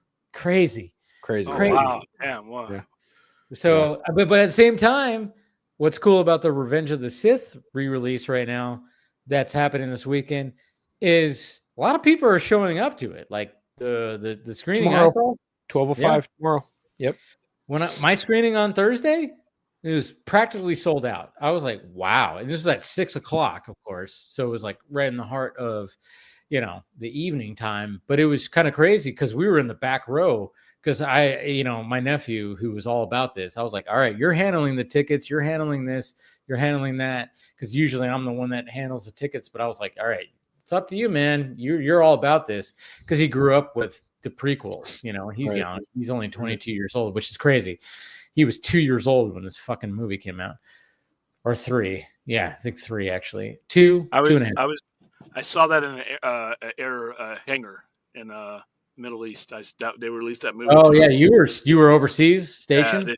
They released it 3 weeks ahead of time for us, so we could watch it. That's cool. It's not like we could, we weren't going to spoil anything, but it was like, yeah, of course. Yeah. How could you? It was interesting seeing it on the big screen again. I mean, like Phil, when you see it tomorrow, you're gonna there's like a warmth to it because you're going, oh my god, this was 20 years ago. Yeah, and shit works. It works. There's shit that works. You're going, the VFX, yeah, sometimes it's wonky. Sometimes they don't look as clean, sure. But for the most part, it works. It's like, wow. Yeah. Like I have vivid memories of watching Attack of the Clones and Revenge of the Sith in a theater. And, luckily I got to see Phantom Menace last year on the theater for the first time. That was the only one I had not seen of the prequel trilogy. Apparently, according to my parents, I was a little too young for Phantom Menace. And I go back and watch that movie and I'm like, bullshit, I could have watched that and been fine. Yeah. But, getting to Revenge of the Sith, I think that one's like, at least for me, the best one of the prequel trilogy. But I don't even think that's like a hot take. I think that's pretty apparent. I think that's the majority. It's definitely a majority. You know, I mean, it's to me anyway. It just feels like that's the movie that George Lucas ultimately wanted to get to when it came to the prequel trilogy. Like you can tell, like his whole trajectory was just getting to that movie, and I think on some fundamental level, like Phantom Menace and Attack of the Clones kind of suffered a little bit because he ultimately just wanted to get to the downfall of Anakin Skywalker. But at the same time, it's just like that was the one that is as crisp and clear and cut and dry with exactly what he wanted to do. I mean, some of the dialogue delivery is a little, let's face it, like George Lucas's best skill is framing action and executing certain sequences and cutting them together. But when it comes to just interpersonal dialogue between characters, that's a little more sus, little more rough. Yeah. I think for me, like when it comes to that prequel series, he should have just not had Anakin be a child. In my opinion, it should have just like started off with like he was already like pretty a teenager. Yeah. Like it just, the whole kid concept. And I mean, I know, I don't know. There's a lot of things. I mean, obviously you only have a certain amount of time, but when I was watching Revenge of the Sith last night, I went, man, they should have, like, there was, I mean, because everything happens in like a lot of the Anakin turning to the dark side and Palpatine gaslighting the fucking shit out of him. Yeah, he does that so much in this movie, and I know there's some of that in Attack of the Clones, sure, but I'm like, man, this should have been dragged out just a little bit more. It just seems like it's so heavy in Revenge of the Sith when I was rewatching it, because I haven't watched it in so long, and I was like watching it, I'm going, man, this should have been dragged out a little bit more. I felt there should have been just a little bit, because it just happened. It just felt like it happened so quickly. Because it's in one movie where everything's going like, oh, Anakin believes the Jedi is trying to take over, and Palpatine's just gaslighting the fuck out of him, going, oh, they don't trust you, they don't this and they don't that.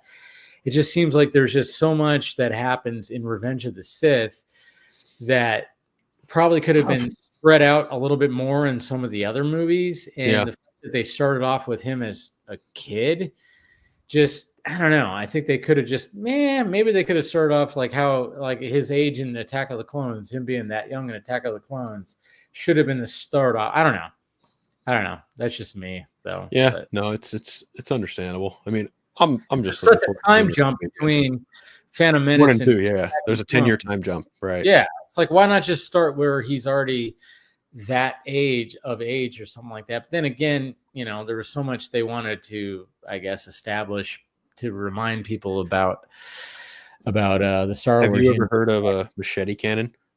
No. So back in the day when people were like vehemently big on just poking fun at the sequel trilogy, or the sequel trilogy, they do that now. The prequel trilogy, like when it was the thing to like hate the prequel trilogy vehemently, people would often give the machete cannon a try. And machete cannon is, you skip Phantom Menace and you just go from Attack of the Clones, Revenge of the Sith, then you do, New Hope, Empire, Return of the Jedi. And I'm just like, I fundamentally disagree with that entire notion because everything hinges for Anakin's sake on the duel fates. Like his whole downfall is predicated by that one duel, because it, as Dave Filoni has stated before, that one duel solidifies the trajectory in which Anakin Skywalker takes. Because had Darth Maul won that duel, Anakin would have been from the Sith to the go. Had Qui-Gon won the duel, had Qui-Gon like lived and won the duel, he would have been the one to train Anakin, and Anakin probably would have more than likely ended up being more on the light side and probably the chosen one. That's the thing. Yeah. The fact of the matter that Obi-Wan was the one who won, it goes both in a certain respect, because Obi-Wan was not the one who was truly equipped to truly train Anakin to the best of his ability. True. Yeah. See, there's a lot of good points when it comes to a lot of this stuff, but I don't know. Revenge of the Sith is just, it still is the best of the prequel. Yeah, easily. I think a lot of people, and like I said, if you could see it out in the movie theater, it is interesting to like. It was just like, it was kind of fun, and I was like, because I hadn't seen it in a bit, and I was just trying to remember. I mean, even the opening shot, the opening scene, where you have, Obi-Wan and Anakin, out in space. Fight above Coruscant. Yeah, I love the dog shot. The dog fight. I mean, the opening shot is literally tracks for a bit. And I'm going, see, George Lucas was really fucking cooking with a lot of the shit that he did. And I'm just watching it going, all right, we're already like 2 minutes in and there has not been an edit yet. I'm like, fucking A, man. I forgot about like this opening whole thing, and then just... You're establishing, you get the banter between Obi-Wan and Anakin. You got, of course, R2 that's in Anakin's ship, and then you got these like these drones that are droids that show up and they crawl on their ship, and almost it seems like Obi-Wan's like about to be like, no, Anakin, just stick with the mission. Don't even worry about me and blah blah blah. There's a lot of things that happen, and then of course they survive, and then they do their thing. And then of course they take on Dooku, and then you get a sense of like the whole Palpatine thing, and of course you get that it was funny because the gifts that we use a lot on social media, like do it, people cheered in my movie theater when he said, do it. Yeah. All of a sudden people were like, yeah. I was like, oh yeah, that's the fucking meme. It's the GIF that everybody uses when they say like, do it. I was like, I didn't even think about that. I was like, oh yeah. There's just, and then of course there's the other one with Palpatine where he goes, ironic. A lot of people use that too. People were like, even like making noise on that.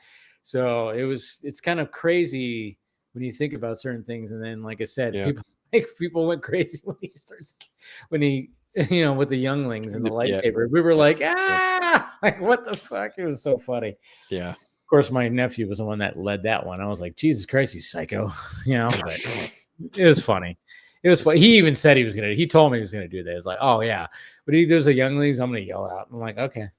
Well, what's funny is like if you're a fan of the Clone Wars, there's certain elements of that show that like when you're watching Revenge of the Sith, you can line up when the Siege of Mandalore, they talk about certain things, right, and like even it's funny because like from Attack of the Clones and then into Clone Wars and then the beginning of Revenge of the Sith, like Obi-Wan has R4, his droid, and then R4 gets promptly destroyed in that fight, in the dogfight in the beginning of Revenge of the Sith. But R4 had been a consistent character and ally to Obi-Wan through Attack of the Clones, and then in the Clone Wars, it's so just like, oh, poor R4.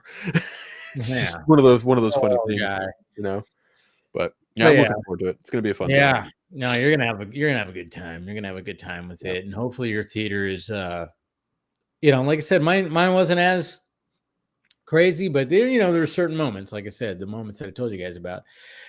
But yeah, it's a good time, so check it out. But I think this is a good way to wrap up this Vodka stream for tonight. This has been fun, and like I said, guys, go see The Accountant.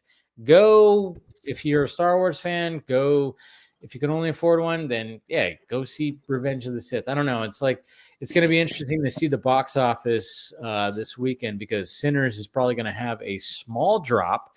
The buzz of that, and go see Sinners, please. Like please respect the original movies. That's why I say Accountant 2. Also go see that. It's an original fucking, it's becoming a new IP, of course. Now you have a sequel and it's great and you'll have fun with it. And it's so cool too, because, you know, usually I see a movie on a Thursday.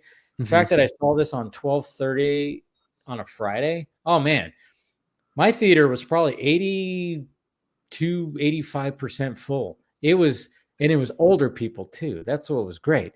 It was like, oh, there was older people here. This is an older crowd type of movie. And I was like, this is cool. It was funny because there was a lady that was sitting next to my dad who jumped so much when it came to certain things. Because, you know, things will happen suddenly. She was like very animated. It was pretty funny. But I'm just saying, like, it was like, oh man, this is an older group. You know, the night before, it was like a younger group, obviously, because it was like Star Wars and people, you know, it was more of a younger crew, younger group. But yeah, but go see The Accountant 2. It's great. You'll have a good time. The chemistry between those two are great. And can't wait for more from that. But let's go around the horn here. Of course, thank you to Chris. Thank you to who else was on here? Chris and Deadpool. Who? Deadpool, whatever. Yeah. Good old Deadpool, which you probably recognize that voice. I'm just saying, you know, people, you know. Absolutely, Yeah. Somebody who used to be formerly known as a saggy. Anyways, Phil, what do you got? Not much. I mean, got my YouTube stuff. I didn't have my show today because my allergies have been fucking whooping my ass all week, dude. Like, it was miserable, and it was kind of a slow week too. So I just didn't feel like doing a show today, and it's my dad's birthday, so I was just like, that's about it. But if anyone wants to follow me, Vero Threads, Instagram, you fucking asshole. Vero Threads, Instagram, Blue Sky, not Twitter, and YouTube, of course. Friday Phil every Friday. Eternal Night Batman podcast. You can catch me on Party Nation every Tuesday, Council Creators every Wednesday, here every Friday. Next week I will be joining Chris on his show Marvel Alliance to talk about Thunderbolts. I'm very excited to get on that show and talk. I'm looking forward to that, man. I don't know. Yeah. That movie's grown on me so much. At first I was like, I don't know about this, but fucking A, man. They've done a good job of marketing that movie. I may or may not know what the asterisks stand for, but I'm not going to say anything. Oh yeah, I know there's spoilers out there already. Yeah, I'm trying. A friend of mine saw it, and I deliberately was just like, all right, tell me, like, what is, you know? But for anyone who's not wanting to know, I won't say anything. But that's pretty much it. You know, as always, my friend, thank you for the invite. It's always a pleasure. Yeah, always great talking to you, Phil. What do you got, William? Free comic book days next week for locals. Down to. So that's what I've been building up for. Come to Vegas, get all your posters and T-shirts I've been saving up for you. You can find me, just Google the Sci-Fi Center. It'll lead you directly to our landing page. Tomorrow night for our Saturday overnight live show, we are going to be opening things up for people to tell us in a very peaceful way what their favorite Superman story is. We're putting on the shithead filters because please don't come on here trying to use your favorite version to beat someone else. It just is going to be a fun discussion. We're going to discuss where the absolute universe is. Most of them are in their issues 6 and 7 right now, so we'll be going over that. And then we're gonna review Wonder Woman Dead Earth, which I think is the best Wonder Woman story that they've written since the character's been out. Nice, so, got a lot going tomorrow. Cool. All right. Well, thank you guys. Thank you to Deadpool. Thank you to Chris. Thank you to Phil. Thank you to William. This has been fun. Thank you, everybody who's been watching and listening this whole entire time. Go watch movies, guys. Don't listen to fucking dumbass Netflix, whatever the hell his name is, who just Ted Sarandos. Yes, who said recently, like, blah, blah, blah. He said, It's like, no. Go out, and if you can, you know, like I said, if you can afford and can, you know, have a good time, spend some money, you know, do it. Go out and go support these movies. And even if it's re-releases, there's nothing wrong with that either. But also, you know, support the original content, the original movies that these people are putting out there, like your Ryan Coogler's and Gavin O'Connor's and everything like that. We love it. All right, guys, we love you. Subscribe, do all the stuff. Talk to you guys later.